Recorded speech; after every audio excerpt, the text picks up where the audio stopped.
Silver Blaze. "I am afraid, Watson, that I shall have to go," said Holmes as we sat down together to our breakfast one morning. "Go? Where to?" "To Dartmoor, to King's Pyland."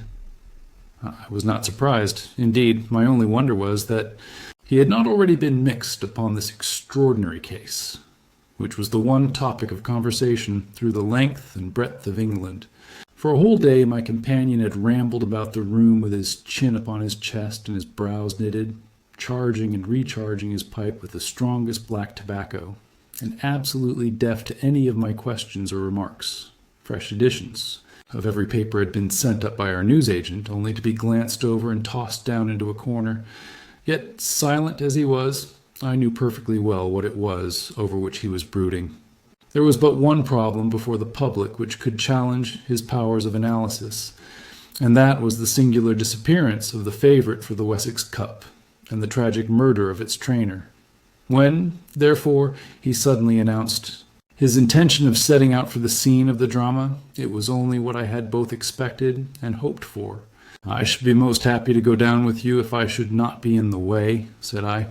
"My dear Watson, you would confer a great favour upon me by coming, and I think that your time will not be misspent, for there are points about the case which promise to make it an absolutely unique one.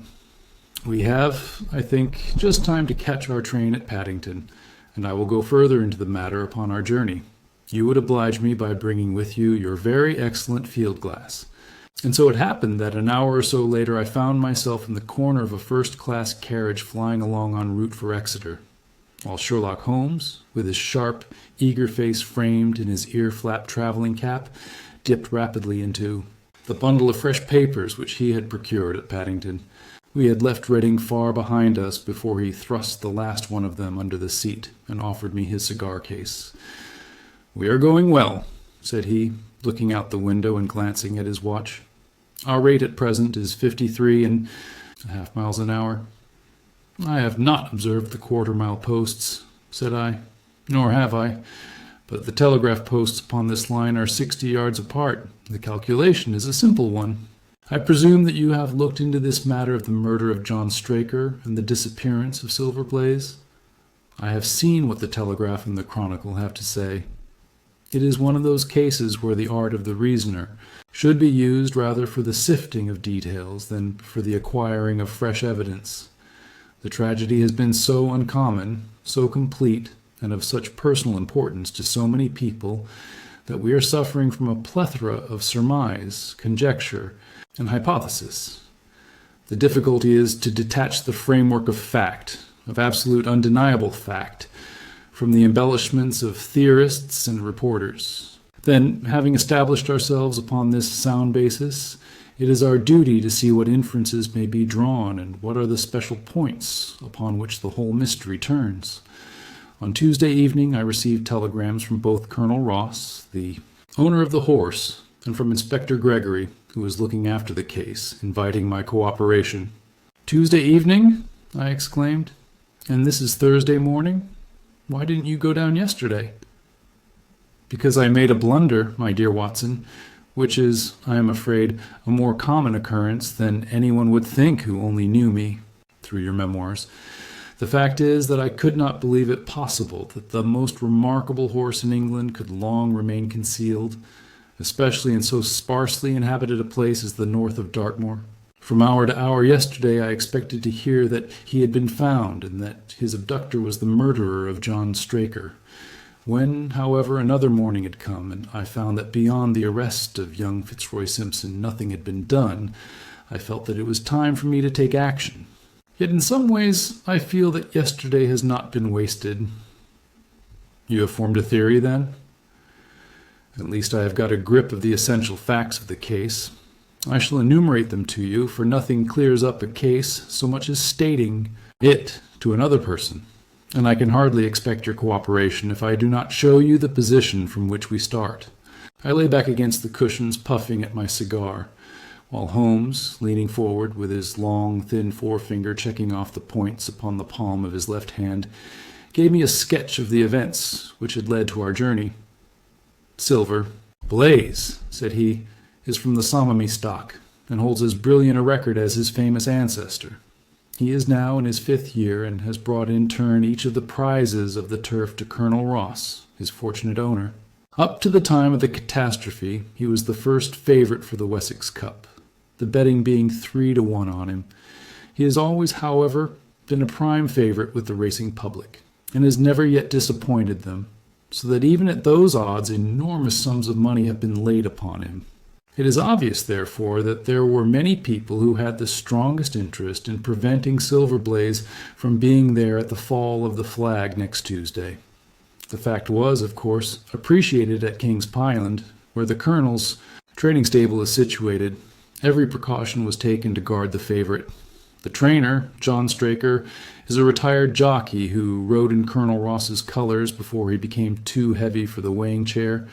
He has served the Colonel for 5 years as jockey and for 7 as trainer, and has always shown himself to be a zealous and honest servant.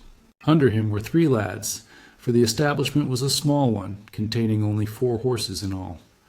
One of these lads sat up each night in the stable, while the others slept in the loft.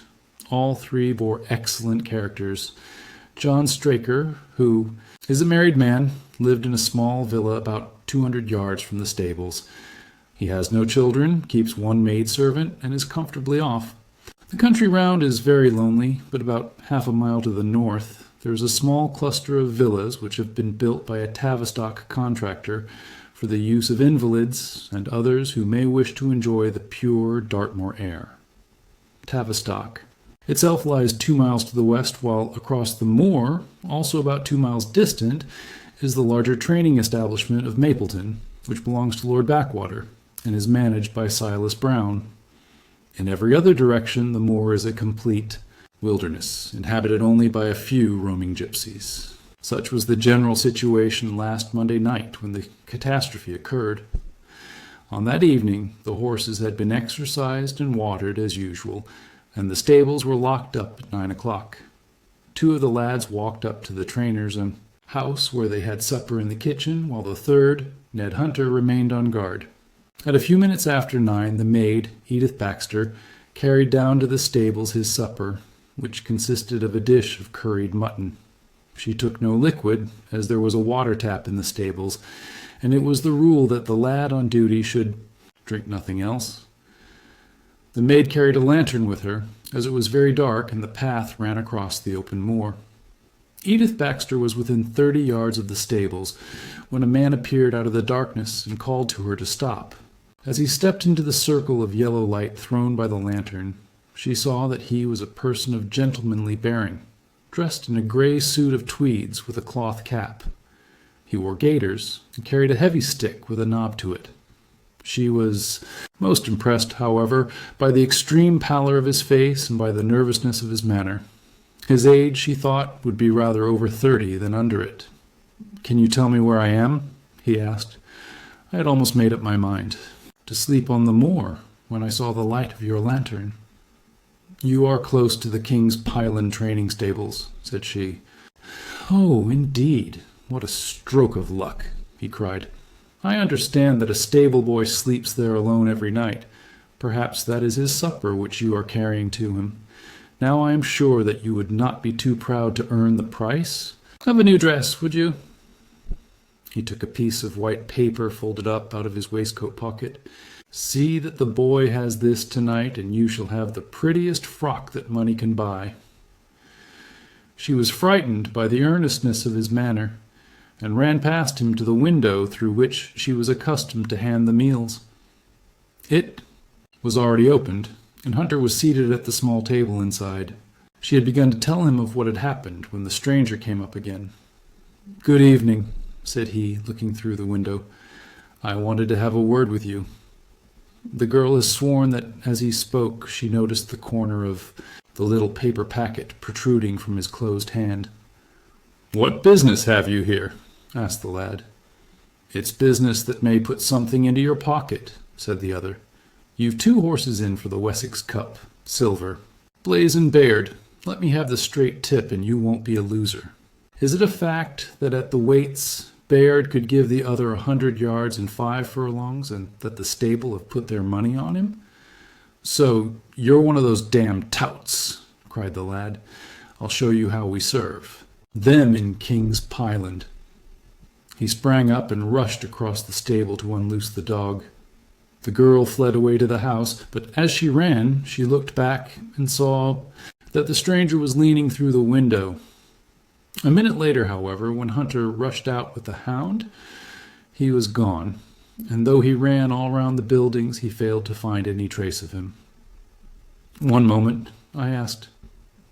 "Did the stable boy, when he ran out with the dog, leave the door unlocked behind him?" "Excellent, Watson, excellent," murmured my companion. The importance of the point struck me so forcibly that I sent a special wire to Dartmoor yesterday to clear the matter up. The boy locked the door before he left it. The window, I may add, was not large enough for a man to get through. Hunter waited until his fellow grooms had returned, when he sent a message to the trainer and told him what had occurred. Straker was excited at hearing the account, although he does not seem to have quite realized its true significance. It left him, however, vaguely uneasy, and Mrs. Straker, waking at 1 in the morning, found that he was dressing.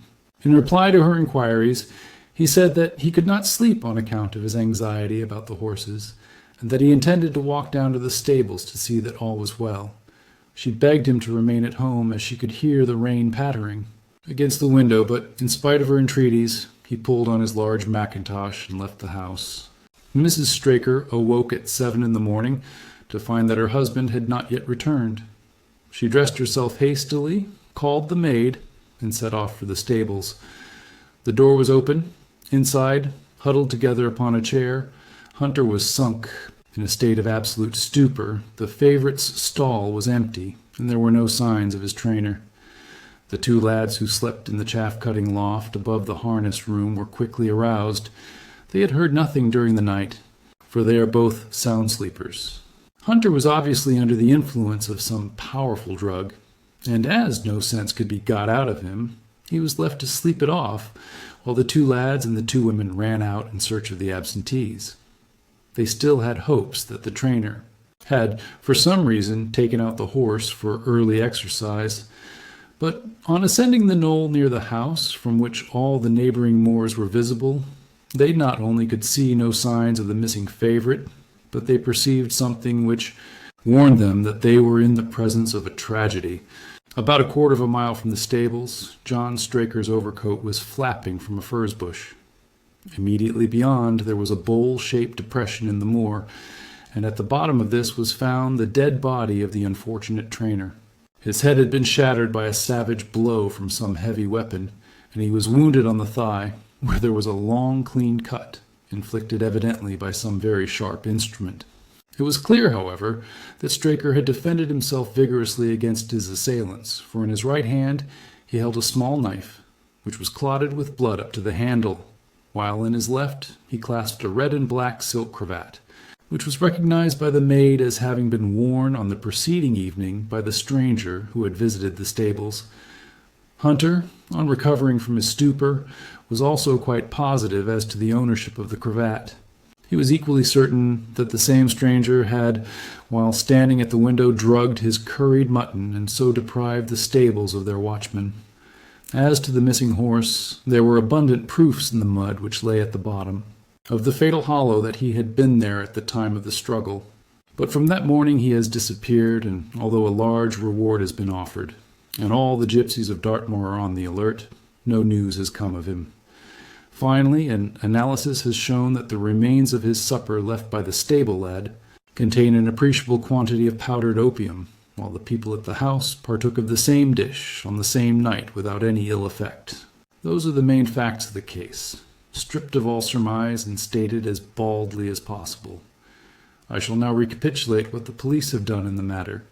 Inspector Gregory, to whom the case has been committed, is an extremely competent officer. Were he but gifted with imagination, he might rise to great heights in his profession. On his arrival, he promptly found and arrested the man upon whom suspicion naturally rested. There was little difficulty in finding him, for he inhabited one of those villas which I have mentioned. His name, it appears, was Fitzroy Simpson.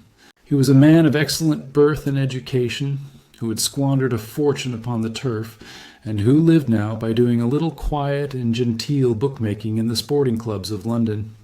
An examination of his betting book shows that bets to the amount of £5,000 had been registered by him against the favourite. On being arrested, he volunteered that statement that he had come down to Dartmoor in the hope of getting some information about the King's Pyland horses, and also about Desborough, the second favourite, which was in charge of Silas Brown at the Mapleton stables. He did not attempt to deny that he had acted as described upon the evening before, but declared that he had no sinister designs, and had simply wished to obtain first-hand information. When confronted with his cravat, he turned, very pale, and was utterly unable to account for its presence in the hand of the murdered man. His wet clothing showed that he had been out in the storm of the night before, and his stick, which was a Penang lawyer weighted with lead, was just such a weapon as might, by repeated blows, have inflicted the terrible injuries to which the traitor had succumbed. On the other hand, there was no wound upon his person, while the state of Straker's knife would show that one at least of his assailants must bear his mark upon him. There you have it all in a nutshell, Watson, and if you can give me any light, I shall be infinitely obliged to you. I had listened with the greatest interest to the statement which Holmes, with characteristic clearness, had laid before me. Though most of the facts were familiar to me, I had not sufficiently appreciated their relative importance, nor their connection to each other. Is it not possible, I suggested, that the incised wound upon Straker may have been caused by his own knife in the convulsive struggles which follow any brain injury? It is more than possible. It is probable, said Holmes. In that case, one of the main points in favor of the accused disappears. And yet, said I, even now I fail to understand what the theory of the police can be. I am afraid that whatever theory we state has very grave objections to it, returned my companion. The police imagine, I take it, that this Fitzroy Simpson, having drugged the lad, and having in some way obtained a duplicate key, opened the stable door and took out the horse, with the intention, apparently, of kidnapping him altogether. His bridle is missing, so that Simpson must have put this on.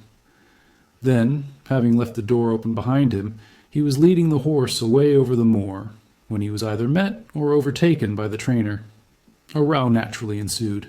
Simpson beat out the trainer's brains with his heavy stick without receiving any injury from the small knife which Straker used in self-defense, and then the thief either led the horse on to some secret hiding place, or else it may have bolted.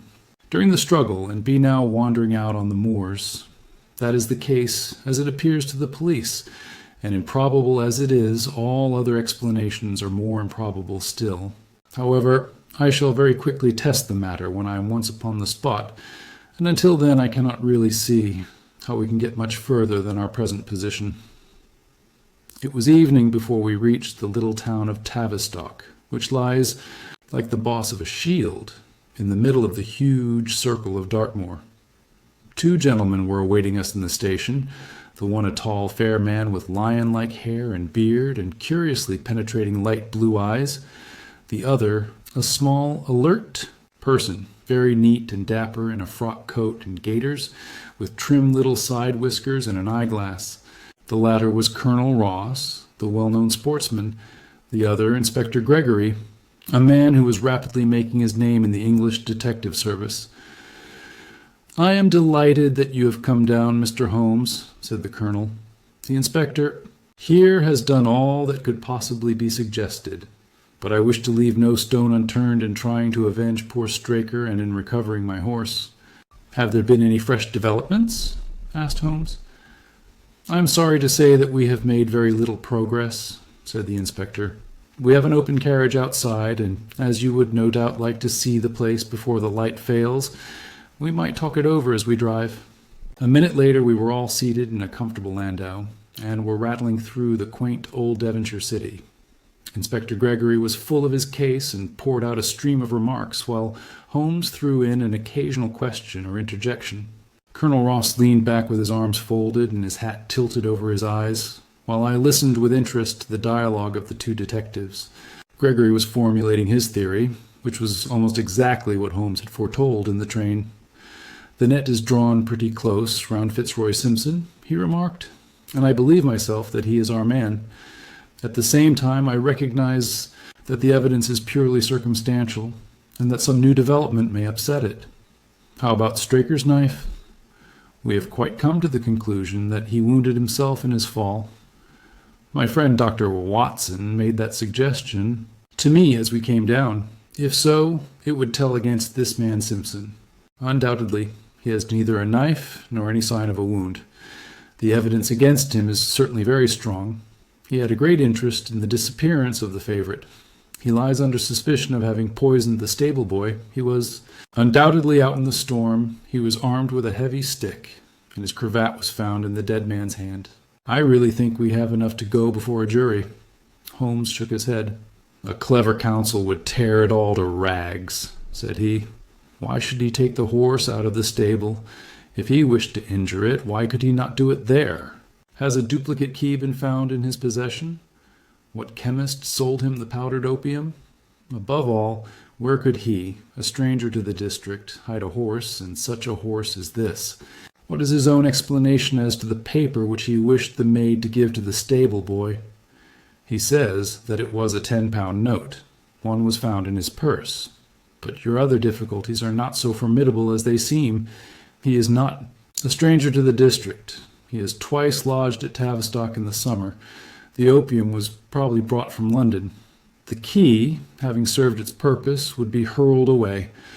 The horse may be at the bottom of one of the pits or old mines upon the moor. What does he say about the cravat? He acknowledges that it is his and declares that he had lost it. But a new element has been introduced into the case which may account for his leading the horse from the stable." Holmes pricked up his ears.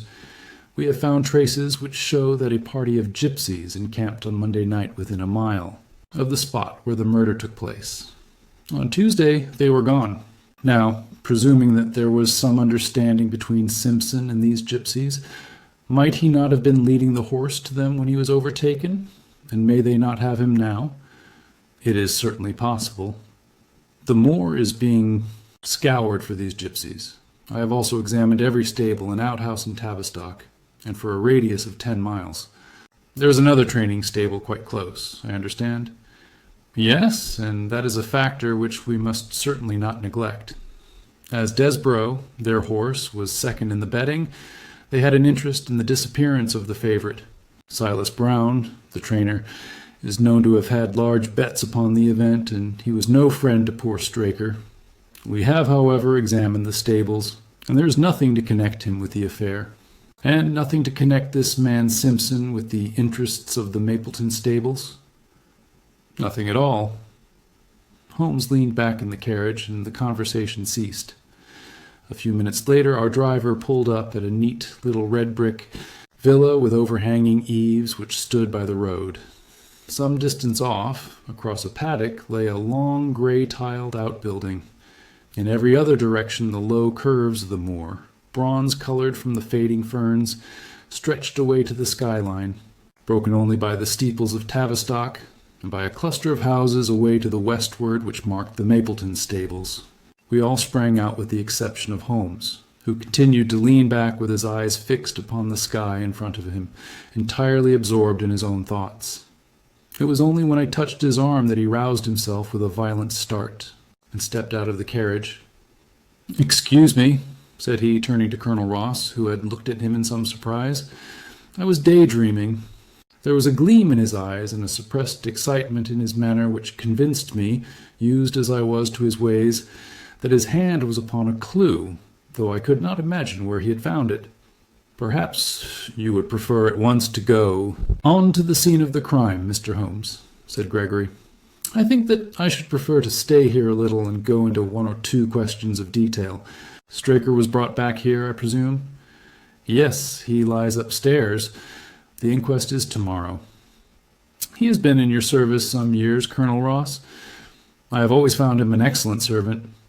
I presume that you made an inventory of what he had in his pockets at the time of his death, Inspector?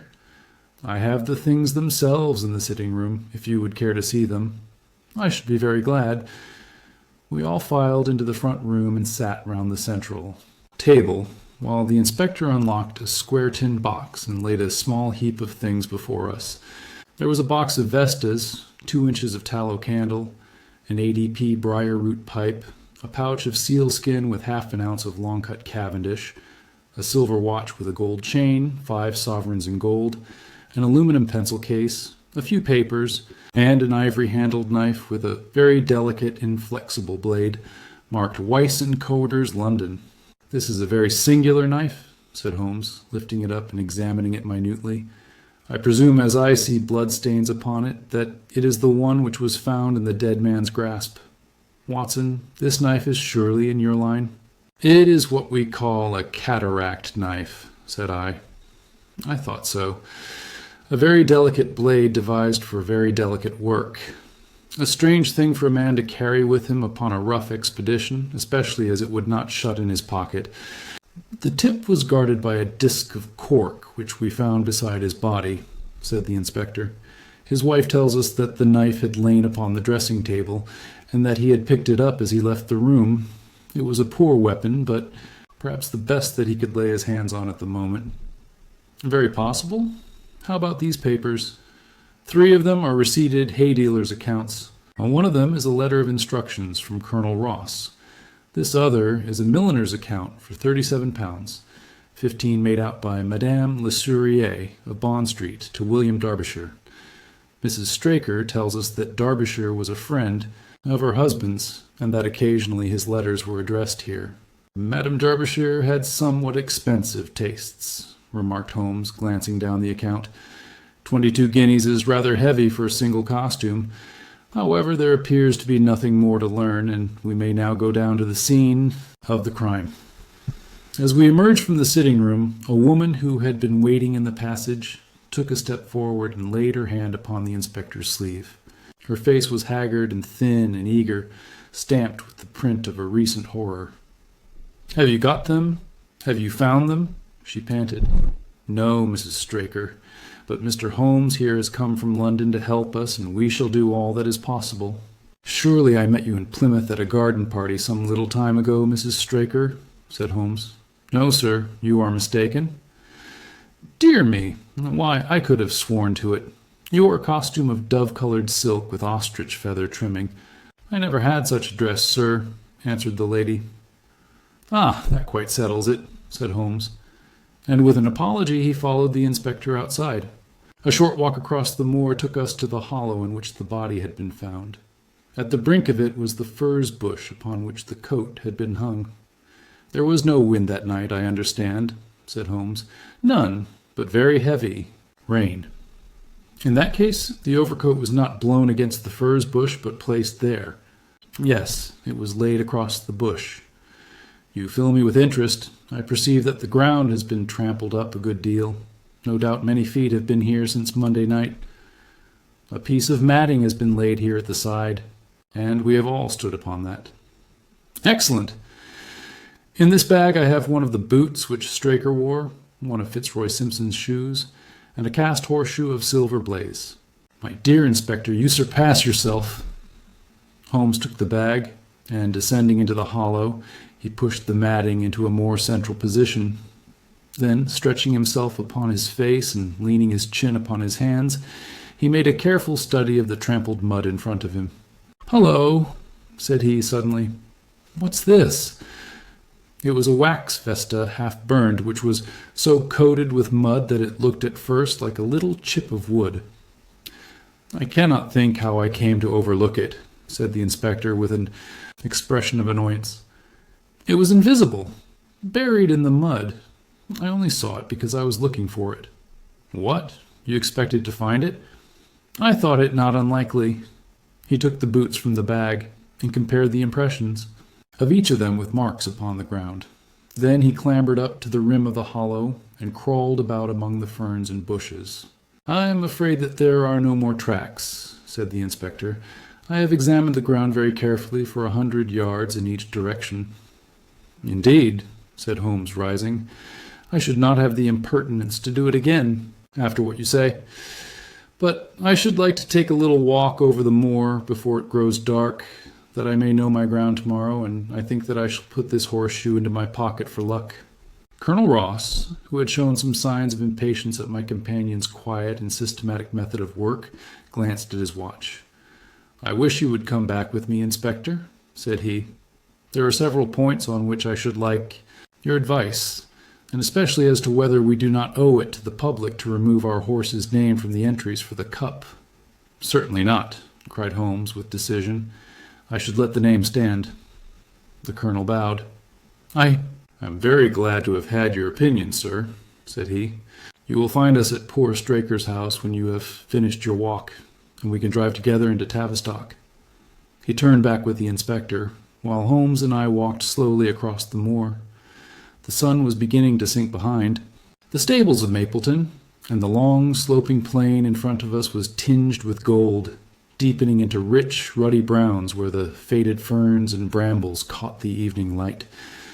But the glories of the landscape were all wasted upon my companion, who was sunk in the deepest thought. "It's this way, Watson," said he at last. "We may leave the question of who killed John Straker for the instant, and confine ourselves to finding out what has become of the horse. Now, supposing that he broke away during or after the tragedy, where could he have gone to? The horse is a very gregarious creature. If left to himself, his instincts would have been either to return to King's Pyland or go over to Mapleton. Why should he run wild upon the moor? He would surely have been seen by now, and why should gypsies kidnap him? These people always clear out when they hear of trouble, for they do not wish to be pestered by the police. They could not hope to sell such a horse. They would run a great risk and gain nothing by taking him. Surely that is clear. Where is he, then? I have already said that he must have gone to King's Pyland or to Mapleton. He is not at King's Pyland. Therefore, he is at Mapleton. Let us take that as a working hypothesis and see what it leads us to. This part of the moor, as the inspector remarked, is very hard and dry. But it falls away towards Mapleton, and you can see from here that there is a long hollow over yonder, which must have been very wet on Monday night. If our supposition is correct, then the horse must have crossed that. And there is the point, where we should look for his tracks. We had been walking briskly during this conversation, and a few more minutes brought us to the hollow in question. At Holmes's request, I walked down the bank to the right, and he to the left, but I had not taken 50 paces before I heard him give a shout, and saw him waving his hand to me. The track of a horse was plainly outlined in the soft earth in front of him, and the shoe which he took from his pocket exactly fitted the impression. "See the value of imagination," said Holmes. "It is the one quality which Gregory lacks. We imagined what might have happened, acted upon the supposition, and find ourselves justified. Let us proceed." We crossed the marshy bottom and passed over a quarter of a mile of dry, hard turf. Again the ground sloped, and again we came on the tracks. Then we lost them for half a mile, but only to pick them up once more quite close to Mapleton. It was Holmes who saw them first, and he stood pointing with a look of triumph upon his face. A man's track was visible beside the horse's. "The horse was alone before," I cried. "Quite so. It was alone before. Hullo, what is this?" The double track turned sharp off and took the direction of King's Pyland. Holmes whistled, and we both followed along after it. His eyes were on the trail, but I happened to look a little to one side, and saw to my surprise the same tracks coming back again in the opposite direction. "One for you, Watson," said Holmes when I pointed it out. "You have saved us a long walk which would have brought us back on our own traces. Let us follow the return track." We had not to go far. It ended at the paving of asphalt, which led up to the gates of the Mapleton stables. As we approached, a groom ran out from them. "We don't want any loiterers about here," said he. "I only wish to ask a question," said Holmes, with his finger and thumb in his waistcoat pocket. "Should I be too early to see your master, Mr. Silas Brown, if I were to call at 5 o'clock tomorrow morning?" "Bless you, sir, if anyone is about he will be, for he is always the first stirring. But here he is, sir, to answer your questions for himself. No, sir, no. It is as much as my place is worth to let him see me touch your money. Afterwards, if you like." As Sherlock Holmes replaced the half-crown which he had drawn from his pocket, a fierce-looking elderly man strode out from the gate with a hunting crop swinging in his hand. "What's this, Dawson?" he cried. "No gossiping. Go about your business. And you, what the devil do you want here?" 10 minutes' talk with you, my good sir," said Holmes in the sweetest of voices. "I've no time to talk to every gad about. We want no stranger. Here, be off, or you may find a dog at your heels." Holmes leaned forward and whispered something in the trainer's ear. He started violently and flushed to the temples. "It's a lie!" he shouted. "An infernal lie." "Very good. Shall we argue about it here in public, or talk it over in your parlor?" "Oh, come in if you wish to." Holmes smiled. "I shall not keep you more than a few minutes, Watson," said he. "Now, Mr. Brown, I am quite at your disposal." It was 20 minutes, and the reds had all faded into greys before Holmes and the trainer reappeared. Never have I seen such a change as had been brought about in Silas Brown in that short time. His face was ashy pale. Beads of perspiration shone upon his brow, and his hands shook until the hunting crop wagged like a branch in the wind. His bullying, overbearing manner was all gone too, and he cringed along at my companion's side like a dog with its master. "Your instructions will be done. It shall all be done," said he. "There must be no mistake," said Holmes, looking round at him. The other winced as he read the menace in his eyes. "Oh, no, there shall be no mistake. It shall be there. Should I change it first or not?" Holmes thought a little, and then burst out laughing. "No, don't," said he. "I shall write to you about it. No tricks now, or, oh, you can trust me, you can trust me." "Yes, I think I can. Well, you shall hear from me tomorrow." He turned upon his heel, disregarding the trembling hand which the other held out to him, and we set off for King's Pyland, a more perfect compound of the bully, coward, and sneak than Master Silas Brown I have seldom met with, remarked Holmes as we trudged along together. "He has the horse, then?" He tried to bluster out of it, but I described to him so exactly what his actions had been upon that morning that he is convinced that I was watching him. Of course you observed the peculiarly square toes in the impressions, and that his own boots exactly corresponded to them. Again, of course, no subordinate would have dared to do such a thing. I described to him how, when according to his custom, he was the first down, he perceived a strange horse wandering over the moor. How he went out to it, in his astonishment at recognizing, from the white forehead which has given the favorite its name, that chance had put in his power the only horse which could beat the one upon which he had put his money. Then I described how his first impulse had been to lead him back to King's Pyland, and how the devil had shown him how he could hide the horse until the race was over, and how he had led it back and concealed it at Mapleton. When I told him every detail, he gave it up and thought only of saving his own skin. But his stables had been searched.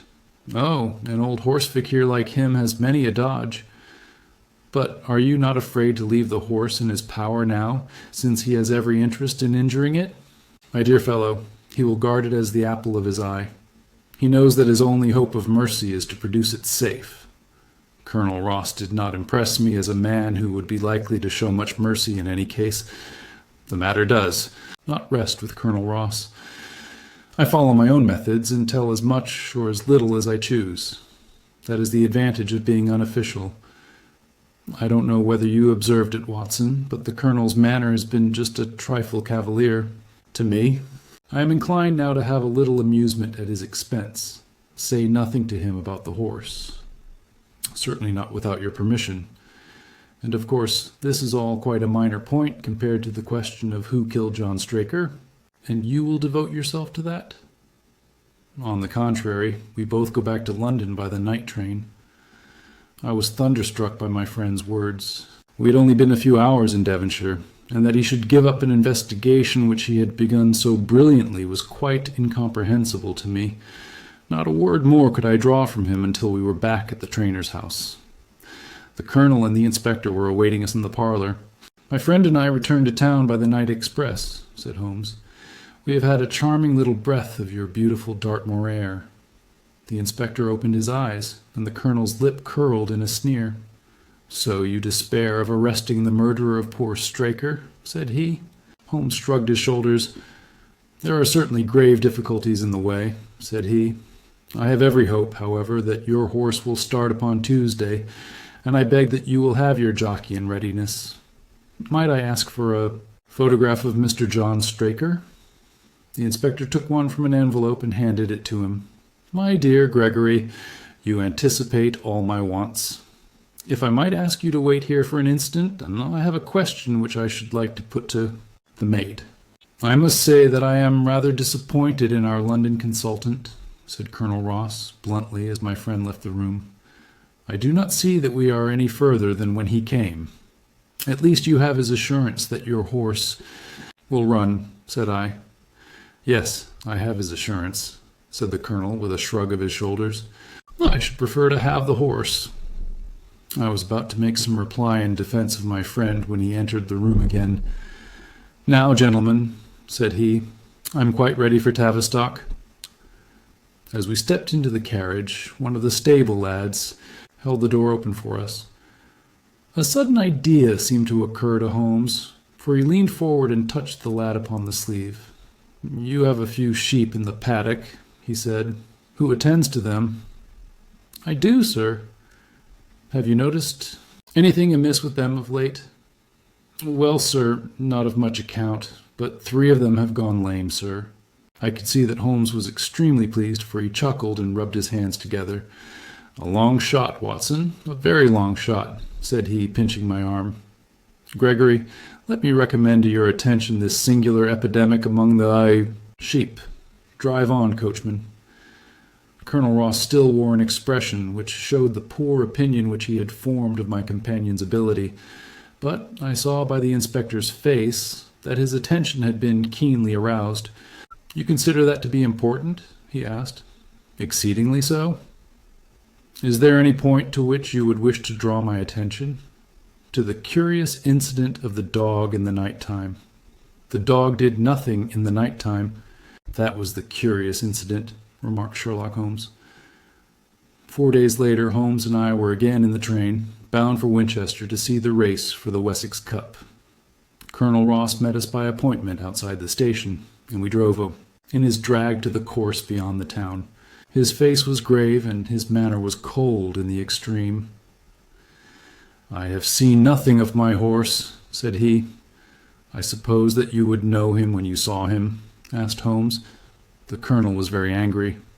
"I have been on the turf for 20 years, and never was asked such a question as that before," said he. "A child would know Silver Blaze with his white forehead and his mottled off-foreleg. How is the betting?" "Well, that is the curious part of it. You could have got 15 to 1 yesterday, but the price has become shorter and shorter until you can hardly get 3 to 1 now." Said Holmes.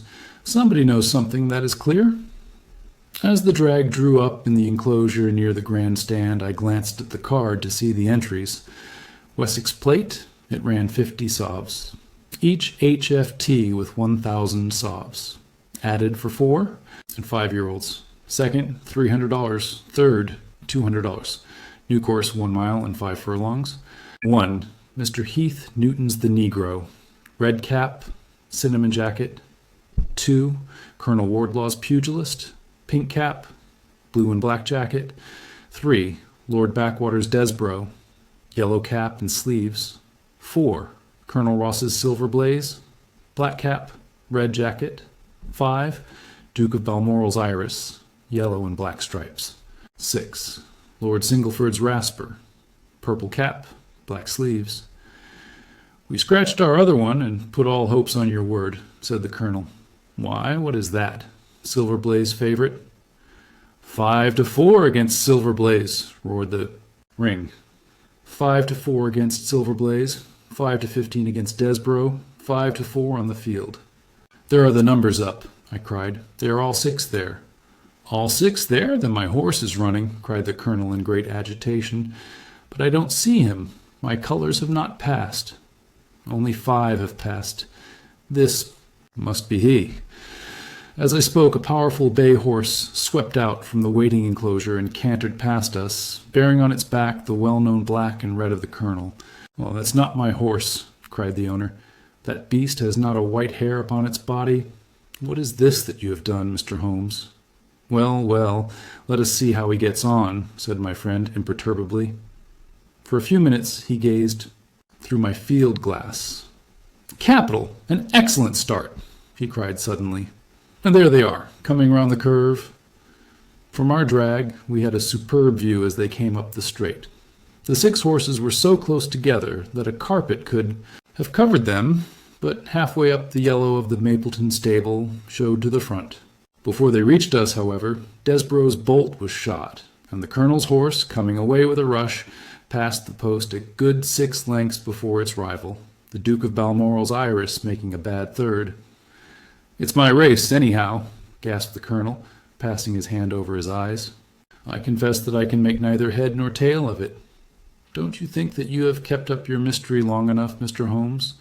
"Certainly, Colonel. You shall know everything. Let us all go round and have a look at the horse together. Here he is," he continued as we made our way into the weighing enclosure, where only owners and their friends find admittance. "You have only to wash his face and his leg in spirits of wine, and you will find that he is the same old Silver Blaze as ever." "You take my breath away. I found him in the hands of a fakir, and took the liberty of running him just as he was sent over. My dear sir, you have done wonders. The horse looks very fit and well. It never went better in its life. I owe you 1,000 apologies for having doubted your ability. You have done me a great service by recovering my horse. You would do me a greater still if you could lay your hands on the murderer of John Straker." "I have done so," said Holmes quietly. The colonel and I stared at him in amazement. "You have got him? Where is he, then?" "He is here." "Here? Where?" "In my company at the present moment." The colonel flushed angrily. I quite recognize that I am under obligations to you, Mr. Holmes," said he, "but I must regard what you have just said as either a very bad joke or an insult." Sherlock Holmes laughed. "I assure you that I have not associated you with the crime, Colonel," said he. "The real murderer is standing immediately behind you." He stepped past and laid his hand upon the glossy neck of the thoroughbred. "The horse!" cried both the colonel and myself. "Yes, the horse. And it may lessen his guilt if I say that it was done in self-defense, and that John Straker was a man who was entirely unworthy of your confidence. But there goes the bell, and as I stand to win a little on this next race, I shall defer a lengthy explanation until a more fitting time. We had the corner of a Pullman car to ourselves that evening as we whirled back to London, and I fancied that the journey was a short one to Colonel Ross, as well as to myself, as we listened to our companion's narrative of the events which had occurred at the Dartmoor training stables upon the Monday night, and the means by which he had unravelled them. "I confess," said he, "that any theories which I had formed from the newspaper reports were entirely erroneous. And yet there were indications there, had they not been overlaid by other details which concealed their true import. I went to Devonshire with the conviction that Fitzroy Simpson was the true culprit, although, of course, I saw that the evidence against him was by no means complete. It was while I was in the carriage, just as we reached the trainer's house, that the immense significance of the curried mutton occurred to me.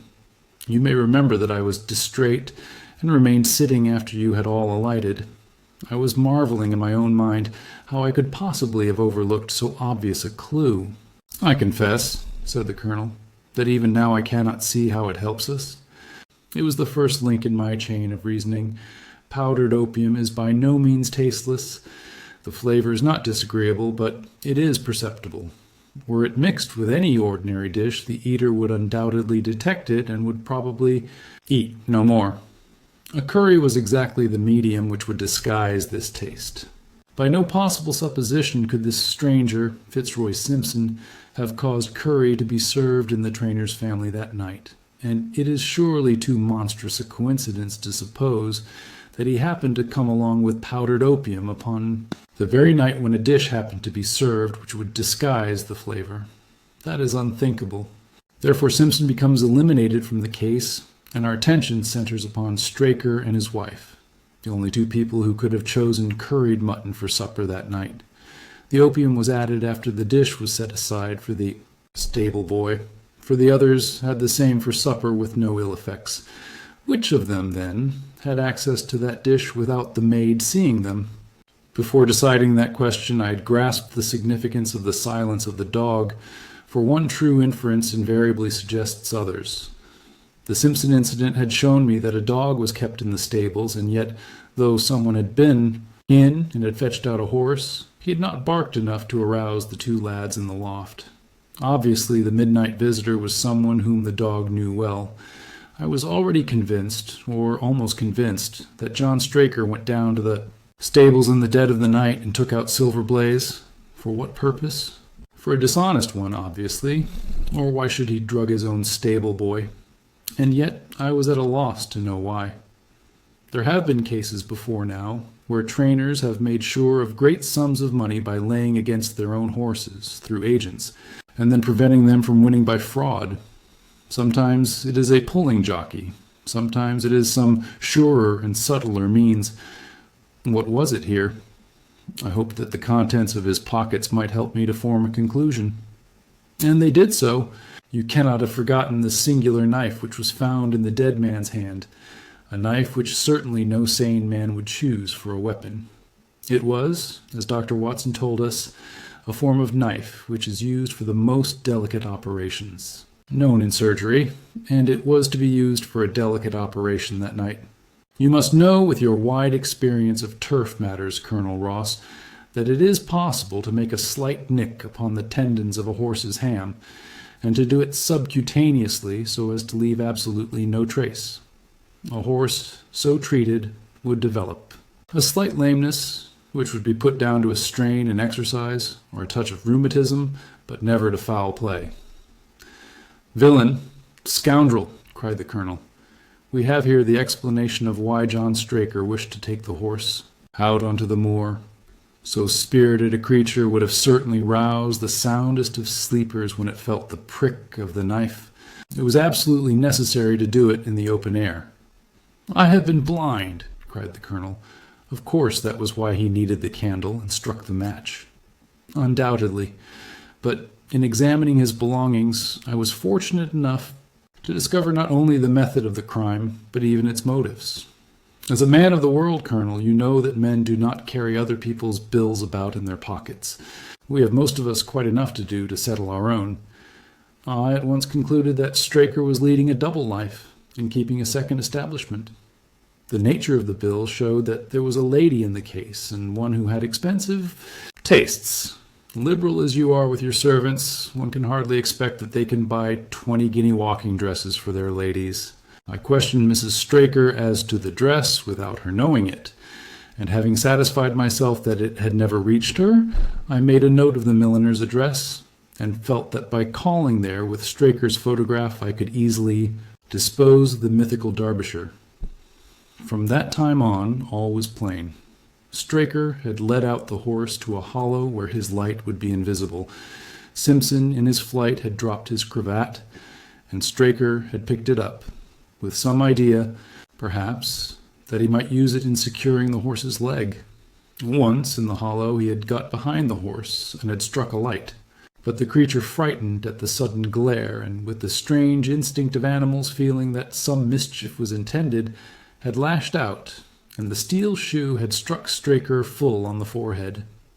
He had already, in spite of the rain, taken off his overcoat in order to do his delicate task, and so, as he fell, his knife gashed his thigh. Do I make it clear? "Wonderful," cried the colonel. "Wonderful. You might have been there.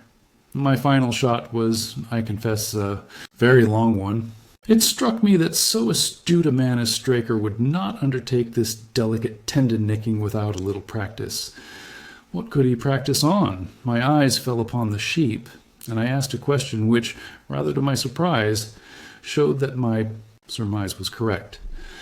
When I returned to London, I called upon the milliner, who had recognized Straker as an excellent customer of the name of Derbyshire, who had a very dashing wife, with a strong partiality for expensive dresses. I have no doubt that this woman had plunged him over head and ears in debt, and so led him into this miserable plot. "You have explained all but one thing," cried the colonel. "Where was the horse?" "Ah, it bolted and was cared for by one of your neighbors. We must have an amnesty in that direction, I think. This is Clapham Junction, if I am not mistaken, and we shall be in Victoria in less than 10 minutes. If you care to smoke a cigar in our rooms, Colonel, I shall be happy to give you any other details which might interest you."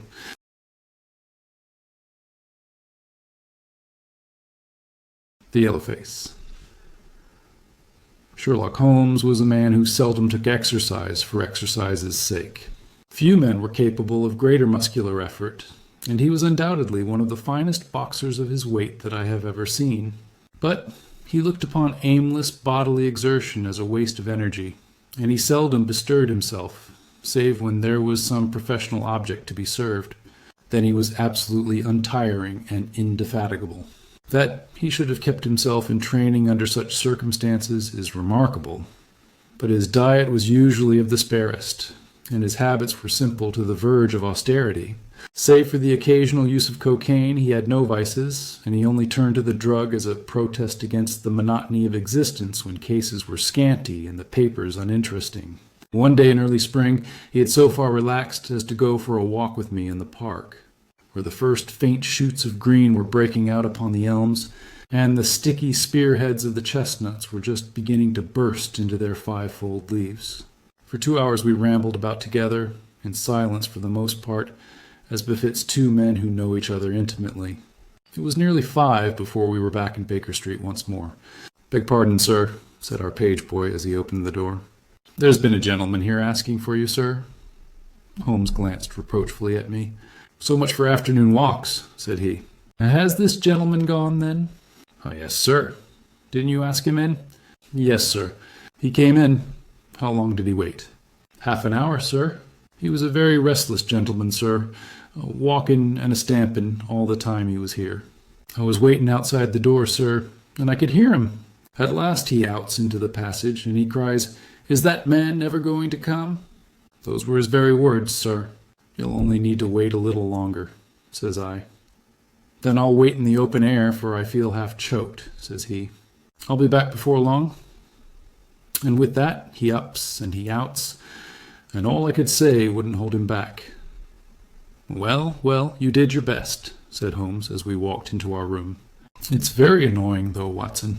I was badly in need of a case, and this looks, from the man's impatience, as if it were of importance. Hullo, that's not your pipe on the table. He must have left his behind him. A nice old briar with a good long stem of what the tobacconists call amber. I wonder how many real amber mouthpieces there are in London. Some people think that a fly in it is a sign. Well, he must have been disturbed in his mind to leave a pipe behind him which he evidently values highly." "How do you know that he values it highly?" I asked.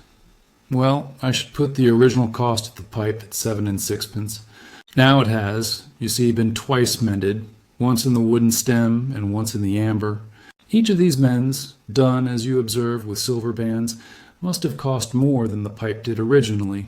The man must value the pipe highly when he prefers to patch it up rather than buy a new one with the same money." "Anything else?" I asked, for Holmes was turning the pipe about in his hand and staring at it in his peculiar pensive way. He held it up and tapped on it with his long, thin forefinger, as a professor might who was lecturing on a bone. "Pipes are occasionally of extraordinary interest," said he. "Nothing has more individuality, save perhaps watches and bootlaces. The indications here, however, are neither very marked nor very important. The owner is obviously a muscular man, left-handed, with an excellent set of teeth, careless in his habits, and with no need to practice economy." My friend threw out the information in a very offhand way, but I saw that he cocked his eye at me to see if I had followed his reasoning. "You think a man must be well-to-do if he smokes a 7-shilling pipe?" said I. "This is Grosvenor mixture at 8pence an ounce," Holmes answered, knocking a little out on his palm. "As he might get an excellent smoke for half the price, he has no need to practice economy." "And the other points?" "He has been in the habit of lighting his pipe at lamps and gas jets. You can see that it is quite charred all down one side. Of course a match could not have done that. Why should a man hold a match to the side of his pipe? But you cannot light it at a lamp without getting the bowl charred. And it is all on the right side of the pipe. From that, I gather that he is a left-handed man. You hold your own pipe to the lamp, and see how naturally you, being right-handed, hold the left side to the flame. You might do it once the other way, but not as a constancy. This has always been held so. Then he has bitten through his amber. It takes a muscular, energetic fellow, and one with a good set of teeth to do that. But, if I am not mistaken, I hear him upon the stair, so we shall have something more interesting than his pipe to study. An instant later our door opened, and a tall young man entered the room. He was well but quietly dressed in a dark gray suit, and carried a brown wide-awake in his hand. I should have put him at about 30, though he was really some years older. "I beg your pardon," said he, with some embarrassment. "I suppose I should have knocked." "Yes, of course I should have knocked. The fact is that I am a little upset, and you must put it all down to that." He passed his hand over his forehead like a man who was half dazed and then fell rather than sat down upon a chair. "I can see that you have not slept for a night or two," said Holmes in his easy, genial way. "That tries a man's nerves more than work, and more even than pleasure. May I ask how I can help you?" "I wanted your advice, sir. I don't know what to do, and my whole life seems to have gone to pieces." "You wish to employ me as a consulting detective?" "Not that only.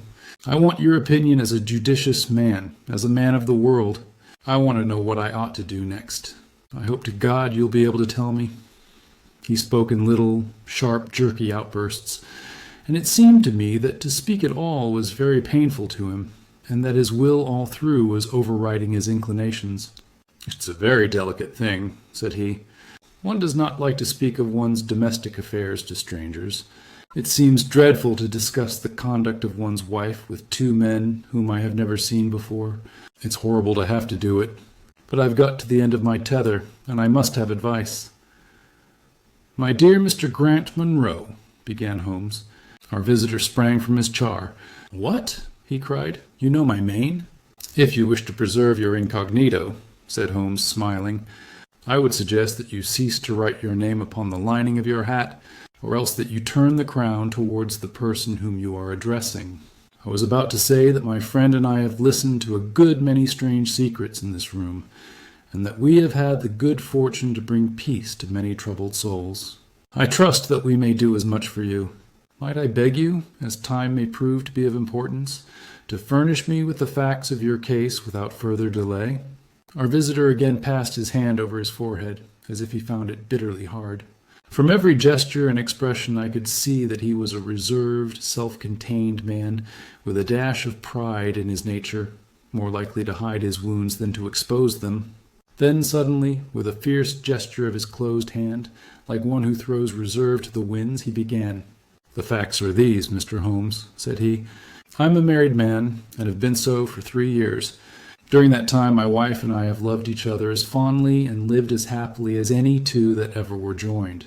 We have not had a difference, not one, in thought or word or deed.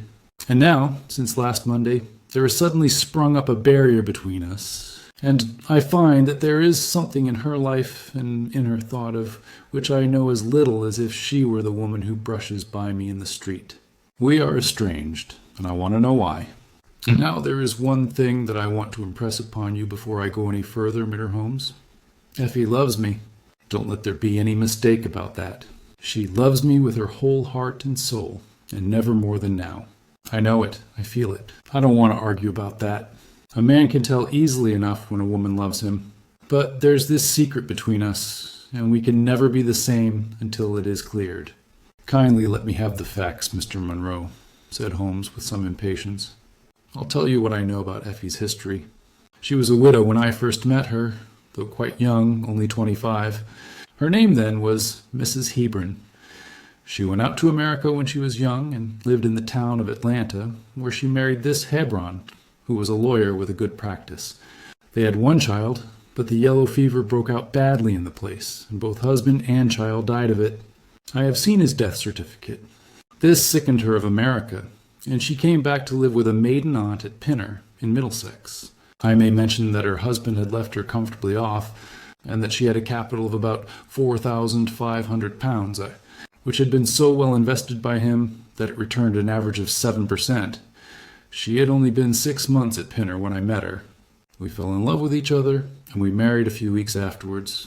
I'm a hop merchant myself, and as I have an income of 700 or 800, we found ourselves comfortably off and took a nice £80-a-year villa at Norbury. Our little place was very countrified, considering that it is so close to town. We had an inn and 2 houses a little above us, and a single cottage at the other side of the field which faces us, and except those, there were no houses until you got halfway to the station.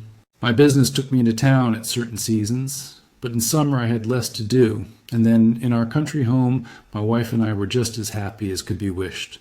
I tell you that there never was a shadow between us until this accursed affair began. There's one thing I ought to tell you before I go further. When we married, my wife made over all her property to me, rather against my will, for I saw how awkward it would be if my business affairs went wrong. However, she would have it so, and it was done. Well, about 6 weeks ago she came to me. Jack, said she, when you took my money, you said that if ever I wanted any, I was to ask you for it. Certainly, said I. It's all your own. Well, said she, I want £100. I was a bit staggered at this, for I had imagined it was simply a new dress or something of the kind that she was after. What on earth for? I asked. Oh, said she in her playful way, you said that you were only my banker, and bankers never ask questions. You know, if you really mean it, of course you shall have the money, said I. Oh, yes, I really mean it. And you won't tell me what you want it for? Some day, perhaps, but not just at present, Jack. So I had to be content with that. Thought it was the first time that there had ever been any secret between us. I gave her a check, and I never thought any more of the matter. It may have nothing to do with what came afterwards, but I thought it only right to mention it. Well, I told you just now that there is a cottage not far from our house. There is just a field between us, but to reach it you have to go along the road and then turn down a lane. Just beyond it is a nice little grove of Scotch firs, and I used to be very fond of strolling down there, for trees are always a neighborly kind of thing. The cottage had been standing empty this 8 months, and it was a pity, for it was a pretty 2-storied place with an old-fashioned porch and honeysuckle about it. I have stood many a time and thought what a neat little homestead it would make. Well, last Monday evening I was taking a stroll down that way when I met an empty van coming up the lane and saw a pile of carpets and things lying about on the grass plot beside the porch. It was clear that the cottage had at last been let. I walked past it and wondered what sort of folk they were who had come to live so near us, and as I looked, I suddenly became aware that a face was watching me out of one of the upper windows. I don't know what there was about that face, Mer Holmes, but it seemed to send a chill right down my back. I was some little way off, so that I could not make out the features, but there was something unnatural and inhuman about the face. That was the impression that I had, and I moved quickly forward to get a nearer view of the person who was watching me. But as I did so, the face suddenly disappeared, so suddenly that it seemed to have been plucked away into the darkness of the room. I stood for 5 minutes, thinking the business over and trying to analyze my impressions. I could not tell if the face were that of a man or a woman. It had been too far from me for that, but its color was what had impressed me most. It was of a livid, chalky white, and with something set and rigid about it which was shockingly unnatural. So disturbed was I that I determined to see a little more of the new inmates of the cottage. I approached and knocked at the door, which was instantly opened by a tall, gaunt woman with a harsh, forbidding face. "What may you be wanting?" she asked in a northern accent. "I am your neighbor over yonder," said I, nodding towards my house. "I see that you have only just moved in, so I thought that if I could be of any help to you in any—" "Aye, we'll just ask ye when we want ye," said she, and shut the door in my face. Annoyed at the churlish rebuff, I turned my back and walked home. All evening, though I tried to think of other things, my mind would still turn to the apparition at the window and the rudeness of the woman. I determined to say nothing about the former to my wife, for she is a nervous, highly strung woman, and I had no wish that she would share the unpleasant impression which had been produced upon myself. I remarked to her, however, before I fell asleep, that the cottage was now occupied, to which she returned no reply. I am usually an extremely sound sleeper. It has been a standing jest in the family that nothing could ever wake me during the night. And yet, somehow, on that particular night, whether it may have been the slight excitement produced by my little adventure or not, I know not, but I slept much more lightly than usual. Half in my dreams, I was dimly conscious that something was going on in the room, and gradually became aware that my wife had dressed herself and was slipping on her mantle and her bonnet. My lips were parted to murmur out some sleepy words of surprise or remonstrance at this untimely preparation, when suddenly my half-opened eyes fell upon her face, illuminated by the candlelight, and astonishment held me dumb. She wore an expression such as I had never seen before, such as I should have thought her incapable of assuming. She was deadly pale and breathing fast, glancing furtively towards the bed as she fastened her mantle to see if she had disturbed me. Then, thinking that I was still asleep, she slipped noiselessly from the room, and an instant later I heard a sharp creaking which could only come from the hinges of the front door. I sat up in bed and rapped my knuckles against the rail to make certain that I was truly awake. Then I took my watch from under the pillow. It was 3 a.m. What on this earth could my wife be doing out on the country road at 3 a.m? I had sat for about 20 minutes turning the thing over in my mind and trying to find some possible explanation. The more I thought, the more extraordinary and inexplicable did it appear. I was still puzzling over it when I heard the door gently close again, and her footsteps coming up the stairs. "Where in the world have you been, Effie?" I asked as she entered. She gave a violent start and a kind of gasping cry when I spoke, and that cry and start troubled me more than all the rest, for there was something indescribably guilty about them. My wife had always been a woman of a frank, open nature, and it gave me a chill to see her slinking into her own room and crying out and wincing when her own husband spoke to her. "You awake, Jack?" she cried with a nervous laugh. "Why, I thought that nothing could awake you." "Where have you been?" I asked more sternly. "I don't wonder that you are surprised," said she, and I could see that her fingers were trembling as she undid the fastenings of her mantle. "Oh, why, I never remember having done such a thing in my life before. The fact is that I felt as though I were choking, and had a perfect longing for a breath of fresh air. I really think that I should have fainted if I had not gone out.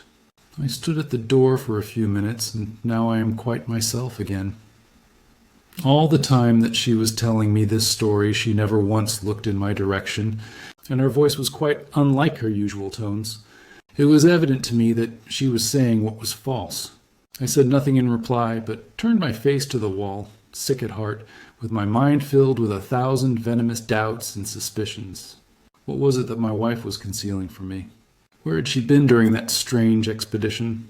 I felt that I should have no peace until I knew, and yet I shrank from asking her again after once she had told me what was false.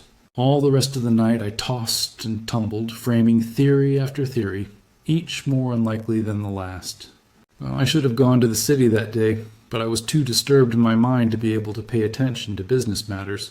My wife seemed to be as upset as myself, and I could see from the little questioning glances which she kept shooting at me that she understood that I disbelieved her statement, and that she was at her wit's end what to do.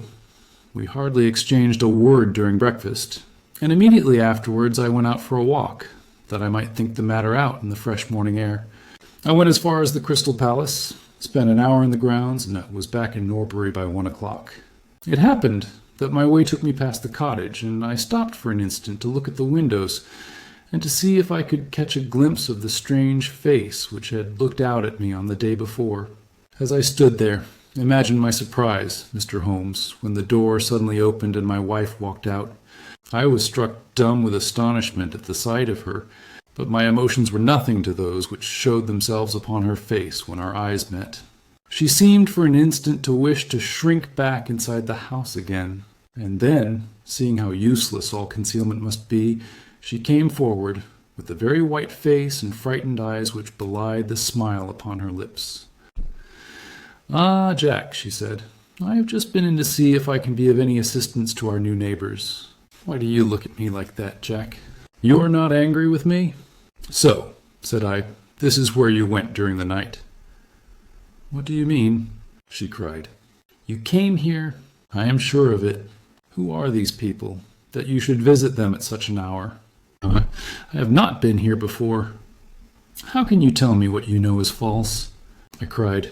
Your very voice changes as you speak. When have I ever had a secret from you? I shall enter that cottage, and I shall probe the matter to the bottom. No, no, Jack, for God's sake, she gasped in uncontrollable emotion.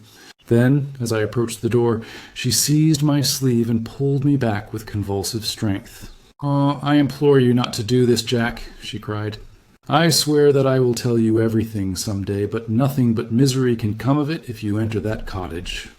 Then, as I tried to shake her off, she clung to me in a frenzy of entreaty. "Trust me, Jack," she cried. "Trust me only this once. You will never have cause to regret it. You know that I would not have a secret from you if it were not for your own sake. Our whole lives are at stake in this. If you come home with me, all will be well. If you force your way into that cottage, all is over between us." There was such earnestness, such despair in her manner that her words arrested me, and I stood irresolute before the door. "I will trust you on one condition, and on one condition only," said I at last. "It is that this mystery comes to an end from now. You are at liberty to preserve your secret, but you must promise me that there shall be no more nightly visits, no more doings which are kept from my knowledge. I am willing to forget those which are past, if you will promise that there shall be no more in the future." "I was sure that you would trust me," she cried with a great sigh of relief. "It shall be just as you wish. Come away. Oh, come away up to the house." Still pulling at my sleeve, she led me away from the cottage. As we went, I glanced back, and there was that yellow, livid face watching us out of the upper window. What link could there be between that creature and my wife? Or how could the coarse, rough woman whom I had seen the day before be connected with her? It was a strange puzzle, and yet I knew that my mind could never know ease again until I had solved it. For 2 days after this, I stayed at home, and my wife appeared to abide loyally by our engagement, for as far as I know, she never stirred out of the house. On the 3rd day, however, I had ample evidence that her solemn promise was not enough to hold her back from this secret influence which drew her away from her husband and her duty. I had gone into town on that day, but I returned by the 2:40 instead of the 3:36, which is my usual train. As I entered the house, the maid ran into the hall with a startled face. "Where is your mistress?" I asked. I think that she has gone out for a walk," she answered. My mind was instantly filled with suspicion. I rushed upstairs to make sure that she was not in the house. As I did so, I happened to glance out of one of the upper windows, and saw the maid with whom I had just been speaking running across the field in the direction of the cottage. And of course I saw exactly what it all meant. My wife had gone over there, and had asked the servant to call her if I should return. Tingling with anger, I rushed down and hurried across, determined to end the matter once and forever. I saw my wife and the maid hurrying back along the lane, but I did not stop to speak with them. In the cottage lay the secret which was casting a shadow over my life. I vowed that, come what might, it should be a secret no longer. I did not even knock when I reached it, but turned the handle and rushed into the passage. It was all still and quiet upon the ground floor. In the kitchen a kettle was singing on the fire, and a large black cat lay coiled up in the basket. But there was no sign of the woman whom I had seen before. I ran into the other room, but it was equally deserted. Then I rushed up the stairs, only to find 2 other rooms empty and deserted at the top. There was no one at all in the whole house. The furniture and pictures were of the most common and vulgar description, save in the one chamber at the window of which I had seen the strange face. That was comfortable and elegant, and all my suspicions rose into a fierce, bitter flame when I saw that on the mantelpiece stood a copy of a fell-length photograph of my wife, which had been taken at my request only 3 months ago. I stayed long enough to make certain that the house was absolutely empty. Then I left it, feeling a weight at my heart such as I had never had before. My wife came out into the hall as I entered my house, but I was too hurt and angry to speak with her, and pushing past her, I made my way into my study. She followed me, however, before I could close the door. "I am sorry that I broke my promise, Jack," said she, "but if you knew all the circumstances, I am sure that you would forgive me." "Tell me everything, then," said I. "I cannot, Jack, I cannot. she cried. "Until you tell me who it is that has been living in that cottage, and who it is to whom you have given that photograph, there can never be any confidence between us," said I, and breaking away from her, I left the house. That was yesterday, Mr. Holmes, and I have not seen her since, nor do I know anything more about this strange business. It is the first shadow that has come between us, and it has so shaken me that I do not know what I should do for the best. Suddenly this morning it occurred to me that you were the man to advise me, so I have hurried to you now, and I place myself unreservedly in your hands. If there is any point which I have not made clear, pray question me about it. But, above all, tell me quickly what I am to do, for this misery is more than I can bear." Holmes and I had listened with the utmost interest to this extraordinary statement, which had been delivered in the jerky, broken fashion of a man who is under the influence of extreme emotions. My companion sat silent for some time, with his chin upon his hand, lost in thought. "Tell me," said he at last, "could you swear that this was a man's face which you saw at the window? Each time that I saw it, I was some distance away from it, so that it is impossible for me to say. You appear, however, to have been disagreeably impressed by it. It seemed to be of an unnatural color, and to have a strange rigidity about the features. When I approached, it vanished with a jerk. How long is it since your wife asked you for £100? Nearly 2 months. Have you ever seen a photograph of her first husband? No. There was a great fire at Atlanta very shortly after his death, and all her papers were destroyed. And yet she had a certificate of death. You say that you saw it. Yes. She got a duplicate after the fire. Did you ever meet anyone who knew her in America? No. Did she ever talk of revisiting the place? No. Or get letters from it? No. Thank you. I should like to think over the matter a little now. If the cottage is now permanently deserted, we may have some difficulty. If, on the other hand, as I fancy is more likely, the inmates were warned of your coming and left before you entered yesterday, then they may be back now, and we should clear it all up easily. Let me advise you, then, to return to Norbury and to examine the windows of the cottage again. If you have reason to believe that is inhabited, do not force your way in, but send a wire to my friend and me. We shall be with you within an hour of receiving it, and we shall then very soon get to the bottom of the business. And if it is still empty? In that case, I shall come out tomorrow and talk it over with you. Goodbye, and above all, do not fret until you know that you really have a cause for it.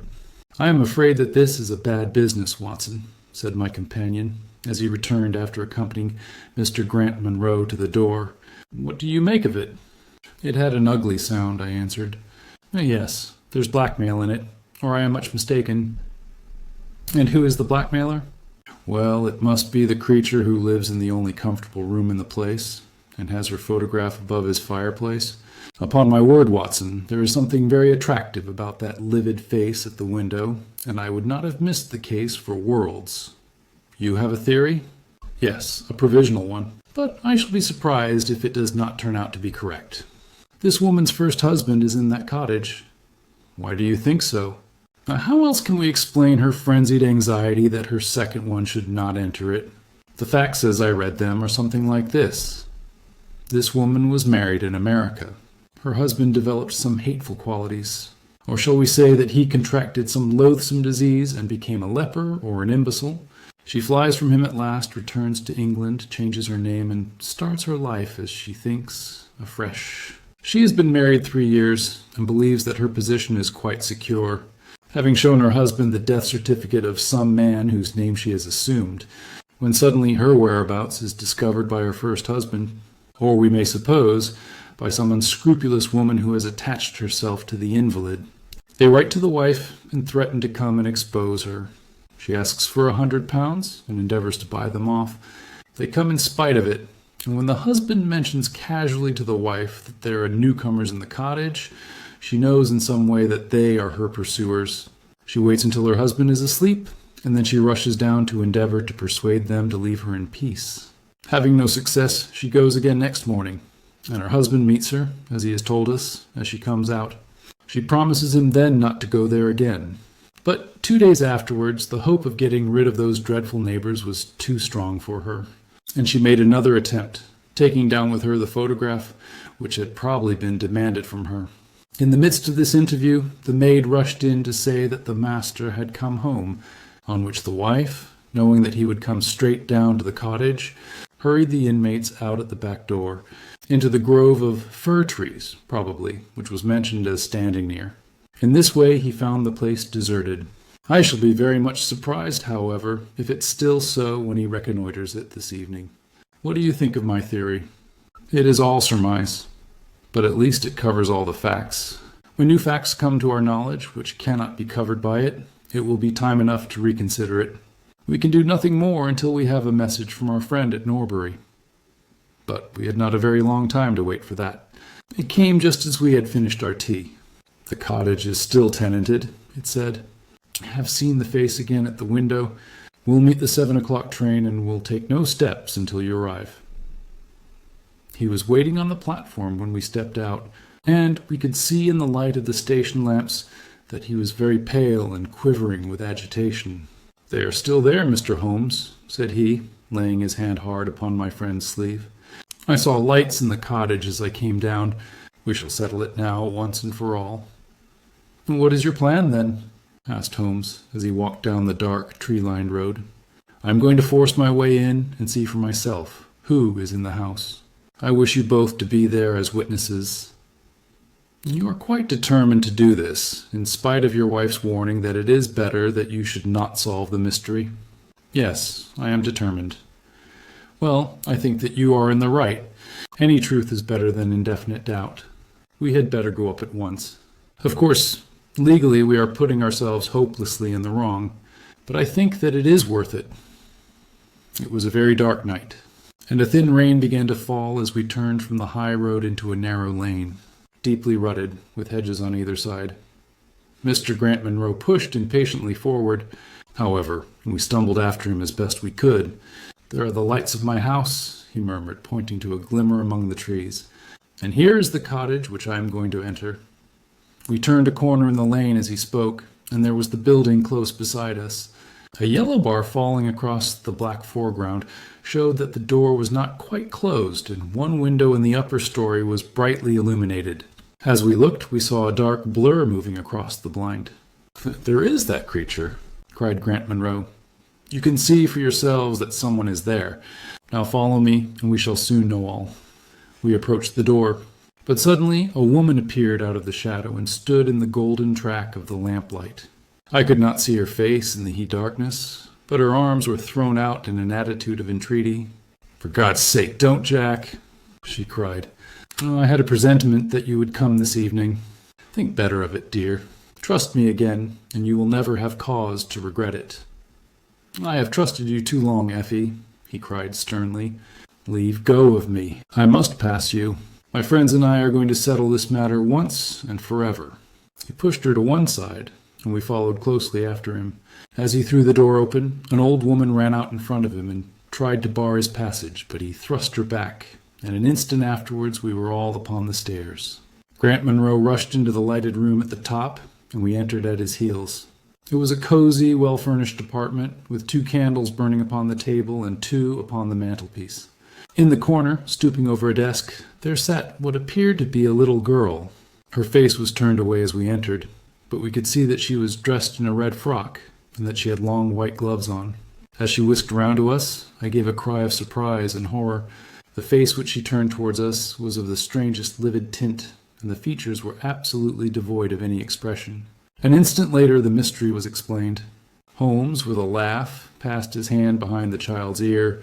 A mask peeled off from her countenance, and there was a little coal-black negress, with all her white teeth flashing in amusement at our amazed faces. I burst out laughing, out of sympathy with her merriment, but Grant Munro stood staring with his hand clutching his throat. "My God!" he cried. "What can be the meaning of this?" "I will tell you the meaning of it," cried the lady, sweeping into the room with a proud, set face. "You have forced me, against my own judgment, to tell you, and now we must both make the best of it. My husband died at Atlanta. My child survived." "Your child?" She drew a large silver locket from her bosom. "You have never seen this open?" I understood that it did not open. She touched a spring, and the front hinged back. There was a portrait within of a man strikingly handsome and intelligent-looking, but bearing unmistakable signs upon his features of his African descent. "That is John Hebron of Atlanta," said the lady, "and a nobler man never walked the earth. I cut myself off from my race in order to wed him, but never once, while he lived, did I for an instant regret it. It was our misfortune that our only child took after his people rather than mine. It is often so in such matches, and little Lucy is darker far than ever her father was. But dark or fair, she is my own dear little girlie, and her mother's pet." The little creature ran across at the words and nestled up against the lady's dress. "When I left her in America," she continued, "it was only because her health was weak, and the change might have done her harm. She was given to the care of a faithful Scotchwoman who had once been our servant. Never for an instant did I dream of disowning her as my child. But when chance threw you in my way, Jack, and I learned to love you, I feared to tell you about my child. God forgive me, I feared that I should lose you, and I had not the courage to tell you. I had to choose between you, and in my weakness I turned away from my own little girl. For 3 years I have kept her existence a secret from you, but I heard from the nurse, and I knew that all was well with her. At last, however, there came an overwhelming desire to see the child once more. I struggled against it, but in vain. Though I knew the danger, I determined to have the child over, if it were but for a few weeks. I sent £100 to the nurse, and I gave her instructions about this cottage, so that she might come as a neighbor, without my appearing to be in any way connected with her. I pushed my precautions so far as to order her to keep the child in the house during the daytime, and to cover up her little face and hands, so that even those who might see her at the window should not gossip about there being a black child in the neighborhood. If I had been less cautious, I might have been more wise, but I was half crazy with fear that you should learn the truth. It was you who told me first that the cottage was occupied. I should have waited for the morning, but I could not sleep for excitement, and so at last I slipped out, knowing how difficult it is to awake you. But you saw me go, and that was the beginning of my troubles. Next day you had my secret at your mercy, but you nobly refrained from pursuing your advantage. 3 days later, however, the nurse and child only just escaped from the back door as you rushed in at the front one. And now tonight you at last know all, and I ask you what is to become of us, my child and me." She clasped her hands and waited for an answer. It was a long 10 minutes before Grant Munro broke the silence, and when his answer came, it was one of which I love to think. He lifted the little child, kissed her, and then, still carrying her, he held his other hand out to his wife and turned towards the door. "We can talk it over more comfortably at home," said he. "I'm not a very good man, Effie, but I think that I am a better one than you have given me credit for being." Holmes and I followed them down the lane, and my friend plucked at my sleeve as we came out. "I think," said he, "that we shall be of more use in London than in Norbury." Not another word did he say of the case until late that night, when he was turning away with his lighted candle for his bedroom. "Watson," said he, "if it should ever strike you that I am getting a little overconfident in my powers, or giving less pains to a case than it deserves, kindly whisper Norbury in my ear, and I shall be infinitely obliged to you."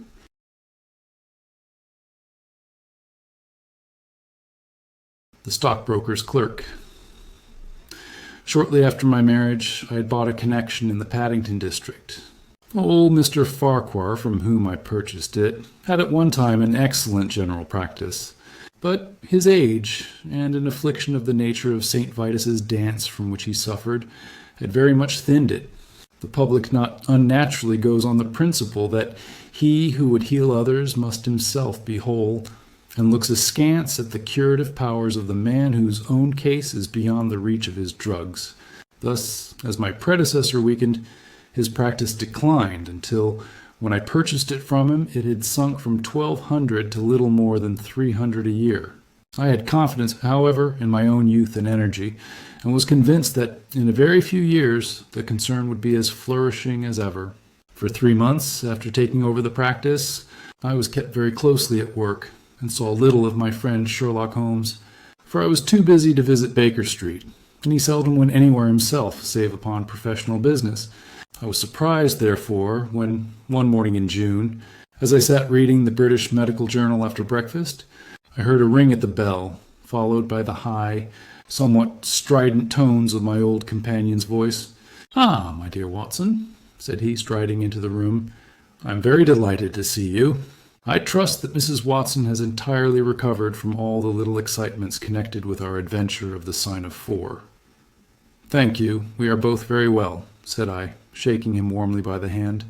"And I hope also," he continued, sitting down in the rocking chair, "that the cares of medical practice have not entirely obliterated the interest which you used to take in our little deductive problems." "On the contrary," I answered, "it was only last night that I was looking over my old notes and classifying some of our past results." "I trust that you don't consider your collection closed." "Not at all. I should wish nothing better than to have some more of such experiences." "Today, for example?" "Yes, today, if you like." "And as far off as Birmingham?" "Certainly, if you wish it." "And the practice?" "I do my neighbor's when he goes. He is always ready to work off the debt." "Ha! Nothing could be better," said Holmes, leaning back in his chair and looking keenly at me from under his half-closed lids. "I perceive that you have been unwell lately. Summer colds are always a little trying. I was confined to the house by a severe chill for 3 days last week. I thought, however, that I had cast off every trace of it." "So you have. You look remarkably robust. How, then, did you know of it?" "My dear fellow, you know my methods." "You deduced it, then?" "Certainly. And from what?" "From your slippers." I glanced down at the new patent leathers which I was wearing. "How on earth—" I began, but Holmes answered my question before it was asked. "Your slippers are new," he said. "You could not have had them for more than a few weeks. The soles that you are at this moment presenting to me are slightly scorched. For a moment I thought they might have got wet and been burned in the drying. But near the instep there's a small circular wafer of paper with the shopman's hieroglyphics upon it. Damp would, of course, have removed this. We had, then, been sitting with our feet outstretched to the fire, which a man would hardly do even in so wet a June as this if he were in his full health." Like all of Holmes's reasoning, the thing seemed simplicity itself when it was once explained. He read the thought upon my features, and his smile had a tinge of bitterness. "I am afraid that I would rather give myself away when I explain," said he. "Results without causes are much more impressive." "You are ready to come to Birmingham, then?" "Certainly. What is the case?" "You shall hear it all in the train. My client is outside in a four-wheeler." "Can you come at once?" "In an instant." I scribbled a note to my neighbor, rushed upstairs to explain the matter to my wife, and joined Holmes upon the doorstep. "Your neighbor is a doctor," said he, nodding at the brass plate. "Yes, he bought a practice as I did." "An old established one?" "Just the same as mine. Both have been ever since the houses were built." "Ah, then you got hold of the best of the two." "I think I did. But how do you know?" "By the steps, my boy. Yours are worn 3 inches deeper than his.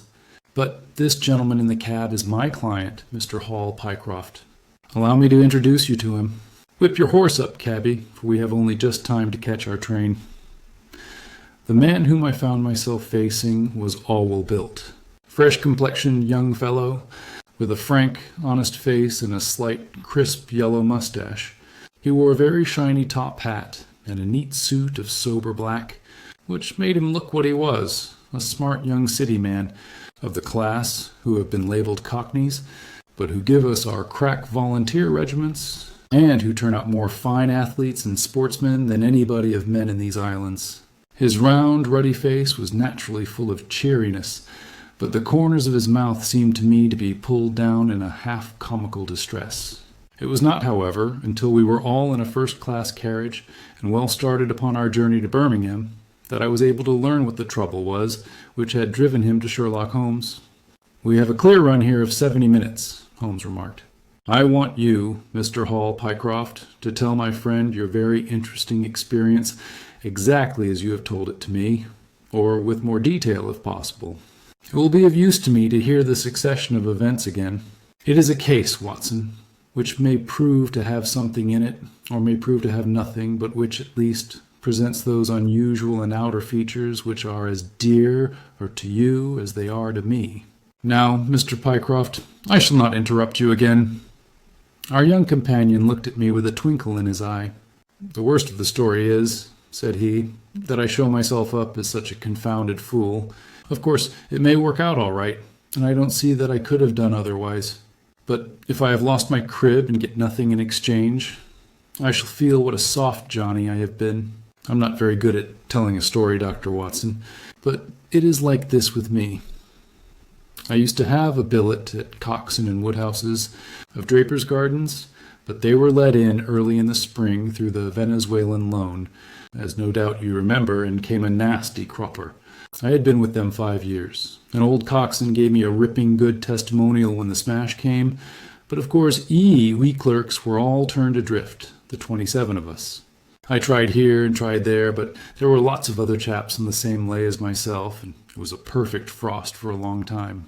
I had been taking £3 a week at Coxon's, and I had saved about 70 of them, but I soon worked my way through that and out at the other end. I was fairly at the end of my tether at last, and I could hardly find the stamps to answer the advertisements or the envelopes to stick them to. I had worn out my boots paddling up office stairs, and I seemed just as far from getting a billet as ever. At last I saw a vacancy at Mawson & Williams's, the great stockbroking firm in Lombard Street. I dare say E.C. is not much in your line, but I can tell you that this is about the richest house in London. The advertisement was to be answered by letter only. I sent in my testimonial and application, but without the least hope of getting it. Back came an answer by return, saying that if I would appear next Monday, I might take over my new duties at once, provided that my appearance was satisfactory. No one knows how these things work. Some people say that the manager just plunges his hand into the heap and takes the first that comes. Anyhow, it was my innings that time, and I don't ever wish to feel better pleased. The screw was £1 a week rise, and the duties just about the same as at Coxon's. And now I come to the queer part of the business. I was in the diggings out Hampstead Way, 17 Potter's Terrace. Well, I was sitting doing a smoke that very evening after I had been promised the appointment, when up came my landlady with a card which had Arthur Pinner, financial agent, printed upon it. I had never heard the name before, and could not imagine what he wanted with me. But, of course, I asked her to show him up. In he walked, a middle-sized, dark-haired, dark-eyed, black-bearded man, with a touch of the sheeny about his nose. He had a brisk kind of way with him and spoke sharply, like a man who knew the value of time. "Mr. Hall Pycroft, I believe," said he. "Yes, sir," I answered, pushing a chair towards him. "Lately engaged at Coxon and Woodhouse's?" "Yes, sir." "And now on the staff of Mawson's?" "Quite so." "Well," said he, "the fact is that I have heard some really extraordinary stories about your financial ability. You remember Parker, who used to be Coxon's manager? He can never say enough about it." Of course I was pleased to hear this. I had always been pretty sharp in the office, but I had never dreamed that I was talked about in the city in this fashion. "You have a good memory," said he. "Pretty fair," I answered modestly. "Have you kept in touch with the market while you have been out of work?" he asked. "Yes, I read the stock exchange list every morning." "Now that shows real application," he cried. "That is the way to prosper. You won't mind my testing you, will you? Let me see. How are Ayrshires? At 106 1/4 to 105 7/8. And New Zealand Consolidated? 104. And British Broken Hills? 7 to 7 6. Wonderful," he cried with his hands up. "This quite fits in with all that I had heard. My boy, you are very much too good to be a clerk at Mawson's." This outburst rather astonished me, as you can think. "Well," said I, "other people don't think quite so much of me as you seem to do, Mr. Pinner. I had a hard enough fight to get this berth, and I am very glad to have it." "Pooh, man, you should soar above it. You are not in your true sphere. Now, I'll tell you how it stands with me. What I have to offer is little enough when measured by your ability, but when compared with Mawson's, it's light to dark. Let me see. When do you go to Mawson's?" "On Monday." "Ha, ha. I think I would risk a little sporting flutter that You don't go there at all? Not go to Mawson's? No, sir.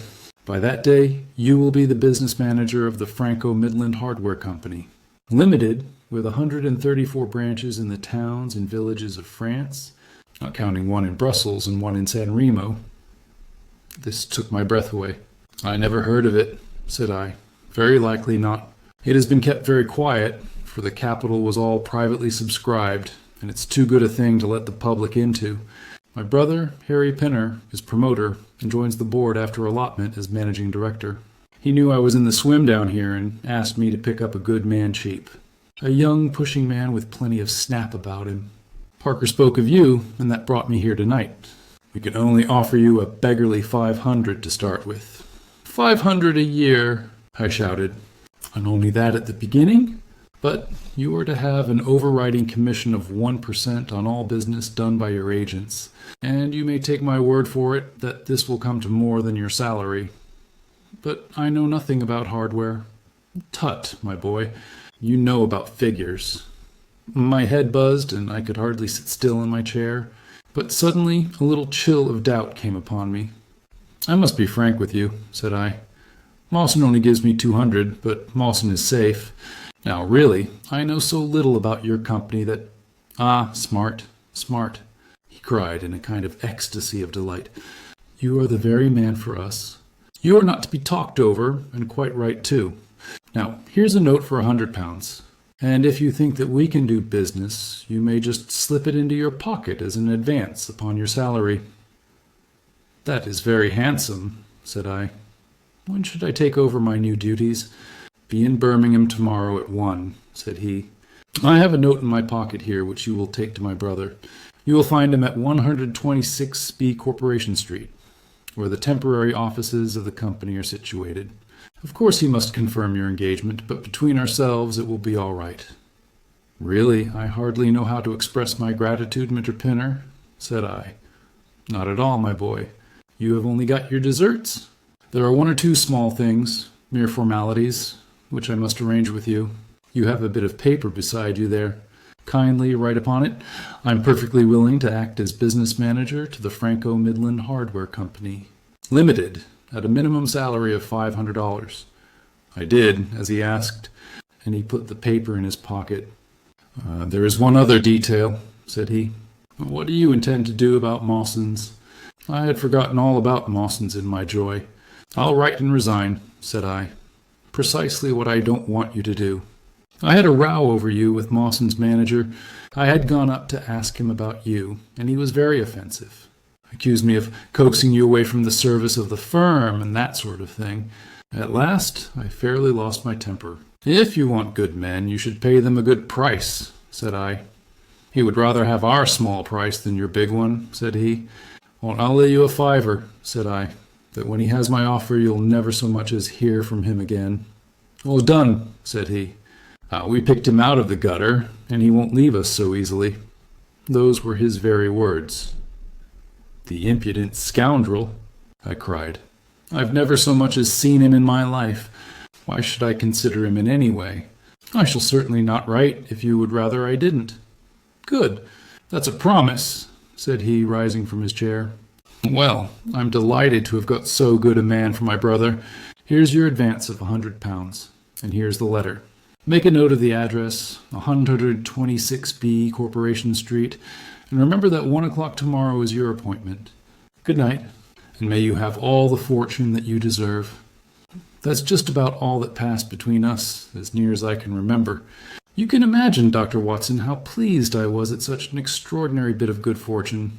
I sat up half the night hugging myself over it.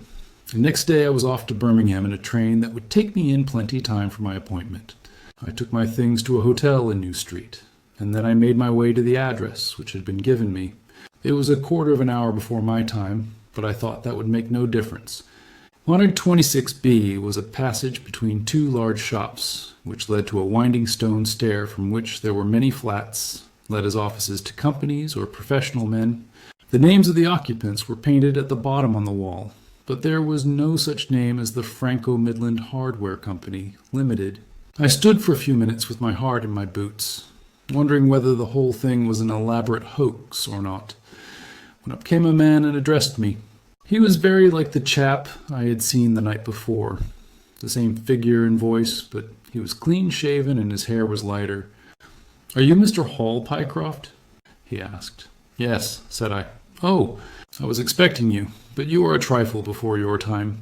I had a note from my brother this morning in which he sang your praises very loudly. I was just looking for the offices when you came. We have not got our name up yet, for we only secured these temporary premises last week. Come up with me, and we will talk the matter over." I followed him to the top of a very lofty stair, and there, right under the slates, were a couple of empty, dusty little rooms, uncarpeted and uncurtained, into which he led me. I had thought of a great office with shining tables and rows of clerks, such as I was used to, and I dare say I stared rather straight at the 2 deal chairs and 1 little table, which, with a ledger and a waste-paper basket, made up the whole furniture. "Don't be disheartened, Pycroft," said my new acquaintance, seeing the length of my face. "Rome was not built in a day, and we have lots of money at our backs, though we don't cut much dash yet in offices. Pray sit down and let me have your letter." I gave it to him, and he read it over very carefully. "You seem to have made a vast impression upon my brother Arthur," said he, "and I know that he is a pretty shrewd judge. Hugh swears by London, you know, and I by Birmingham, but this time I shall follow his advice. Pray consider yourself definitely engaged." "What are my duties?" I asked. "You will eventually manage the great depot in Paris, which will pour a flood of English crockery into the shops of 134 agents in France. The purchase will be completed in a week, and meanwhile you will remain in Birmingham and make yourself useful." "How?" For answer he took a big red book out of a drawer. "This is a directory of Paris," said he, "with the trades after the names of the people. I want you to take it home with you, and to mark off all the hardware sellers with their addresses. It would be of the greatest use to me to have them." "Surely there are classified lists," I suggested. "Not reliable ones. Their system is different from ours. Stick at it, and let me have the lists by Monday at 12. "Good day, Mr. Pycroft. If you continue to show zeal and intelligence, you will find the company a good master." I went back to the hotel with the big book under my arm, and with very conflicting feelings in my breast. On the one hand, I was definitely engaged and had £100 in my pocket. On the other, the look of the offices, the absence of name on the wall, and other of the points which would strike a businessman had left a bad impression as to the position of my employers. However, come what might, I had my money, so I settled down to my task. All Sunday I was kept hard at work, and yet by Monday I had only got as far as H. I went round to my employer, found him in the same dismantled kind of room, and was told to keep at it until Wednesday, and then come again. On Wednesday it was still unfinished, so I hammered away until Friday, that is, yesterday. Then I brought it round to Mr. Harry Pinner. "Thank you very much," said he. "I fear that I underrated the difficulty of the task. This list will be a very material assistance to me." "It took some time," said I. "And now," said he, "I want you to make a list of the furniture shops, for they all sell crockery." "Very good. And you can come up tomorrow evening at 7 and let me know how you are getting on. Don't overwork yourself. A couple of hours at Day's music hall in the evening would do you no harm after your labors." He laughed as he spoke, and I saw with a thrill that his second tooth upon the left-hand side had been very badly stuffed with gold. Sherlock Holmes rubbed his hands with delight, and I stared with astonishment at our client. "You may well look surprised, Dr. Watson, but it is this way," said he. "When I was speaking to the other chap in London at the time that he laughed at my not going to Mawson's, I happened to notice that his tooth was stuffed in this very identical fashion. The glint of the gold in each case caught my eye, you see. When I put that with the voice and figure being the same, and only those things altered which might be changed by a razor or a wig, I could not doubt that it was the same man. Of course you expect 2 brothers to be alike, but not that they should have the same tooth stuffed in the same way." He bowed me out, and I found myself in the street, hardly knowing whether I was on my head or my heels. Back I went to my hotel, put my head in a basin of cold water, and tried to think it out. Why had he sent me from London to Birmingham? Why had he got there before me? And why had he written a letter from himself to himself? It was altogether too much for me, and I could make no sense of it. And then suddenly it struck me that what was dark to me might be very light to Mr. Sherlock Holmes. I had just time to get up to town by the night train to see him this morning, and to bring you both back with me to Birmingham. There was a pause after the stockbroker's clerk had concluded his surprising experience. Then Sherlock Holmes cocked his eye at me, leaning back on the cushions with a pleased and yet critical face, like a connoisseur who has just taken his first sip of a Comet vintage. "Rather fine, Watson, is it not?" said he. "There are points in it which please me. I think that you will agree with me that an interview with Mr. Arthur Harry Pinner in the temporary offices of the Franco-Midland Hardware Company, Limited, would be a rather interesting experience for both of us." "But how can we do it?" I asked. "Oh, easily enough," said Hall Pycroft cheerily. "You are two friends of mine who are in want of a billet, and what could be more natural than that I should bring you both round to the managing director?" "Quite so, of course," said Holmes.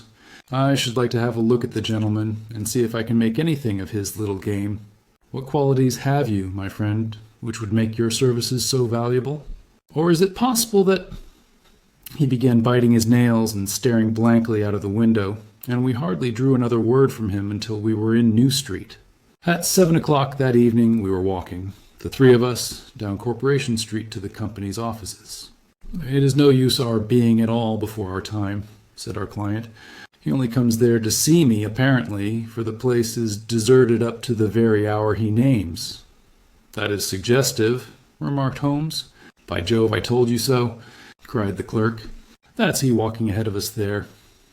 He pointed to a smallish, dark, well-dressed man who was bustling along the other side of the road. As we watched him, he looked across at a boy who was bawling out the latest edition of the evening paper, and running over among the cabs and buses, he bought one from him. Then, clutching it in his hand, he vanished through a doorway. "There he goes," cried Hall Pycroft. "These are the company's offices, into which he has gone. Come with me, and I'll fix it up as easily as possible." Following his lead, we ascended 5 stories until we found ourselves outside a half-open door at which our client tapped. A voice within bade us enter, and we entered a bare, unfurnished room such as Hall Pycroft had described. At the single table sat the man whom we had seen in the street, with his evening paper spread out in front of him, and as he looked up at us, it seemed to me that I had never looked upon a face which bore such marks of grief, and of something beyond grief, of a horror such as comes to few men in a lifetime. His brow glistened with perspiration, his cheeks were of the dull, dead white of a fish's belly, and his eyes were wild and staring. He looked at his clerk as though he failed to recognize him, and I could see by the astonishment depicted upon our conductor's face that this was by no means the usual appearance of his employer. "You look ill, Mr. Pinner," he exclaimed. "Yes, I am not very well," answered the other, making obvious efforts to pull himself together and licking his dry lips before he spoke. "Who are these gentlemen whom you have brought with you?" "One is Mr. Harris of Bermondsey, and the other is Mr. Price of this town," said our clerk glibly. "They are friends of mine and gentlemen of experience, but they have been out of a place for some little time, and they hoped that perhaps you might find an opening for them in the company's employment." Very possibly," cried Mr. Pinner with a ghastly smile. "Yes, I have no doubt that we shall be able to do something for you. What is your particular line, Mr. Harris?" "I am an accountant," said Holmes. "Ah, yes, we shall want something of the sort. And you, Mr. Price?" "A clerk," said I. "I have every hope that the company may accommodate you. I will let you know about it as soon as we come to any conclusion. And now I beg that you will go.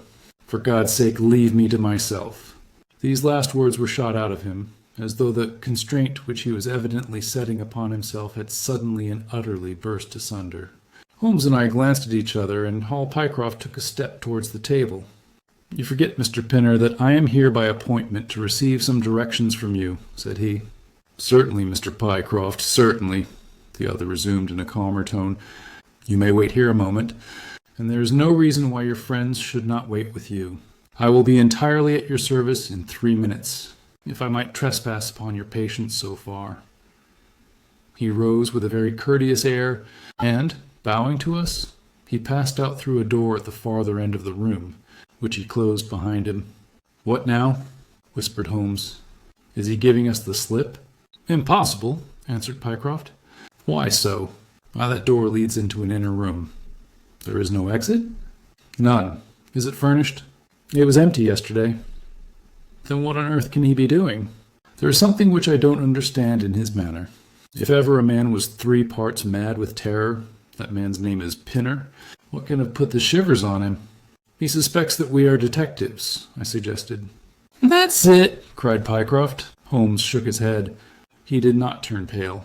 "He was pale when we entered the room," said he. "It is just possible that—" His words were interrupted by a sharp rat-tat from the direction of the inner door. "What the deuce is he knocking at his own door for?" cried the clerk. Again and much louder came the rat-tat-tat. We all gazed expectantly at the closed door. Glancing at Holmes, I saw his face turn rigid, and he leaned forward in intense excitement. Then suddenly came a low, gargling sound, and a brisk drumming upon woodwork. Holmes sprang frantically across the room and pushed at the door. It was fastened on the inner side.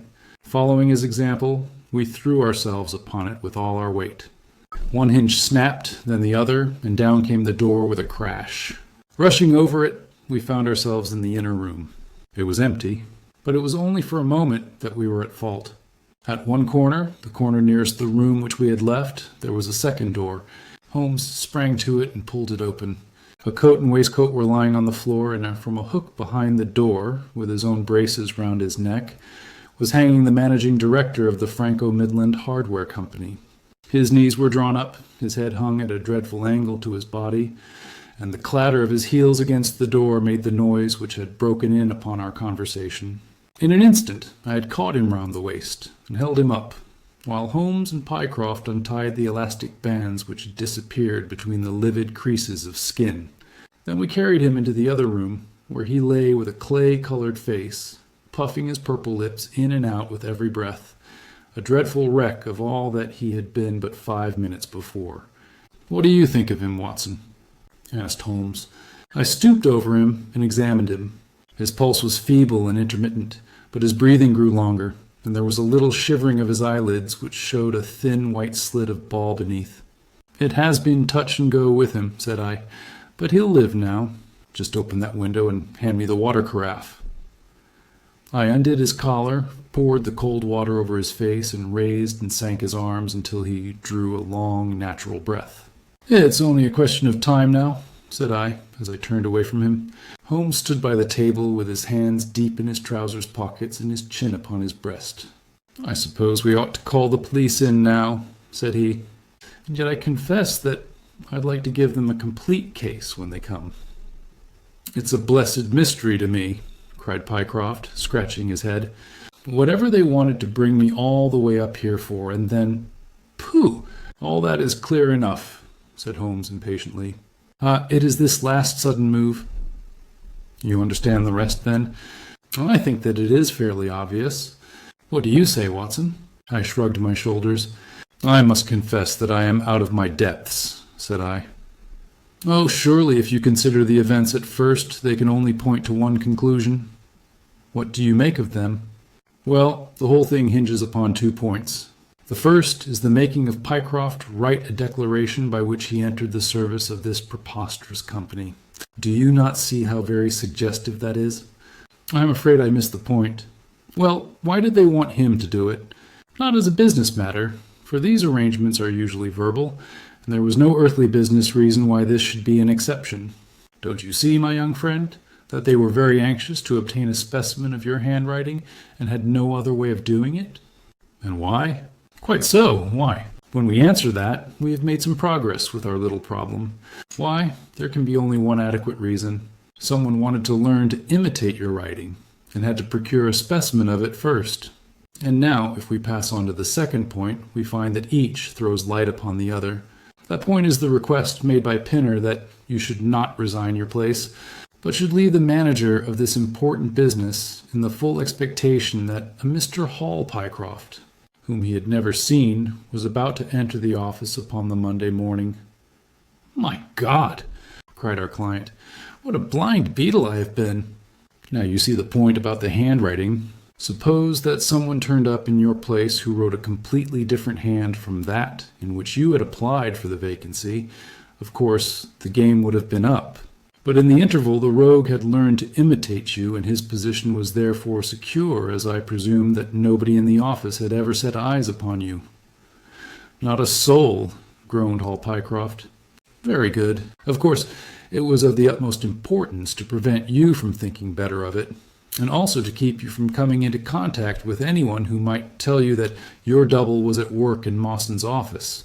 Therefore they gave you a handsome advance on your salary and ran you off to the Midlands, where they gave you enough work to do to prevent your going to London, where you might have burst their little game up. That is all plain enough. But why should this man pretend to be his own brother? Oh, well, that is pretty clear also. There are evidently only two of them in it. The other is impersonating you at the office. This one acted as your engager, and then found that he could not find you an employer without admitting a third person into his plot. That he was most unwilling to do. He changed his appearance as far as he could, and trusted that the likeness, which you could not fail to observe, would be put down to a family resemblance. But for the happy chance of the gold stuffing, your suspicions would probably never have been aroused." Hall Pycroft shook his clenched hands in the air. "Good Lord," he cried, "while I have been fooled in this way, what has this other Hall Pycroft been doing at Mawson's? What should we do, Mr. Holmes? Tell me what to do."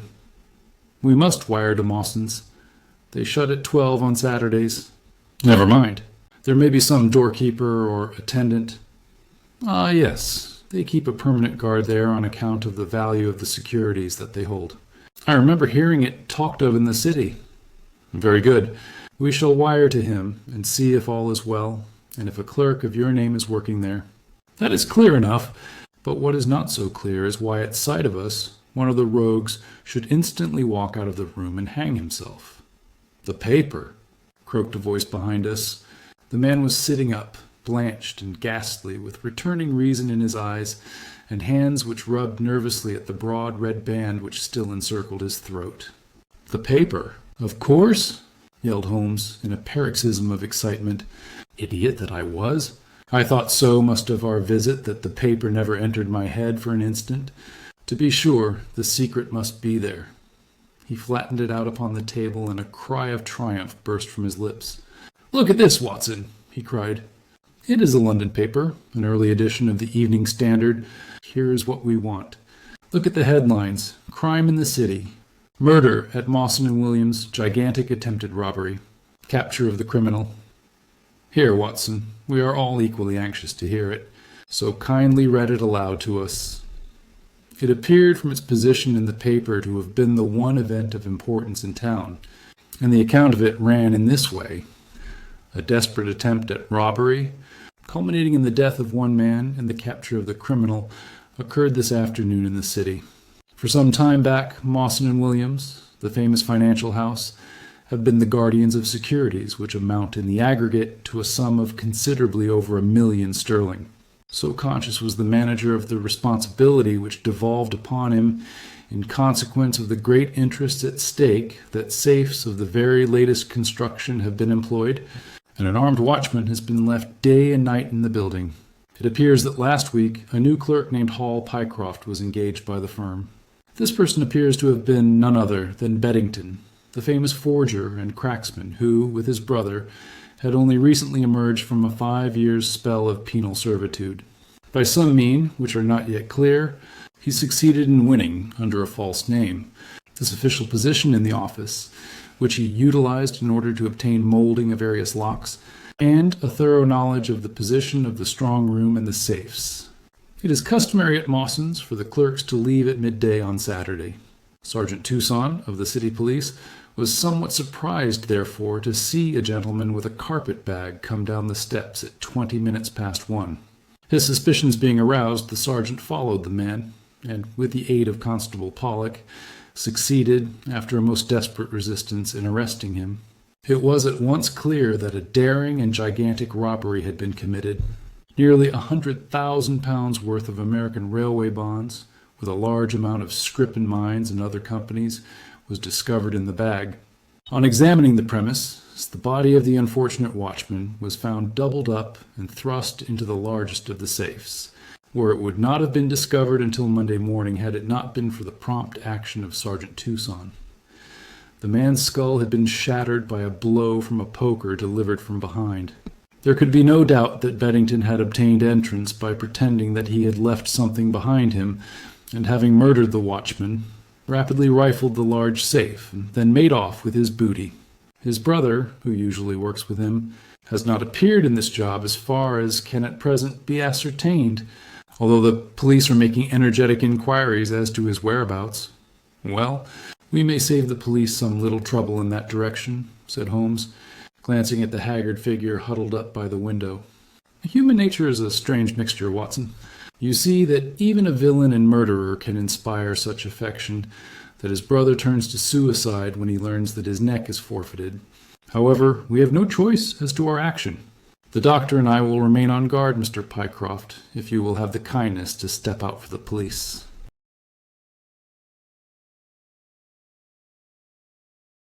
The Gloria Scott.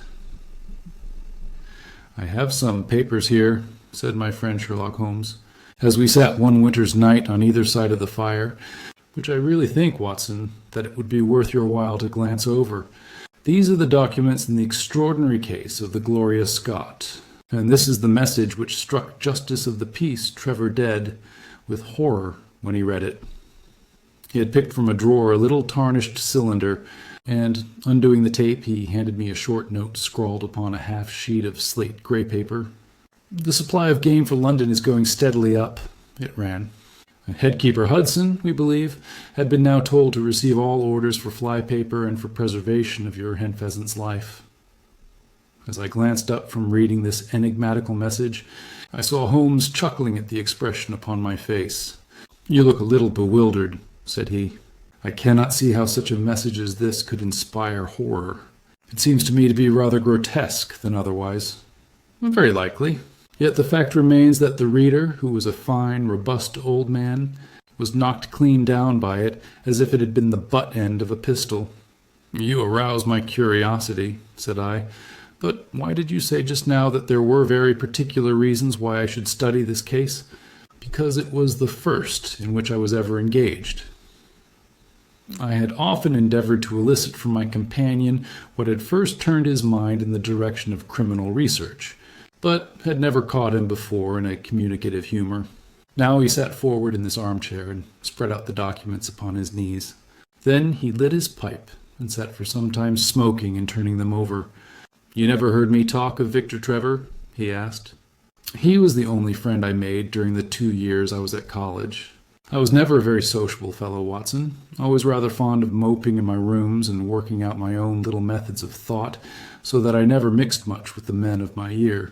Bar fencing and boxing, I had few athletic tastes, and then my line of study was quite distinct from that of the other fellows, so that we had no points of contact at all.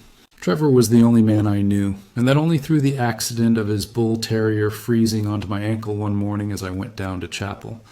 It was a prosaic way of forming a friendship, but it was effective. I was laid by the heels for 10 days, but Trevor used to come in to inquire after me. At first, it was only a minute's chat, but soon his visits lengthened, and before the end of the term we were close friends.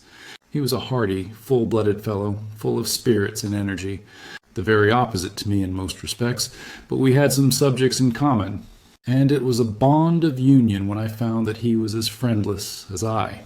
Finally, he invited me down to his father's place at Donnithorpe in Norfolk, and I accepted his hospitality for a month of the long vacation. Old Trevor was evidently a man of some wealth and consideration, a J.P. and a landed proprietor. Donnithorpe is a little hamlet just to the north of Langmere, in the country of the Broads. The house was an old-fashioned, wide-spread, oak-beamed brick building with a fine lime-lined avenue leading up to it. There was excellent wild duck shooting in the fens, remarkably good fishing, a small but select library, taken over, as I understood, from a former occupant and a tolerable cook, so that he would be a fastidious man who could not put in a pleasant month there. Trevor Sr. was a widower, and my friend his only son. There had been a daughter, I heard, but she had died of diphtheria while on a visit to Birmingham. The father interested me extremely. He was a man of little culture, but with a considerable amount of rude strength, both physically and mentally. He knew hardly any books, but he had traveled far, had seen much of the world, and had remembered all that he had learned.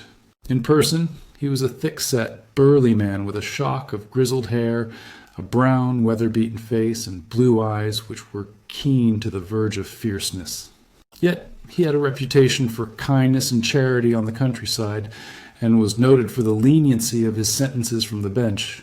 One evening, shortly after my arrival, we were sitting over a glass of port after dinner, when young Trevor began to talk about those habits of observation and inference which I had already formed into a system, although I had not yet appreciated the part which they were to play in my life. The old man evidently thought that his son was exaggerating in his description of one or two trivial feats which I had performed. "Come now, Mr. Holmes," said he, laughing good-humoredly. "I am an excellent subject if you can deduce anything from me." "I fear there is not very much," I answered. "I might suggest that you have gone about in fear of some personal attack with the last 12-month. The laugh faded from his lips, and he stared at me in great surprise. "Well, that's true enough," said he. "You know, Victor," turning to his son, "when we broke up that poaching gang, they swore to knife us, and Sir Edward Hawley has actually been attacked. I've always been on my guard since then, though I have no idea how you know it." "You have a very handsome stick," I answered. "By the inscription, I observed that you had not had it more than a year, but you have taken some pains to bore the head of it and pour melted lead into the hole so as to make it a formidable weapon. I argued that you would not take such precautions unless you had some danger to fear." "Anything else?" he asked, smiling. "You have boxed a good deal in your youth." "Right again. How did you know it? Is my nose knocked a little out of the straight?" "No," said I. "It is your ears. They have the peculiar flattening and thickening which marks the boxing man." "Anything else?" "You have done a good deal of digging by your callosities." "Made all my money at the gold fields." "You have been in New Zealand." "Right again." "You have visited Japan." "Quite true." "And you have been most intimately associated with one whose initials were J.A., and whom you afterwards were eager to entirely forget." Mr. Trevor stood slowly up, fixed his large blue eyes upon me with a strange wild stare, and then pitched forward, with his face among the nutshells which strewed the cloth, in a dead faint. You can imagine, Watson, how shocked both his son and I were. His attack did not last long, however, for when we undid his collar and sprinkled the water from one of the finger-glasses over his face, he gave a gasp or two and sat up. "Ah, boys," said he, forcing a smile, "I hope I haven't frightened you. Strong as I look, there is a weak place in my heart, and it does not take much to knock me over. I don't know how you manage this, Mr. Holmes, but it seems to me that all the detectives of fact and of fancy would be children in your hands. That's your line of life, sir, and you may take the word of a man who has seen something of the world."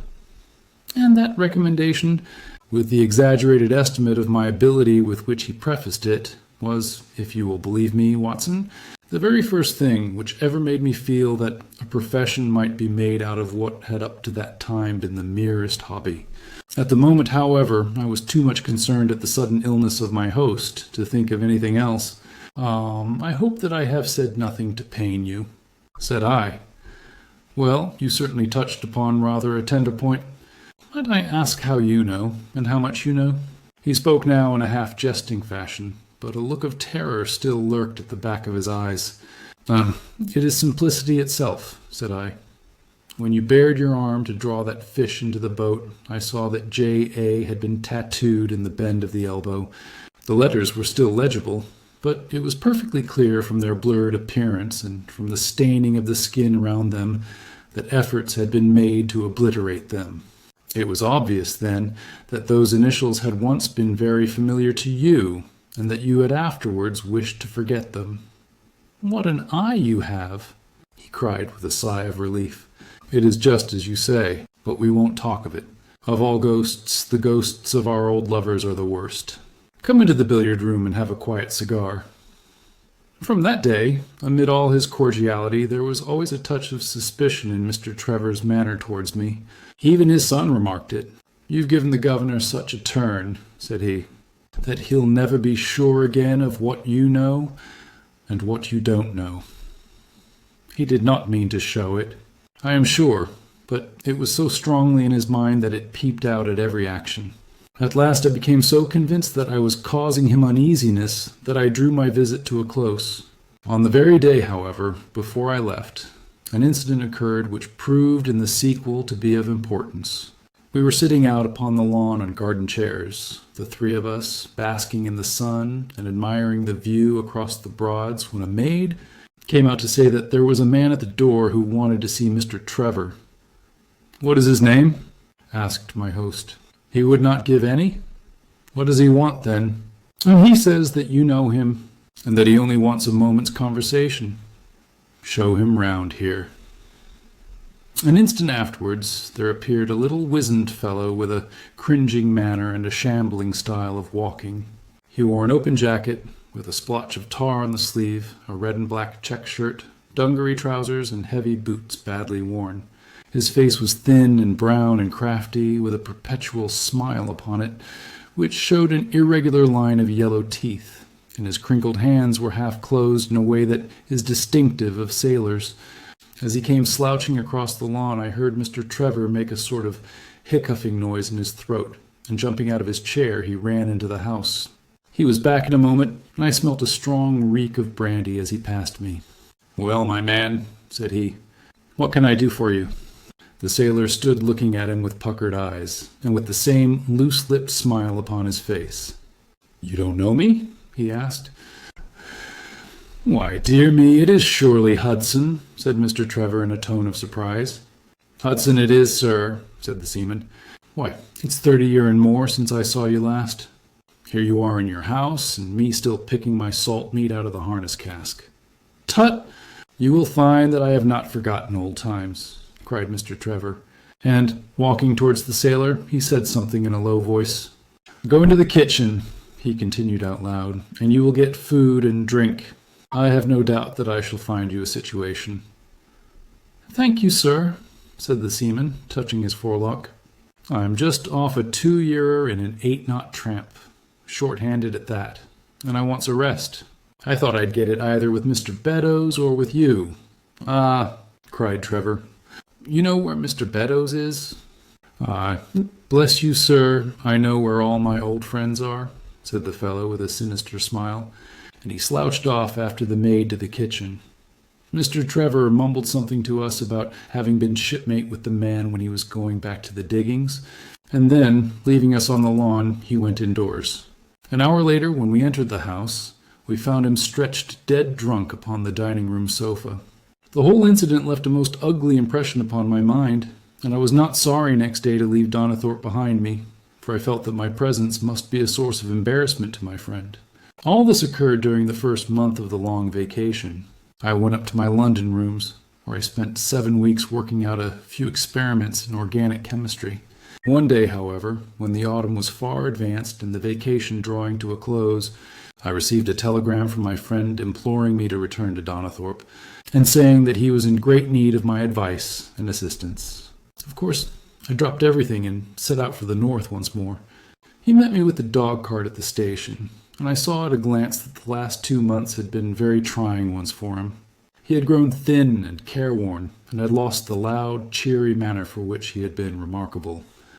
"The governor is dying," were the first words he said. "Impossible!" I cried. "What is the matter?" "Apoplexy. Nervous shock. He's been on the verge all day. I doubt if we shall find him alive." I was, as you may think, Watson, horrified at this unexpected news. "Why, what has caused it?" I asked. "Ah, that is the point. Jump in and we can talk it over while we drive. You remember that fellow who came upon the evening before you left us?" "Oh, perfectly." "Do you know who it was that we let into the house that day?" I have no idea. "It was the devil, Holmes," he cried. I stared at him in astonishment. Yes, it was the devil himself. We have not had a peaceful hour since, not one. The governor has never held up his head from that evening, and now the life has been crushed out of him and his heart broken, all through this accursed Hudson. What power had he then? Ah, that is what I would give so much to know. The kindly, charitable, good old governor, how could he have fallen into the clutches of such a ruffian? But I am so glad that you have come, Holmes. I trust very much to your judgment and discretion, and I know that you will advise me for the best. We were dashing along the smooth white country road, with the long stretch of the Broads in front of us glimmering in the red light of the setting sun. From a grove upon our left I could already see the high chimneys and the flagstaff which marked the squire's dwelling. "My father made the fellow gardener," said my companion, "and then, as that did not satisfy him, he was promoted to be butler. The house seemed to be at his mercy, and he wandered about and did what he chose in it. The maids complained of his drunken habits and his vile language. The dad raised their wages all round to recompense them for the annoyance. The fellow would take the boat and my father's best gun and treat himself to little shooting trips. And all this with such a sneering, leering, insolent face that I would have knocked him down 20 times over if he had been a man of my own age. I tell you, Holmes, I have had to keep a tight hold upon myself all this time, and now I am asking myself whether, if I had let myself go a little more, I might not have been a wiser man. Well, matters went from bad to worse with us, and this animal, Hudson, became more and more intrusive, until at last, on making some insolent reply to my father in my presence one day, I took him by the shoulders and turned him out of the room. He slunk away with a livid face and 2 venomous eyes which uttered more threats than his tongue could do. I don't know what passed between the poor dad and him after that, but the dad came to me next day and asked me whether I would mind apologizing to Hudson. I refused, as you can imagine, and asked my father how he could allow such a wretch to take such liberties with himself and his household. "Ah, my boy," said he, "it is all very well to talk, but you don't know how I'm placed. But you shall know, Victor. I'll see that you shall know, come what may. You wouldn't believe harm of your poor old father, would you, lad? He was very much moved, and shut himself up in the study all day, where I could see through the window that he was writing busily. That evening there came what seemed to me to be a grand release, for Hudson told us that he was going to leave us. He walked into the dining room as we sat after dinner, and announced his intention in the thick voice of a half-drunken man. "I've had enough of Norfolk," said he. "I'll run down to Mr. Beddoes in Hampshire. He'll be as glad to see me as you were, I dare say. You're not going away in any kind of spirit, Hudson, I hope," said my father, with a tameness which made my blood boil. "I've not had my apology," said he sulkily, glancing in my direction. "Victor, you will acknowledge that you have used this worthy fellow rather roughly," said the dad, turning to me. "On the contrary, I think that we have both shown extraordinary patience towards him," I answered. "Oh, you do you?" he snarls. "Very good, mate. We'll see about that."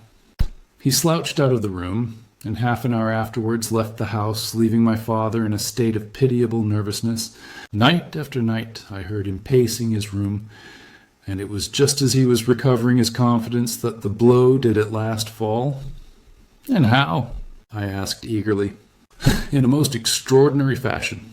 A letter arrived from my father yesterday evening, bearing the Fordingbridge postmark. My father read it, clapped both his hands to his head, and began running round the room in little circles like a man who has been driven out of his senses. When I at last drew him down onto the sofa, his mouth and eyelids were all puckered on one side, and I saw that he had a stroke. Dr. Fordham came over at once. We put him to bed, but the paralysis has spread. He has shown no sign of returning consciousness, and I think that we shall hardly find him alive." "You horrify me, Trevor," I cried. "What then could have been in this letter to cause so dreadful a result?" "Nothing. There lies the inexplicable part of it. The message was absurd and trivial." "Oh, my God, it is as I feared." As he spoke, we came round the curve of the avenue and saw in the fading light that every blind in the house had been drawn down. As we dashed up to the door, my friend's face convulsed with grief, a gentleman in black emerged from it. When did it happen, Doctor? Asked Trevor, almost immediately after you left. Did he recover consciousness? For an instant before the end.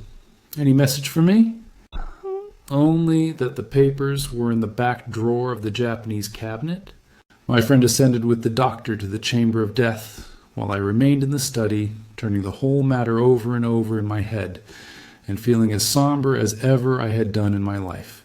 What was the past of this Trevor, pugilist, traveler, and gold digger, and how had he placed himself in the power of this acid-faced seaman? Why, too, should he faint at an allusion to the half-effaced initials upon his arm, and die of fright when he had a letter from Fordingham? Then I remembered that Fordingham was in Hampshire, and that this Mr. Beddoes, whom the seaman had gone to visit, and presumably to blackmail, had also been mentioned as living in Hampshire.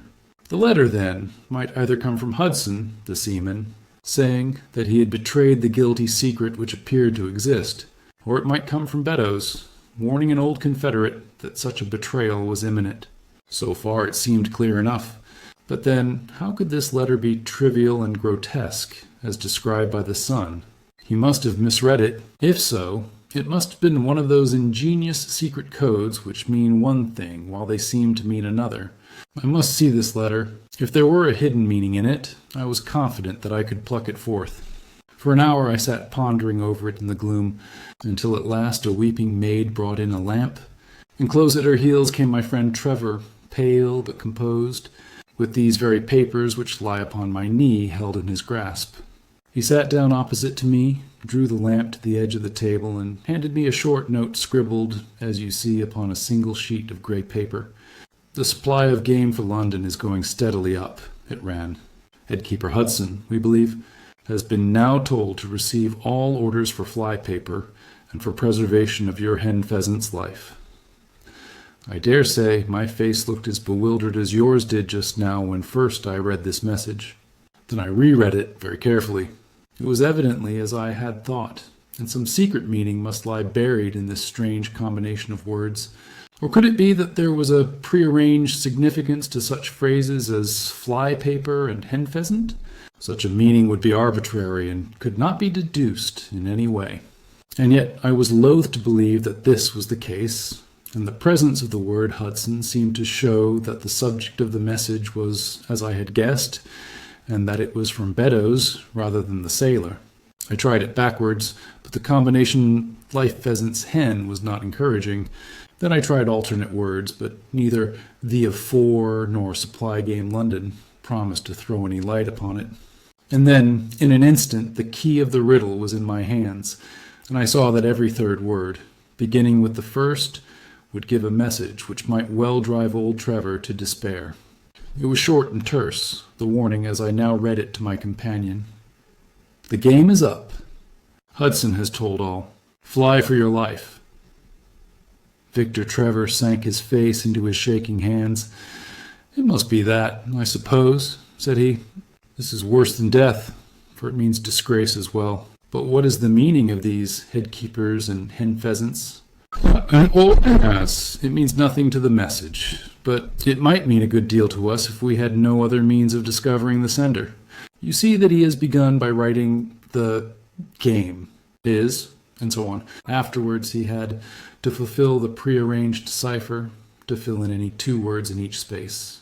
He would naturally use the first words which came to his mind, and if there were so many which referred to sport among them, you may be tolerably sure that he is either an ardent shot or interested in breeding. Do you know anything of this, Beddoes?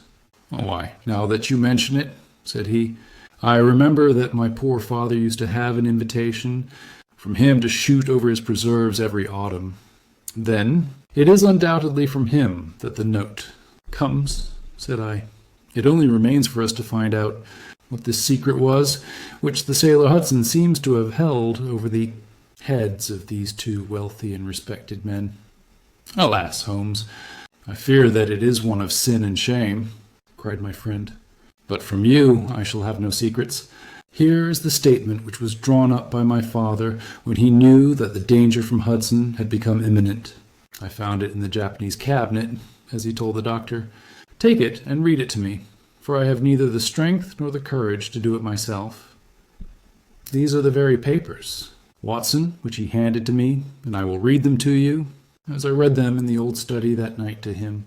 They are endorsed outside, as you see, some particulars of the voyage of the bark Gloria Scott, from her leaving Falmouth on the 8th October 1855 to her destruction in Latin 1520, W. long 2514 on November 6th.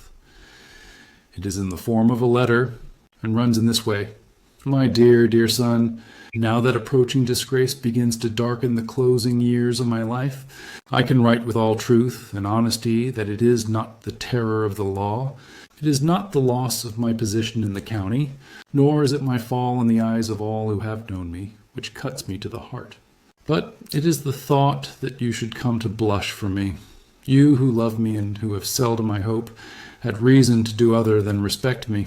But if the blow falls, which is forever hanging over me, then I should wish you to read this, that you may know straight from me how far I have been to blame.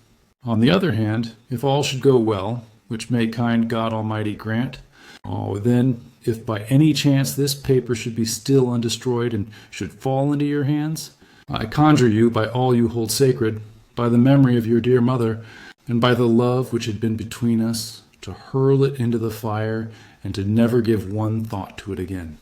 If then your eye goes on to read this line, I know that I shall already have been exposed and dragged from my home, or, as is more likely, for you know that my heart is weak, by lying with my tongue sealed forever in death.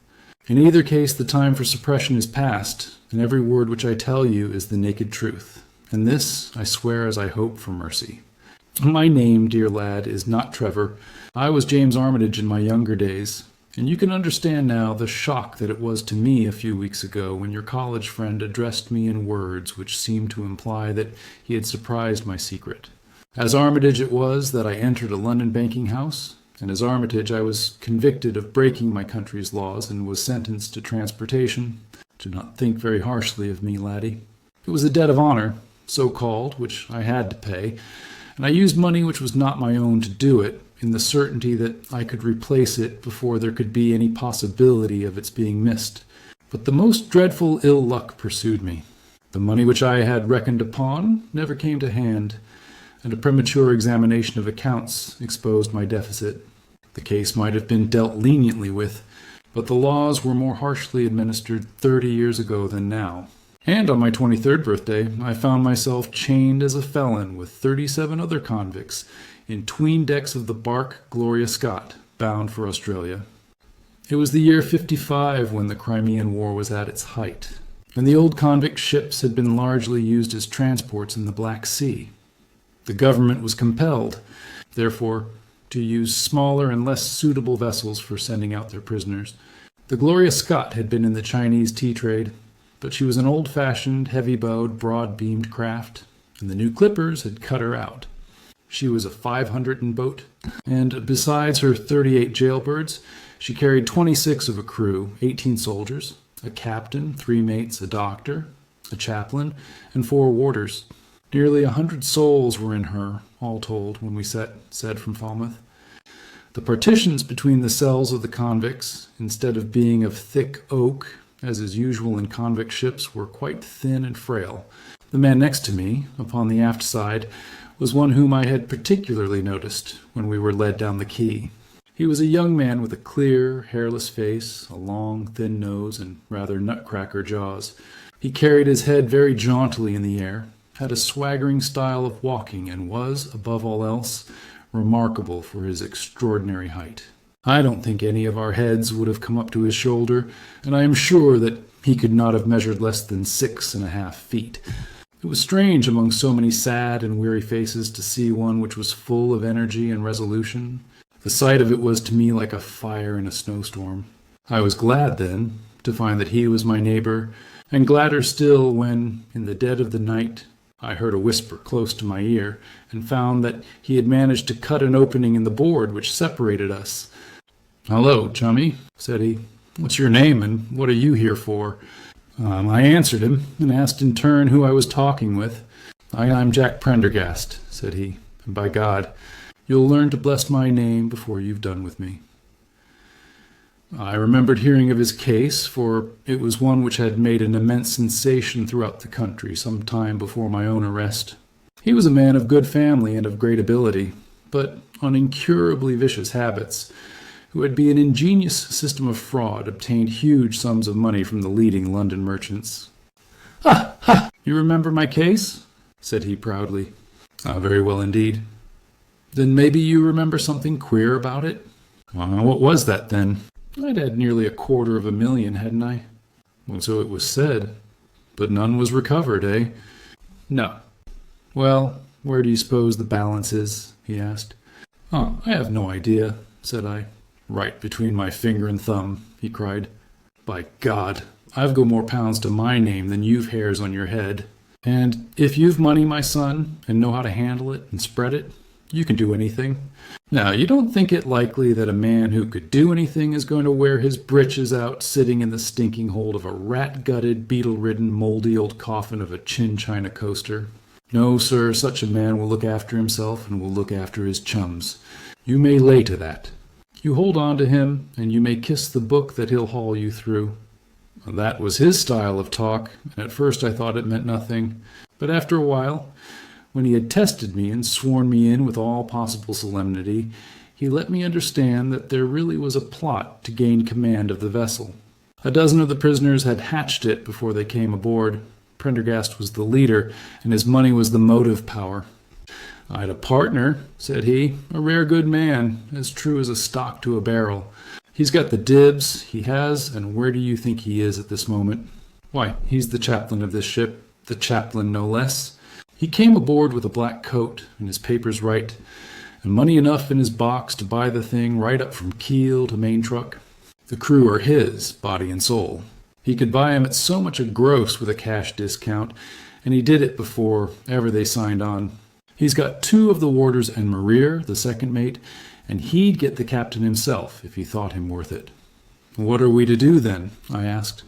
"Oh, what do you think?" said he. "And we'll make the coats of some of these soldiers redder than ever the tailor did." "But they are armed," said I. "And so shall we be, my boy. There's a brace of pistols for every mother's son of us, and if we can't carry this ship with the crew at our back, it's time we were all sent to a young Mrs. boarding school. You speak to your mate upon the left tonight, and see if he is to be trusted." I did so, and found my other neighbor to be a young fellow in much the same position as myself, whose crime had been forgery. His name was Evans, but he afterwards changed it, like myself, and he is now a rich and prosperous man in the south of England. He was ready enough to join the conspiracy, as the only means of saving ourselves, and before we had crossed the bay there were only 2 of the prisoners who were not in the secret. One of these was of weak mind, and we did not dare to trust him, and the other was suffering from jaundice and could not be of any use to us. From the beginning, there was really nothing to prevent us from taking possession of the ship. The crew were a set of ruffians, specially picked for the job. The sham chaplain came into our cells to exhort us, carrying a black bag, supposed to be full of tracts. And so often did he come that by the 3rd day we had each stowed away at the foot of our beds a file, a brace of pistols, a pound of powder, and 20 slugs. 2 of the warders were agents of Prendergast, and the second mate was his right-hand man. The captain, the 2 mates, 2 warders, Lieutenant Martin, his 18 soldiers, and the doctor were all that we had against us. Yet, safe as it was, we determined to neglect no precaution, and to make our attack suddenly by night. It came, however, more quickly than we expected, and in this way. One evening, about the 3rd week after our start, the doctor had come down to see one of the prisoners who was ill, and putting his hand down on the bottom of his bunk, he felt the outline of the pistols. If he had been silent, he might have blown the whole thing, but he was a nervous little chap, so he gave a cry of surprise and turned so pale that the man knew what was up in an instant and seized him. He was gagged before he could give the alarm and tied down upon the bed. He had unlocked the door that led to the deck, and we were through it in a rush. The 2 sentries were shot down, and so was a corporal who came running to see what was the matter. There were 2 more soldiers at the door of the stateroom, and their muskets seemed not to be loaded, for they never fired upon us, and they were shot while trying to fix their bayonets. Then we rushed on into the captain's cabin, but as we pushed open the door, there was an explosion from within, and there he lay with his brains smeared over the chart of the Atlantic, which was pinned upon the table, while the chaplain stood with a smoking pistol in his hand at his elbow. The two mates had both been seized by the crew, and the whole business seemed to be settled. The stateroom was next the cabin, and we flocked in there and flopped down on the settees, all speaking together, for we were just mad with the feeling that we were free once more. There were lockers all round, and Wilson, the sham chaplain, knocked one of them in and pulled out a dozen of brown sherry. We cracked off the necks of the bottles, poured the stuff out into tumblers, and were just tossing them off, when, in an instant without warning, there came the roar of muskets in our ears, and the saloon was so full of smoke that we could not see across the table. When it cleared again, the place was a shambles. Wilson and 8 others were wriggling on the top of each other on the floor, and the blood and the brown sherry on that table turned me sick now when I think of it. We were so cowed by the sight that I think we should have given the job up, if it had not been for Prendergast. He bellowed like a bull and rushed for the door with all that were left alive at his heels. Out we ran, and there on the poop were the lieutenant and 10 of his men. The swing skylights above the saloon table had been a bit open, and they had fired on us through the slit. We got on them before they could load, and they stood to it like men. But we had the upper hand of them, and in 5 minutes it was all over. My God, was there ever a slaughterhouse like that ship? Prendergast was like a raging devil, and he picked the soldiers up as if they had been children and threw them overboard alive or dead. There was one sergeant that was horribly wounded, and yet kept on swimming for a surprising time, until someone in mercy blew out his brains. When the fighting was over, there was no one left of our enemies except just the warders, the mates, and the doctor. It was over them that the great quarrel arose. There were many of us who were glad enough to win back our freedom, and yet who had no wish to have murder on our souls. It was one thing to knock the soldiers over with their muskets in their hands, and it was another to stand by while men were being killed in cold blood. 8 of us, 5 convicts and 3 sailors, said that we would not see it done. But there was no moving Prendergast and those who were with him. Our only chance of safety lay in making a clean job of it, said he, and he would not leave a tongue with power to wag in a witness box. It nearly came to our sharing the fate of the prisoners. But at last he said that if we wished, we might take a boat and go. We jumped at the offer, for we were already sick of these bloodthirsty doings, and we saw that there would be worse before it was done. We were given a suit of sailor togs each, a barrel of water, 2 casks, one of junk and one of biscuits, and a compass. Prendergast threw us over a chart, told us that we were shipwrecked mariners whose ship had foundered in latitude 15 hours and long, 25 tours west, and then cut the painter and let us go. And now I come to the most surprising part of my story, my dear son. The seamen had hauled the foreyard aback during the rising, but now as we left them they brought it square again, and as there was a light wind from the north and east, the bark began to draw slowly away from us. Our boat lay, rising and falling, upon the long, smooth rollers, and Evans and I, who were the most educated of the party, were sitting in the sheets, working out our position and planning what coast we should make for. It was a nice question, for the Cape de Verds were about 500 miles to the north of us, and the African coast about 700 to the east.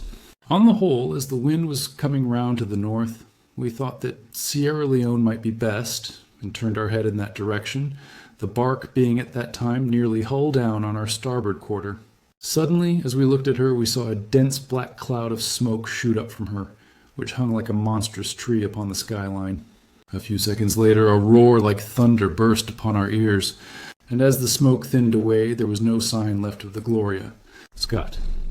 In an instant, we swept the boat's head round, again and pulled with all our strength for the place where the haze still trailing over the water marked the scene of this catastrophe. It was a long hour before we reached it, and at first we feared that we had come too late to save anyone. A splintered boat and a number of crates and fragments of spars, rising and falling on the waves, showed us where the vessel had foundered. But there was no sign of life, and we had turned away in despair when we heard a cry for help and saw at some distance a piece of wreckage with a man lying stretched across it. When we pulled him aboard the boat, he proved to be a young seaman of the name of Hudson, who was so burned and exhausted that he could give us no account of what had happened until the following morning.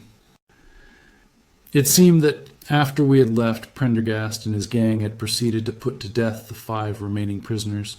The 2 warders had been shot and thrown overboard, and so also had the 3rd mate. Prendergast then descended into the 'tween decks, and with his own hands cut the throat of the unfortunate surgeon. There only remained the 1st mate, who was a bold and active man. When he saw the convict approaching him with a bloody knife in his hand, he kicked off his bonds, which he had somehow contrived to loosen, and rushing down the deck, he plunged into the afterhold. A dozen convicts, who descended with their pistols in search of him, found 324 him with a matchbox in his hand seated beside an open powder barrel, which was one of 100 carried on board, and swearing that he would blow all hands up if he were in any way molested. An instant later, the explosion occurred, though Hudson thought it was caused by the misdirected bullet of one of the convicts rather than the mate's match. Be the cause what I may, it was the end of the Gloria Scott and of the rabble who held command of her. Such, in a few words, my dear boy, is the history of this terrible business in which I was involved. Next day, we were picked up by the brig Hotspur, bound for Australia, whose captain found no difficulty in believing that we were the survivors of a passenger ship which had foundered. The transport ship Gloria Scott was set down by the Admiralty as being lost at sea, and no word has ever leaked out as to her true fate. After an excellent voyage, the Hotspur landed us at Sydney, where Evans and I changed our names and made our way to the diggings, where, among the crowds who were gathered from all nations, we had no difficulty in losing our former identities. The rest I need not relate. We prospered, we traveled, we came back as rich colonials to England, and we bought country estates. For more than 20 years we have led peaceful and useful lives, and we hoped that our past was forever buried. Imagine, then, my feelings when in the seaman who came to us I recognized instantly the man who had been picked off the wreck. He had tracked us down somehow, and had set himself to live upon our fears. You will understand now how it was that I strove to keep the peace with him, and you will in some measure sympathize with me in the fears which fill me, now that he has gone from me to his other victim with threats upon his tongue. Underneath is written in a hand so shaky as to be hardly legible. Beddoes writes in cipher to say H has told all. Sweet Lord, have mercy on our souls. But that was the narrative which I read that night to young Trevor, and I think, Watson, that under the circumstances it was a dramatic one. The good fellow was heartbroken at it, and went out to the Terai tea planting, where I hear that he is doing well. As to the sailor and Beddoes, neither of them was ever heard of again after that day on which the letter of warning was written. They both disappeared utterly and completely. No complaint had been lodged with the police, so that Beddoes had mistaken a threat for a deed. Hudson had been seen lurking about, and it was believed by the police that he had done away with Beddoes and had fled. For myself, I believe that the truth was exactly the opposite. I think that it is most probable that Beddoes, pushed to desperation and believing himself to have been already betrayed, had revenged himself upon Hudson, and had fled from the country with as much money as he could lay his hands on. Those are the facts of the case, Doctor, and if they are of any use to your collection, I am sure that they are very heartily at your service.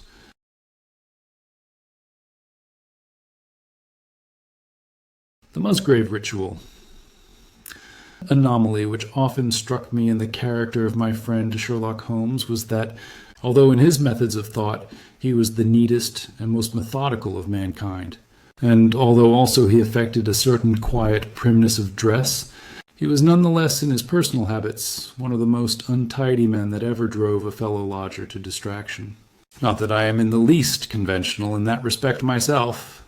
The rough-and-tumble work in Afghanistan, coming on the top of a natural bohemianism of disposition, has made me rather more lax than befits a medical man. But with me there is a limit, and when I find a man who keeps his cigars in the coal scuttle, his tobacco in the toe end of a Persian slipper, and his unanswered correspondence transfixed by a jackknife into the very center of his wooden mantelpiece, then I begin to give myself virtuous airs. I have always held, too, that pistol practice should be distinctly an open-air pastime, And when Holmes, in one of his queer humors, would sit in an armchair with his hair trigger and 100 boxer cartridges, and proceed to adorn the opposite wall with a patriotic VR done in bullet pox, I felt strongly that neither the atmosphere nor the appearance of our room was improved by it. Our chambers were always full of chemicals and of criminal relics, which had a way of wandering into unlikely positions, and of turning up in the butter dish or in even less desirable places.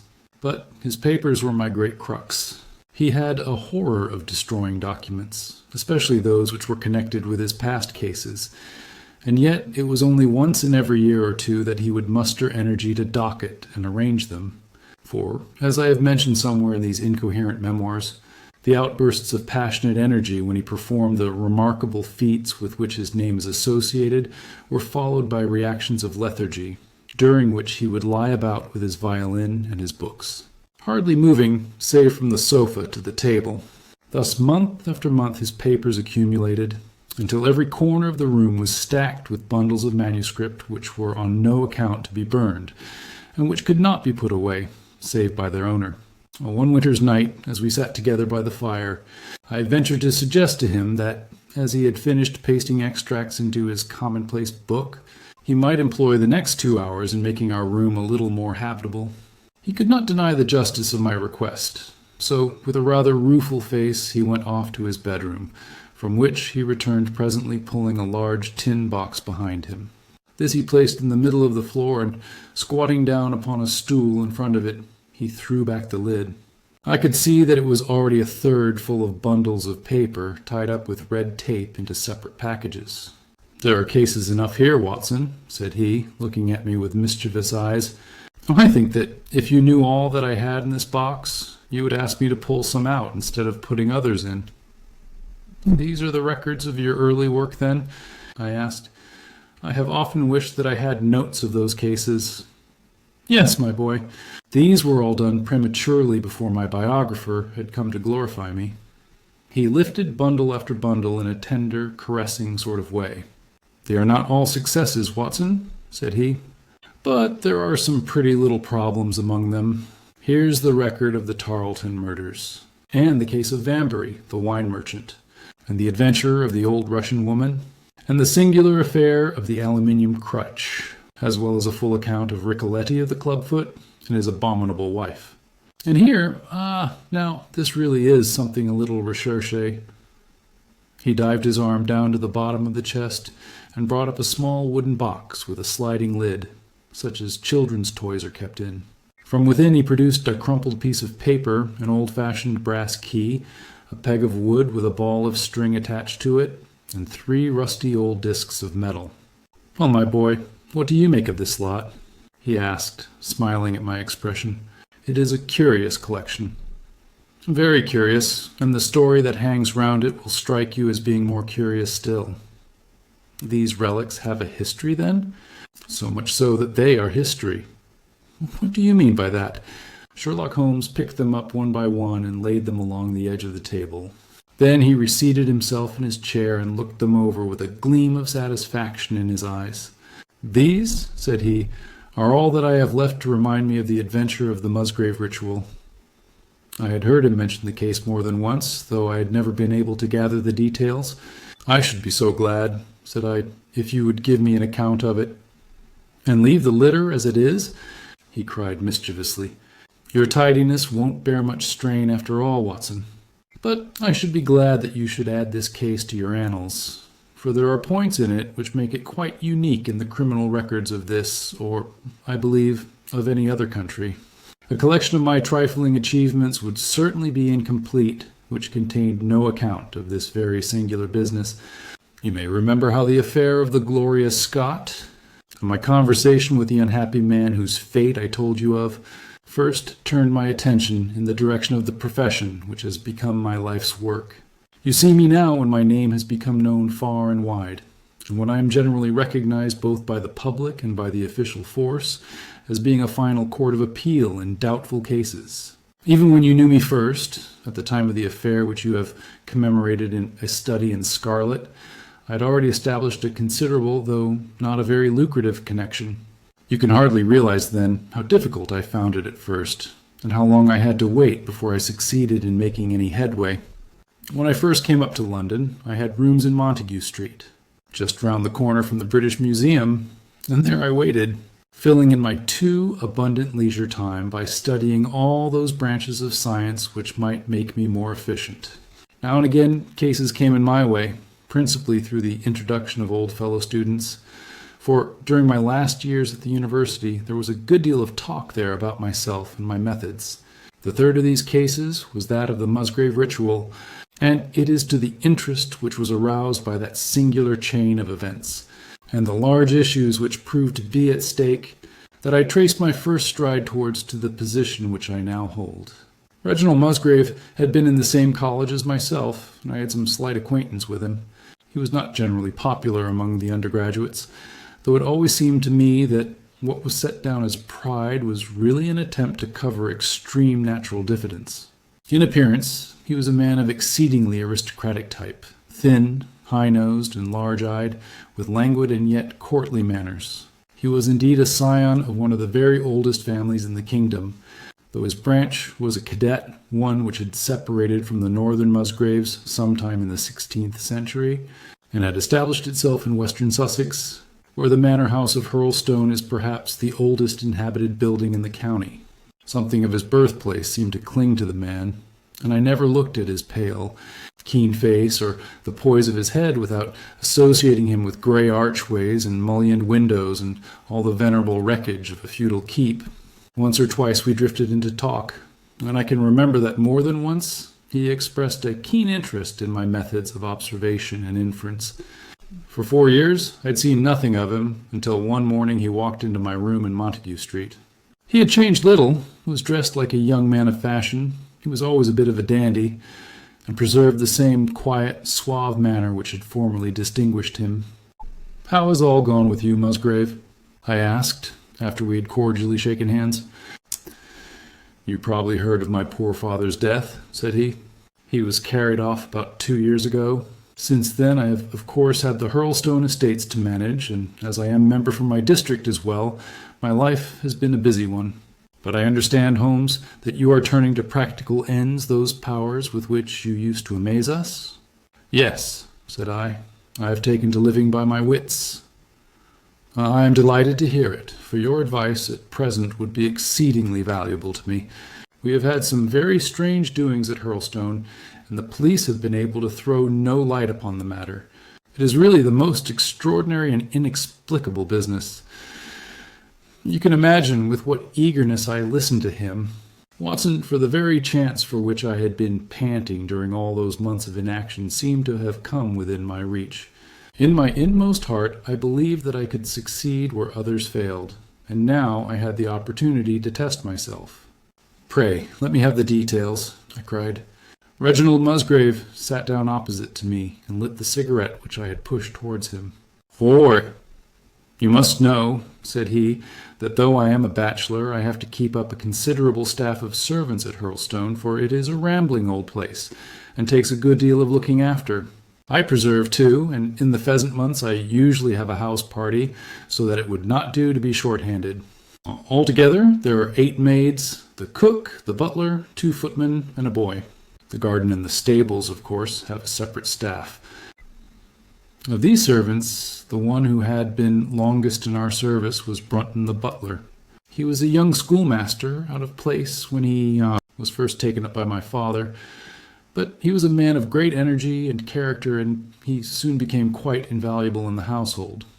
He was a well-grown, handsome man with a splendid forehead, and though he has been with us for 20 years, he cannot be more than 40 now. With his personal advantages and his extraordinary gifts, for he can speak several languages and play nearly every musical instrument, it is wonderful that he should have been satisfied so long in such a position, but I suppose that he was comfortable and lacked energy to make any change. The butler of Hurlstone is always a thing that is remembered by all who visit us. But this paragon has one fault. He is a bit of a Don Juan, and you can imagine that for a man like him it is not a very difficult part to play in a quiet country district. When he was married it was all right, but since he has been a widower we have had no end of trouble with him. A few months ago, we were in hopes that he was about to settle down again, for he became engaged to Rachel Howells, our second housemaid. But he has thrown her over since then and taken up with Janet Tregellis, the daughter of the head gamekeeper. Rachel, who is a very good girl, but of an excitable Welsh temperament, had a sharp touch of brain fever and goes about the house now, or did until yesterday, like a black-eyed shadow of her former self. That was our first drama at Hurlstone, but a second one came to drive it from our minds, and it was prefaced by the disgrace and dismissal of Butler Brunton. This was how it came about. I have said that the man was intelligent, and this very intelligence has caused his ruin, for it seems to have led to an insatiable curiosity about things which did not in the least concern him. I had no idea of the lengths to which this would carry him until the merest accident opened my eyes to it. I have said that the house is a rambling one. One day last week, on Thursday night, to be more exact, I found that I could not sleep, having foolishly taken a cup of strong café noir after my dinner. After struggling against it, until 2 a.m, I felt that it was quite hopeless, so I rose and lit the candle with the intention of continuing a novel which I was reading. The book, however, had been left in the billiard room, so I pulled on my dressing gown and started off to get it. In order to reach the billiard room, I had to descend a flight of stairs and then to cross the head of a passage which led to the library and the gun room. You can imagine my surprise when, as I looked down this corridor, I saw a glimmer of light coming from the open door of the library. I had myself extinguished the lamp and closed the door before coming to bed. Naturally, my first thought was of burglars. The corridors at Hurlstone have their walls largely decorated with trophies of old weapons. From one of these I picked a battle-axe, and then, leaving my candle behind me, I crept on tiptoe down the passage and peeped in at the open door. Brunton, the butler, was in the library. He was sitting, fully dressed, in an easy-chair with a slip of paper which looked like a map upon his knee, and his forehead sunk forward upon his hand in deep thought. I stood dumb with astonishment, watching him from the darkness. A small taper on the edge of the table shed a feeble light which sufficed to show me that he was fully dressed. Suddenly, as I looked, he rose from his chair, and walking over to a bureau at the side, he unlocked it and drew out one of the drawers. From this he took a paper, and returning to his seat, he flattened it out beside the taper on the edge of the table and began to study it with minute attention. My indignation at this calm examination of our family documents overcame me so far that I took a step forward, and Brunton, looking up, saw me standing in the doorway. He sprang to his feet, his face turned livid with fear, and he thrust into his breast the chart-like paper which he had been originally studying. "So," said I, "this is how you repay the trust which we have reposed in you? You will leave my service tomorrow." He bowed with the look of a man who is utterly crushed and slunk past me without a word. The taper was still on the table, and by its light I glanced to see what the paper was which Brunton had taken from the bureau. To my surprise, it was nothing of any importance at all, but simply a copy of the questions and answers in the singular old observance called the Musgrave Ritual. It is a sort of ceremony peculiar to our family, which each Musgrave for centuries past has gone through on his coming of age, a thing of private interest, and perhaps of some little importance to the archaeologist, like our own blazonings and charges, but of no practical use whatever. "We had better come back to the paper afterwards," said I. "If you think it really necessary," he answered with some hesitation. To continue my statement, however, I relocked the bureau, using the key which Brunton had left, and I turned to go when I was surprised to find that the butler had returned and was standing before me.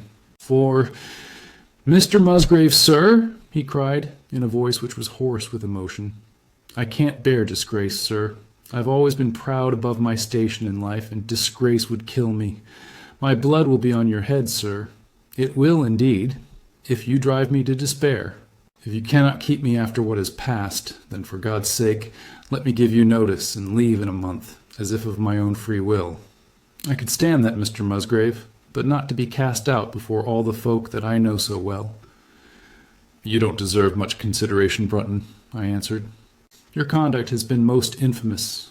However, as you have been a long time in the family, I have no wish to bring public disgrace upon you. A month, however, is too long. Take yourself away in a week, and give what reason you like for going." "Oh, only a week, sir?" he cried in a despairing voice. "A fortnight. Say at least a fortnight." "A week," I repeated, "and you may consider yourself to have been very leniently dealt with." He crept away, his face sunk upon his breast like a broken man, while I put out the light and returned to my room. For 2 days after this, Brunton was most assiduous in his attention to his duties. I made no allusion to what had passed, and waited with some curiosity to see how he would cover his disgrace. On the third morning, however, he did not appear, as was his custom, after breakfast to receive my instructions for the day. As I left the dining room, I happened to meet Rachel Howells, the maid. I have told you that she had only recently recovered from an illness, and was looking so wretchedly pale and wan that I remonstrated with her for being at work. "You should be in bed," I said. "Come back to your duties when you are stronger." She looked at me with so strange an expression that I began to suspect that her brain was affected. "I am strong enough, Mr. Musgrave," said she. "We will see what the doctor says," I answered. "You must stop work now, and when you go downstairs, just say that I wish to see Brunton." "The butler is gone," said she. "Gone? Gone where?" "He is gone. No one has seen him. He's not in his room." "Oh, yes, he is gone. He is gone." She fell back against the wall with shriek after shriek of laughter, while I, horrified at this sudden hysterical attack, rushed to the bell to summon help. The girl was taken to her room, still screaming and sobbing, while I made inquiries about Brunton. There was no doubt about it that he had disappeared. His bed had not been slept in. He had been seen by no one since he had retired to his room the night before, and yet it was difficult to see how he could have left the house, as both windows and doors were found to be fastened in the morning. His clothes, his watch, and even his money were in his room, but the black suit which he usually wore was missing. His slippers, too, were gone, but his boots were left behind. Where, then, could Butler Brunton have gone in the night, and what could have become of him now? Of course we searched the house from cellar to garret, but there was no trace of him. It is, as I have said, a labyrinth of an old house, especially the original wing, which is now practically uninhabited, but we ransacked every room and cellar without discovering the least sign of the missing man. It was incredible to me that he could have gone away leaving all his property behind him, and yet where could he be? I called in the local police, but without success. Rain had fallen on the night before, and we examined the lawn and the paths all round the house, but in vain. Matters were in this state when a new development quite drew our attention away from the original mystery. For 2 days, Rachel Howells had been so ill, sometimes delirious, sometimes hysterical, that a nurse had been employed to sit up with her at night. On the third night, after Brunton's disappearance, the nurse, finding her patient sleeping nicely, had dropped into a nap in the armchair. When she woke in the early morning to find the bed empty, the window open, and no signs of the invalid, I was instantly aroused, and with the 2 footmen, started off at once in search of the missing girl. It was not difficult to tell the direction which she had taken, for, starting from under her window, we could follow her footmarks easily across the lawn to the edge of the mere, where they vanished close to the gravel path which leads out of the grounds. The lake there is 8 feet deep, and you can imagine our feelings when we saw that the trail of the poor, demented girl came to an end at the edge of it.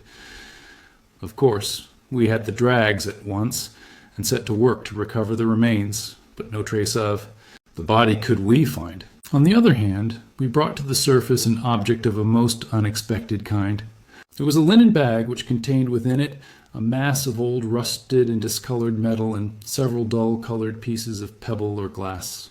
This strange find was all that we could get from the mere, and although we made every possible search and inquiry yesterday, we know nothing of the fate either of Rachel Howells or of Richard Brunton. The county police are at their wits' end, and I have come up to you as a last resource. You can imagine, Watson, with what eagerness I listened to this extraordinary sequence of events. and endeavored to piece them together and to devise some common thread upon which they might all hang. The butler was gone. The maid was gone. The maid had loved the butler, but had afterwards had cause to hate him. She was of Welsh blood, fiery and passionate. She had been terribly excited immediately after his disappearance. She had flung into the lake a bag containing some curious contents. These were all factors which had to be taken into consideration, and yet none of them got quite to the heart of the matter. What was the starting point of this chain of events? There lay the end of this tangled line. "I must see that paper, Musgrave," said I, "which this butler of yours thought it worth his while to consult, even at the risk of the loss of his place." "It is rather an absurd business, this ritual of ours," he answered, "but it has at least the saving grace of antiquity to excuse it. I have a copy of the questions and answers here if you care to run your eye over them." He handed me the very paper which I have here. "Watson, and this is the strange catechism to which each Musgrave had to submit when he came to man's estate. I will read you the questions and answers as they stand. Whose was it? His who is gone. Who shall have it? He who will come. Where was the sun? Over the oak. Where was the shadow? Under the elm. How was it stepped? North by 10 and by 10, east by 5 and by 5, south by 2 and by 2, west by 1 and by 1, and so under. What shall we give for it? All that is ours. Why should we give it? For the sake of the trust. The original has no date, but is in the spelling of the middle of the 17th century, remarked Musgrave. I am afraid, however, that it can be of little help to you in solving this mystery.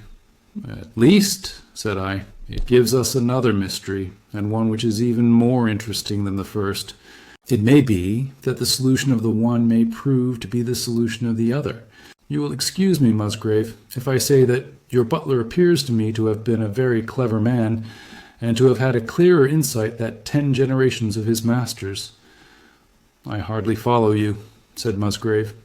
The paper seems to me to be of no practical importance. But to me it seems immensely practical, and I fancy that Brunton took the same view. He had probably seen it before that night on which you caught him. It is very possible. We took no pains to hide it.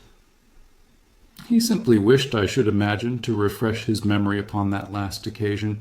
He had, as I understand, some sort of map or chart which he was comparing with the manuscript, and which he thrust into his pocket when you appeared. That is true, but what could he have to do with this old family custom of ours, and what does this rigmarole mean? I don't think that we should have much difficulty in determining that, said I. With your permission, we will take the first train down to Sussex and go a little more deeply into the matter upon the spot. The same afternoon saw us both at Hurlstone. Possibly you have seen pictures and read descriptions of the famous old building, so I will confine my account of it to saying that it is built in the shape of an L, the long arm being the more modern portion, and the shorter the ancient nucleus from which the other had developed. Over the low, heavily linteled door, in the center of this old part, is chiseled the date, 1607, but experts are agreed that the beams and stonework are really much older than this. The enormously thick walls and tiny windows of this part had, in the last century, driven the family into building the new wing, and the old one was used now as a storehouse and a cellar when it was used at all. A splendid park with fine old timber surrounds the house, and the lake to which my client had referred lay close to the avenue, about 200 yards from the building. I was already firmly convinced, Watson, that there were not 3 separate mysteries here, but one only, and that if I could read the Musgrave Ritual aright, I should hold in my hand the clue which would lead me to the truth concerning both the butler Brunton and the maid Howells. To that, then, I turned all my energies. Why should this servant be so anxious to master this old formula?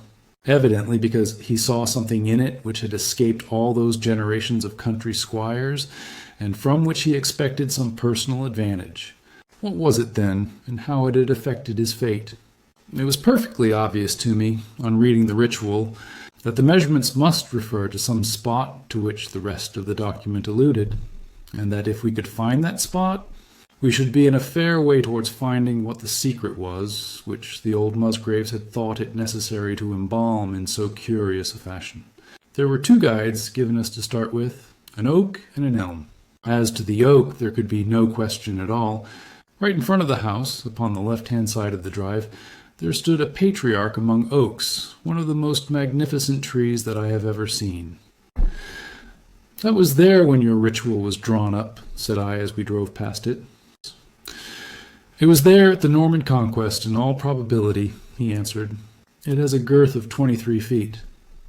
Here was one of my fixed points secured. "Have you any old elms?" I asked.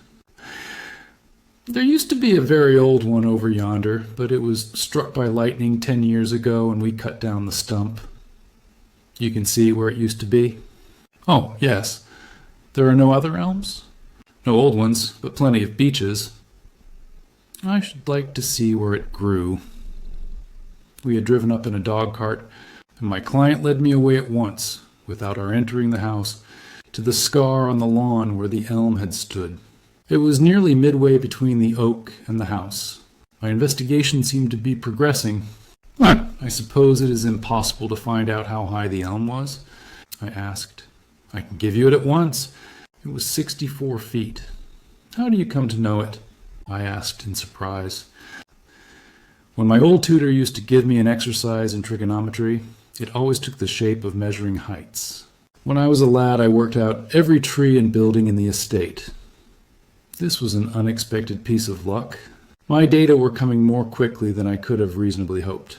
"Tell me," I asked, "did your butler ever ask you such a question?" Reginald Musgrave looked at me in astonishment. "Now that you call it to my mind," he answered, "Brunton did ask me about the height of the tree some months ago, in connection with some little argument with the groom." This was excellent news, Watson, for it showed me that I was on the right road. I looked up at the sun. It was low in the heavens, and I calculated that in less than an hour it would lie just above the topmost branches of the old oak. One condition mentioned in the ritual would then be fulfilled, and the shadow of the elm must mean the farther end of the shadow, otherwise the trunk would have been chosen as the guide. I had, then, to find where the far end of the shadow would fall when the sun was just clear of the oak. That must have been difficult. Holmes, when the elm was no longer there. Well, at least I knew that if Brunton could do it, I could also. Besides, there was no real difficulty. I went with Musgrave to his study and whittled myself this peg, to which I tied this long string with a knot at each yard. Then I took 2 lengths of a fishing rod, which came to just 6 feet, and I went back with my client to where the elm had been. The sun was just grazing the top of the oak. I fastened the rod on end, marked out the direction of the shadow, and measured it. It was 9 feet in length. Of course, the calculation now was a simple one. If a rod of 6 feet threw a shadow of 9, a tree of 64 feet would throw one of 96, and the line of the one would, of course, the line of the other. I measured out the distance, which brought me almost to the wall of the house, and I thrust a peg into the spot. You can imagine my exultation, Watson, when within 2 inches of my peg I saw a conical depression in the ground. I knew that it was the mark made by Brunton in his measurements, and that I was still upon his trail. From the starting point, I proceeded a step, having first taken the cardinal points by my pocket compass. 10 steps with each foot took me along parallel with the wall of the house, and again I marked my spot with a peg. Then I carefully paced off 5 to the east and 2 to the south. It brought me to the very threshold of the old door. 2 steps to the west meant now that I was to go 2 paces down the stone-flagged passage, and this was the place indicated by the ritual. Never have I felt such a cold chill of disappointment, Watson. For a moment it seemed to me that there must be some radical mistake in my calculations. The setting sun shone full upon the passage floor, and I could see that the old foot-worn gray stones with which it was paved were firmly cemented together, and had certainly not been moved for many a long year. Brunton had not been at work here. I tapped upon the floor, but it sounded the same all over, and there was no sign of any crack or crevice. But, fortunately, Musgrave, who had begun to appreciate the meaning of my proceedings, and who was now as excited as myself, took out his manuscript to check my calculation. "And under," he cried. You have omitted the "and under." I had thought that it meant that we were to dig, but now, of course, I saw at once that I was wrong. "There is a cellar under this, then?" I cried. "Yes, and as old as the house. Down here, through this door." We went down a winding stone stair, and my companion, striking a match, lit a large lantern which stood on a barrel in the corner. In an instant it was obvious that we had at last come upon the true place, and that we had not been the only people to visit the spot recently. It had been used for the storage of wood, but the billets, which had evidently been littered over the floor, were now piled at the sides, so as to leave a clear space in the middle. In this space lay a large and heavy flagstone, with a rusted iron ring in the center, to which a thick shepherd's check muffler was attached. "By Jove!" cried my client. "That's Brunton's muffler. I have seen it on him, and could swear to it. What has the villain been doing here?" At my suggestion, a couple of the county police were summoned to be present, and I then endeavored to raise the stone by pulling on the cravat. I could only move it slightly, and it was with the aid of one of the constables that I succeeded at last in carrying it to one side. A black hole yawned beneath, into which we all peered, while Musgrave, kneeling at the side, pushed down the lantern. A small chamber about 7 feet deep and 4 feet square lay open to us. At one side of this was a squat, brass-bound wooden box, the lid of which was hinged upwards, with this curious old-fashioned key projecting from the lock. It was furred outside by a thick layer of dust, and damp and worms had eaten through the wood, so that a crop of livid fungi was growing on the inside of it. Several discs of metal, old coins apparently, such as I hold here, were scattered over the bottom of the box, but it contained nothing else. At the moment, however, we had no thought for the old chest, for our eyes were riveted upon that which crouched beside it. It was the figure of a man, clad in a suit of black, who squatted down upon his hams, with his forehead sunk upon the edge of the box and his 2 arms thrown out on each side of it. The attitude had drawn all the stagnant blood to the face, and no man could have recognized that distorted, liver-colored countenance. But his height, his dress, and his hair were all sufficient to show my client, when we had drawn the body up, that it was indeed his missing butler. He had been dead some days, but there was no wound or bruise upon his person to show how he had met his dreadful end. When his body had been carried from the cellar, we found ourselves still confronted with a problem which was almost as formidable as that with which we had started. I confess that, so far, Watson, I had been disappointed in my investigation. I had reckoned upon solving the matter when once I had found the place referred to in the ritual, but now I was there, and was apparently as far as ever from knowing what it was which the family had concealed with such elaborate precautions. It is true that I had thrown a light upon the fate of Brunton, but now I had to ascertain how that fate had come upon him, and what part had been played in the matter by the woman who had disappeared. I sat down upon a keg in the corner and thought the whole matter carefully over. You know my methods in such cases, Watson. I put myself in the man's place, and having first gauged his intelligence, I try to imagine how I should myself have proceeded under the same circumstances. In this case, the matter was simplified by Brunton's intelligence being quite first-rate, so that it was unnecessary to make any allowance for the personal equation, as the astronomers have dubbed it. He knew that something valuable was concealed. He had spotted the place. He found that the stone which covered it was just too heavy for a man to move unaided. What would he do next? He could not get help from outside, even if he had someone whom he could trust, without the unbarring of doors and considerable risk of detection. It was better, if he could, to have his helpmate inside the house. But whom could he ask? This girl had been devoted to him.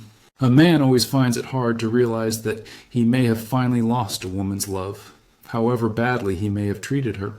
He would try by a few attentions to make his peace with the girl Howells, and then would engage her as his accomplice. Together they would come at night to the cellar, and their united force would suffice to raise the stone. So far I could follow their actions as if I had actually seen them.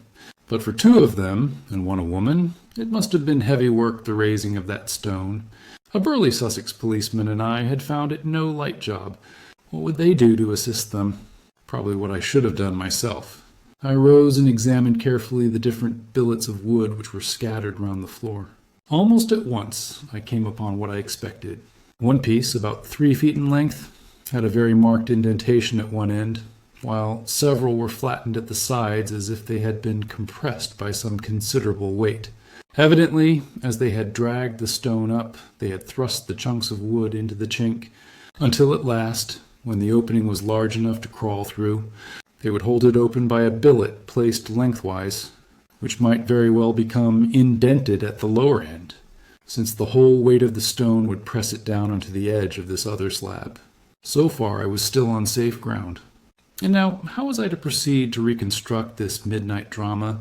Clearly only one could fit into the hole, and that one was Brunton. The girl must have waited above. Brunton then unlocked the box, handed up the contents presumably, since they were not to be found. And then what happened? What smoldering fire of vengeance had suddenly sprung into flame in this passionate Celtic woman's soul when she saw the man who had wronged her? Wronged her, perhaps far more than we suspected in her power? Was it a chance that the wood had slipped and that the stone had shut Brunton into what had become his sepulchre? Had she only been guilty of silence as to his fate? Or had some sudden blow from her hand dashed the support away and sent the slab crashing down into its place? Be that as it might, I seemed to see that woman's figure still clutching at her treasure trove and flying wildly up the winding stair, with her ears ringing, perhaps with the muffled screams from behind her and with the drumming of frenzied hands against the slab of stone which was choking her faithless lover's life out. Here was the secret of her blanched face, her shaken nerves, her peals of hysterical laughter on the next morning. But what had been in the box? What had she done with that? Of course, it must have been the old metal and pebbles which my client had dragged from the mere. She had thrown them in there at the first opportunity to remove the last trace of her crime. For 20 minutes I had sat motionless, thinking the matter out. Musgrave still stood with a very pale face, swinging his lantern and peering down into the hole. "These are coins of Charles I," said he, holding out the few which had been in the box. "You see, we were right in fixing our date for the ritual." "And we may find something else of Charles I," I cried, as the probable meaning of the first two questions of the ritual broke suddenly upon me. "Let me see the contents of the bag which you fished from the mere." We ascended to his study, and he laid the debris before me. I could understand his regarding it as of small importance when I looked at it, for the metal was almost black, and the stones lustreless and dull. I rubbed one of them on my sleeve, however, and it glowed afterwards like a spark in the dark hollow of my hand. The metalwork was in the form of a double ring, but it had been bent and twisted out of its original shape. "You must bear in mind," said I, "that the royal party made head in England even after the death of the king, and that when they at last fled they probably left many of their most precious possessions buried behind them, with the intention of returning for them in more peaceful times. My ancestor, Sir Ralph Musgrave, was a prominent cavalier and the right-hand man of Charles II in his wanderings," said my friend. "Ah, indeed," I answered. "Well now, I think that really should give us the last link that we wanted. I must congratulate you on coming into the possession, though in rather a tragic manner, of a relic which is of great intrinsic value, but of even greater importance as an historical curiosity." "What is it, then?" He gasped in astonishment. "It is nothing less than the ancient crown of the kings of England." "The crown?" "Precisely. Consider what the ritual says. How does it run? Whose was it? His who is gone. That was after the execution of Charles. Then, who shall have it? He who will come. That was Charles II, whose advent was already foreseen. There can, I think, be no doubt that this battered and shapeless diadem once encircled the brows of the royal Stuarts. And how came it in the pond? Ah, that is a question that will take some time to answer." And with that I sketched out to him the whole long chain of surmise and of proof which I had constructed. The twilight had closed in, and the moon was shining brightly in the sky before my narrative was finished. "Ah, and how was it, then, that Charles did not get his crown when he returned?" asked Musgrave, pushing back the relic into its linen bag. Ah, there you lay your finger upon the one point which we shall probably never be able to clear up. It is likely that the Musgrave who held the secret died in the interval, and by some oversight left this guide to his descendant without explaining the meaning of it. From that day to this, it has been handed down from father to son, until at last it came within reach of a man who tore its secret out of it and lost his life in the venture. And that's the story of the Musgrave Ritual, Watson. They have the crown down at Hurlstone, though they had some legal bother and a considerable sum to pay before they were allowed to retain it. I'm sure that if you mentioned my name, they would be happy to show it to you. Of the woman nothing was ever heard, and the probability is that she got away out of England and carried herself and the memory of her crime to some land beyond the seas.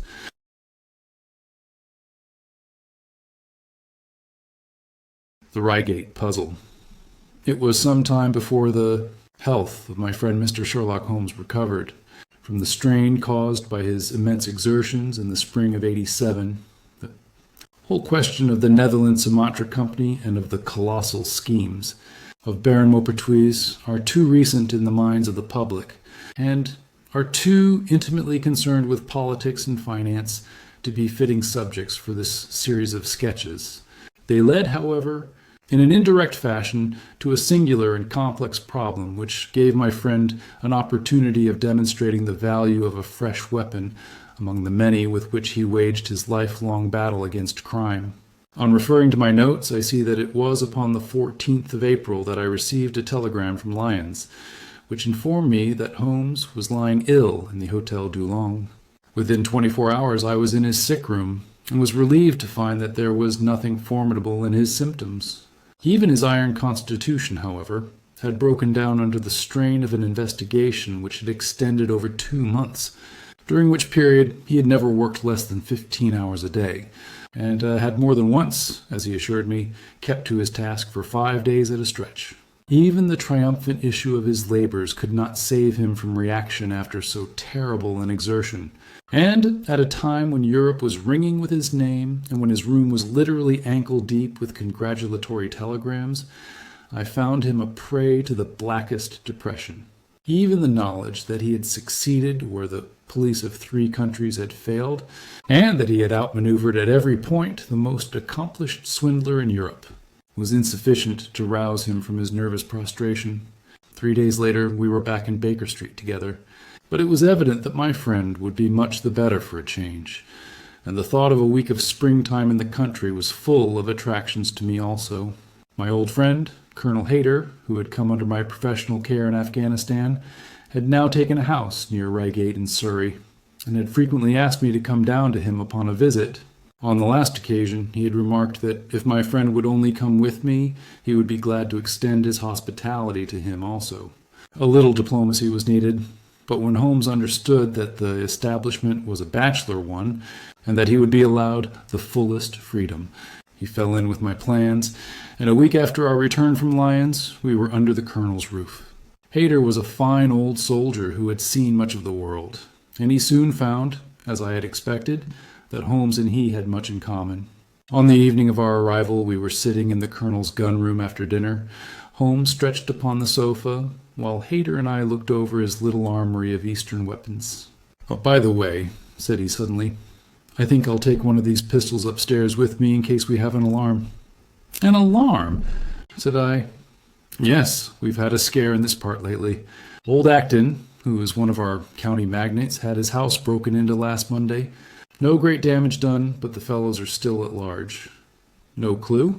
asked Holmes, cocking his eye at the colonel. "None as yet. But the affair is a pretty one of our little country crimes, which must seem too small for your attention, Mr. Holmes, after this great international affair." Holmes waved away the compliment, though his smile showed that it had pleased him. "Was there any feature of interest?" "I fancy not. The thieves ransacked the library and got very little for their pains. The whole place was turned upside down. Drawers burst open and presses ransacked, with the result that an odd volume of Pope's Homer, 2 plated candlesticks, an ivory letter-weight, a small oak barometer, and a ball of twine are all that have vanished." "What an extraordinary assortment!" I exclaimed. "Oh, the fellows evidently grabbed hold of everything they could get." Holmes grunted from the sofa. "The county police ought to make something of that," said he. "Why, it is surely obvious that—" but I held up a warning finger. "You are here for a rest, my dear fellow. For heaven's sake, don't get started on a new problem when your nerves are all in shreds." Holmes shrugged his shoulders with a glance of comic resignation towards the colonel, and the talk drifted away into less dangerous channels. It was destined, however, that all my professional caution should be wasted. For next morning the problem obtruded itself upon us in such a way that it was impossible to ignore it, and our country visit took a turn which neither of us could have anticipated. We were at breakfast when the colonel's butler rushed in with all his propriety shaken out of him. "Have you heard the news, sir?" he gasped. "At the Cunninghams, sir." "Burglary?" cried the colonel, with his coffee cup in mid-air. "Murder!" The colonel whistled. "By Jove," said he. "Who's killed, then? The J.P. or his son?" "Neither, sir. It was William the coachman. Shot through the heart, sir, and never spoke again." "Who shot him, then?" "The burglar, sir. He was off like a shot and got clean away. He just broke in at the pantry window when William came on him and met his end in saving his master's property." "What time?" "It was last night, sir, somewhere about 12. "Ah, then, we'll step over afterwards," said the colonel coolly, settling down to his breakfast again. "It's a baddish business," he added when the butler had gone. "He's our leading man about here, is old Cunningham, and a very decent fellow, too. He'll be cut up over this, for the man has been in his service for years and was a good servant. It's evidently the same villains who broke into Acton's." "And stole that very singular collection," said Holmes thoughtfully. "Precisely. It may prove the simplest matter in the world, but all the same, at first glance, this is just a little curious, is it not? A gang of burglars acting in the country might be expected to vary the scene of their operations, and not to crack 2 cribs in the same district within a few days. When you spoke last night of taking precautions, I remember that it passed through my mind that this was probably the last parish in England to which the thief or thieves would be likely to turn their attention, which shows that I have still much to learn." "I fancy it's some local practitioner," said the colonel. "In that case, of course, Acton's and Cunningham's are just the places he would go for, since they are far the largest about here." "And richest?" "Well, they ought to be, but they've had a lawsuit for some years, which has sucked the blood out of both of them, I fancy. Old Acton has some claim on half Cunningham's estate, and the lawyers have been at it with both hands. If it's a local villain, there should not be much difficulty in running him down," said Holmes with a yawn. "All right, Watson, I don't intend to meddle." "Inspector Forrester, sir?" said the butler, throwing open the door. The official, a smart, keen-faced young fellow, stepped into the room. "Good morning, Colonel," said he. "I hope I don't intrude, but we hear that Mr. Holmes of Baker Street is here." The colonel waved his hand towards my friend, and the inspector bowed. "We thought that perhaps you would care to step across, Mr. Holmes." "The fates are against you, Watson," said he, laughing. "We were chatting about the matter when you came in, Inspector. Perhaps you can let us have a few details." As he leaned back in his chair in the familiar attitude, I knew that the case was hopeless. We had no clue in the Acton affair, but here we have plenty to go on, and there's no doubt it is the same party in each case. The man was seen. "Ah, yes, sir, but he was off like a deer after the shot that killed poor William Kerwin was fired. Mr. Cunningham saw him from the bedroom window, and Mr. Alec Cunningham saw him from the back passage. It was 11:45 when the alarm broke out. Mr. Cunningham had just got into bed, and Mr. Alec was smoking a pipe in his dressing gown. They both heard William the coachman calling for help, and Mr. Alec ran down to see what was the matter. The back door was open, and as he came to the foot of the stairs, he saw 2 men wrestling together outside. One of them fired a shot, the other dropped, and the murderer rushed across the garden and over the hedge. Mr. Cunningham, looking out of his bedroom, saw the fellow as he gained the road, but lost sight of him at once. Mr. Alec stopped to see if he could help the dying man, and so the villain got clean away. Beyond the fact that he was a middle-sized man and dressed in some dark stuff, we have no personal clue. But we are making energetic inquiries, and if he is a stranger, we shall soon find him out. What was this William doing there? Did he say anything before he died?" "Not a word." He lives at the lodge with his mother, and as he was a very faithful fellow, we imagine that he walked up to the house with the intention of seeing that all was right there. Of course, this Acton business has put everyone on their guard. The robber must have just burst open the door. The lock has been forced when William came upon him. Did William say anything to his mother before going out? She is very old and deaf, and we can get no information from her. The shock has made her half-witted, but I understand that she was never very bright. There is one very important circumstance, however. Look at this. He took a small piece of torn paper from a notebook and spread it out upon his knee. This was found between the finger and thumb of the dead man. It appears to be a fragment torn from a larger sheet. You will observe that the hour mentioned upon it is the very time at which the poor fellow met his fate. You see that his murderer might have torn the rest of the sheet from him, or he might have taken this fragment from the murderer. It reads almost as though it were an appointment. Holmes took up the scrap of paper, a facsimile of which is here reproduced. At 11:45, learn what may, presuming that it is an appointment, continued the inspector. It is, of course, a conceivable theory that this William Kerwin, though he had the reputation of being an honest man, may have been in league with the thief. He may have met him there, may even have helped him to break in the door, and then they may have fallen out between themselves.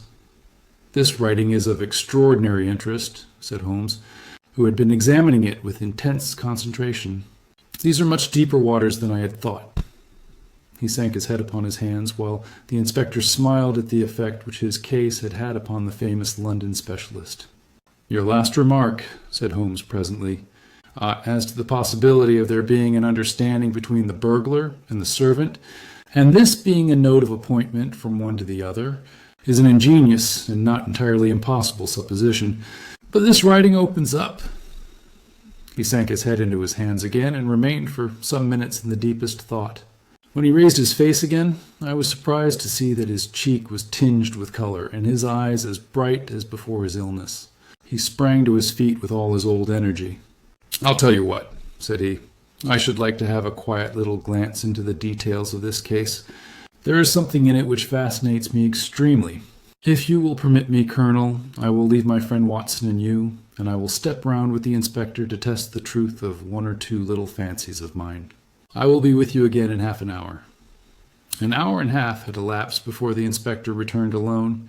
"Mr. Holmes is walking up and down in the field outside," said he.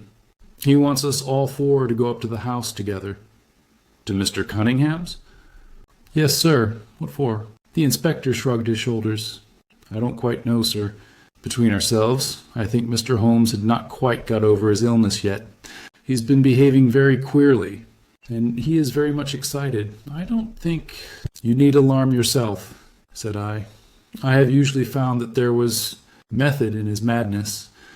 "Some folks might say there was madness in his method," muttered the inspector. "But he's all on fire to start, Colonel, so we had best go out if you are ready." We found Holmes pacing up and down in the field, his chin sunk upon his breast, and his hands thrust into his trousers pockets. "The matter grows in interest," said he. "Watson, your country trip has been a distinct success. I have had a charming morning." "You have been up to the scene of the crime, I understand," said the colonel. "Yes, the inspector and I have made quite a little reconnaissance together." "Any success?" "Well, we have seen some very interesting things. I'll tell you what we did as we walk. First of all, we saw the body of this unfortunate man. He certainly died from a revolver wound, as reported." "Had you doubted it, then?" "Oh, it is as well to test everything. Our inspection was not wasted. We then had an interview with Mr. Cunningham and his son, who were able to point out the exact spot where the murderer had broken through the garden hedge in his flight. That was of great interest, naturally. Then we had a look at this poor fellow's mother. We could get no information from her, however, as she is very old and feeble." "And what is the result of your investigations?" "The conviction that the crime is a very peculiar one. Perhaps our visit now may do something to make it less obscure. I think that we are both agreed, Inspector, that the fragment of paper in the dead man's hand, bearing, as it does, the very hour of his death written upon it, is of extreme importance. It should give a clue, Mr. Holmes. It does give a clue. Whoever wrote that note was the man who brought William Kerwin out of his bed at that hour. But where's the rest of that sheet of paper? I examined the ground carefully in the hope of finding it, said the inspector. It was torn out of the dead man's hand. Why was someone so anxious to get possession of it? Because it incriminated him. And what would he do with it? Thrust it into his pocket, most likely, never noticing that a corner of it had been left in the grip of the corpse. If we could get the rest of that sheet, it is obvious that we should have gone a long way towards solving the mystery. Yes, but how can we get at the criminal's pocket before we catch the criminal? Well, it was worth thinking over. Then there is another obvious point. The note was sent to William. The man who wrote it could not have taken it. Otherwise, of course, he might have delivered his own message by word of mouth. Who brought the note, then?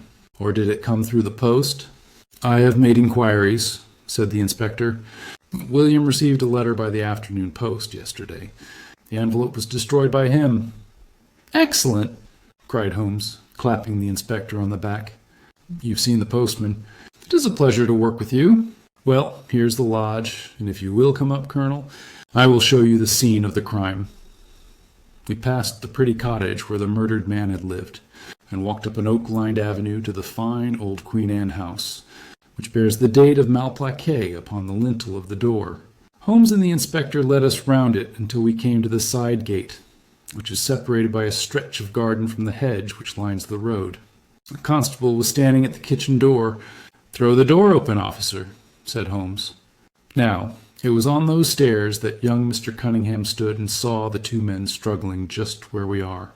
Old Mr. Cunningham was at that window, the second on the left, and he saw the fellow get away just to the left of that bush. So did the son. They are both sure of it on account of the bush. Then Mr. Alec ran out and knelt beside the wounded man. The ground is very hard, you see, and there are no marks to guide us. As he spoke, two men came down the garden path, from round the angle of the house. The one was an elderly man, with a strong, deep-lined, heavy-eyed face. The other a dashing young fellow, whose bright, smiling expression and showy dress were in strange contrast with the business which had brought us there. "Still at it, then?" said he to Holmes. "I thought you Londoners were never at fault. You don't seem to be so very quick, after all." "Ah, you must give us a little time," said Holmes good-humoredly. "You'll want it," said young Alec Cunningham. "Why, I don't see that we have any clue at all." "There's only one," answered the inspector. "We thought that if we could only find— Good heavens, Mr. Holmes, what is the matter?" My poor friend's face had suddenly assumed the most dreadful expression. His eyes rolled upwards, his features writhed in agony, and with a suppressed groan he dropped on his face upon the ground. Horrified at the suddenness and severity of the attack, we carried him into the kitchen, where he lay back in a large chair and breathed heavily for some minutes. Finally, with a shamefaced apology for his weakness, he rose once more. "Now, Watson would tell you that I have only just recovered from a severe illness," he explained. "I am liable to these sudden nervous attacks. Shall I send you home in my trap?" asked old Cunningham. "Well, since I am here, there is one point on which I should like to feel sure. We can very easily verify it." "What was it?" "Well, it seems to me that it is just possible that the arrival of this poor fellow William was not before, but after, the entrance of the burglary into the house. You appear to take it for granted that, although the door was forced, the robber never got in."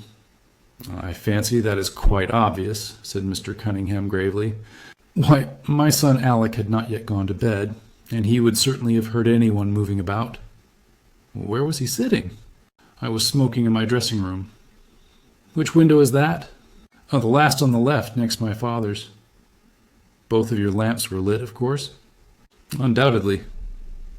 "There are some very singular points here," said Holmes, smiling. "Is it not extraordinary that a burglary, and a burglar who had had some previous experience, should deliberately break into a house at a time when he could see from the lights that two of the family were still afoot? He must have been a cool hand. Well, of course, if the case were not an odd one, we should not have been driven to ask you for an explanation," said young Mr. Alec. But as to your ideas that the man had robbed the house before William tackled him, I think it a most absurd notion. Wouldn't we have found the place disarranged, and missed the things which he had taken?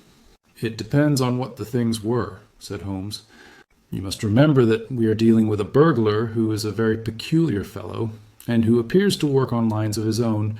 Look, for example, at the queer lot of things which he took from Acton's. What was it?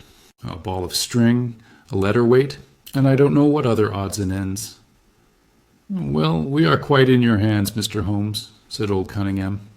Anything which you or the inspector may suggest will most certainly be done.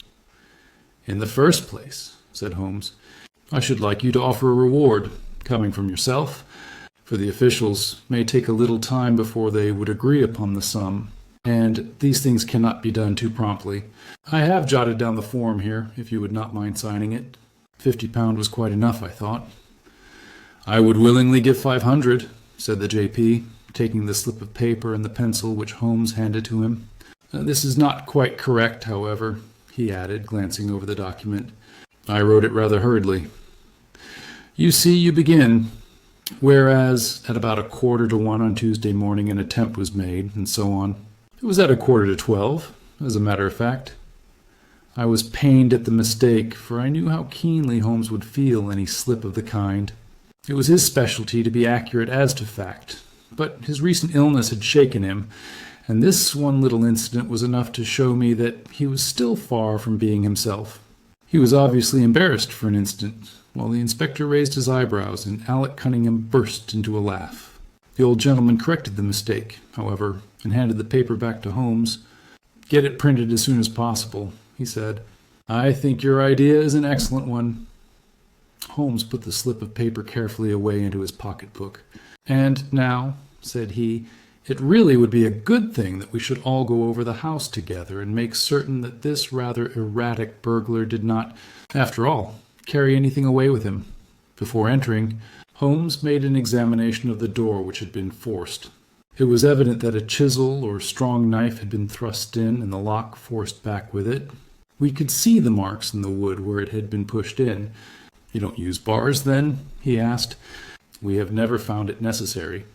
You don't keep a dog? Yes, but he is chained on the other side of the house.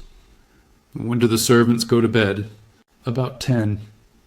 I understand that William was usually in bed also at that hour. Yes. It is singular that on this particular night he should have been up. Now, I should be very glad if you would have the kindness to show us over the house. Mr. Cunningham. A stone-flagged passage, with the kitchens branching away from it, led by a wooden staircase directly to the first floor of the house. It came out upon the landing opposite, to a second more ornamental stair which came up from the front hall. Out of this landing opened the drawing-room and several bedrooms, including those of Mr. Cunningham and his son. Holmes walked slowly, taking keen note of the architecture of the house. I could tell from his expression that he was on a hot scent, and yet I could not in the least imagine in what direction his inferences were leading him. My good sir, said Mr. Cunningham with some impatience, this is surely very unnecessary. That is my room at the end of the stairs, and my son's is the one beyond it. I leave it to your judgment whether it was possible for the thief to have come up here without disturbing us. You must try round and get on a fresh scent, I fancy, said the son with a rather malicious smile. Still, I must ask you to humor me a little further. I should like, for example, to see how far the windows of the bedrooms command the front. This, I understand, is your son's room. He pushed open the door. And that, I presume, is the dressing-room in which he sat smoking when the alarm was given. Where does the window of that look out to? He stepped across the bedroom, pushed open the door, and glanced round the other chamber. I hope that you are satisfied now, said Mr. Cunningham tartly. Thank you. I think I have seen all that I wished. Then, if it is really necessary, we can go into my room, if it is not too much trouble. The J.P. shrugged his shoulders and led the way into his own chamber, which was a plainly furnished and commonplace room. As we moved across it in the direction of the window, Holmes fell back until he and I were the last of the group. Near the foot of the bed stood a dish of oranges and a carafe of water. As we passed it, Holmes, to my unutterable astonishment, leaned over in front of me and deliberately knocked the whole thing over. The glass smashed into 1,000 pieces, and the fruit rolled about into every corner of the room. "You've done it now, Watson," said he coolly. "A pretty mess you've made of the carpet."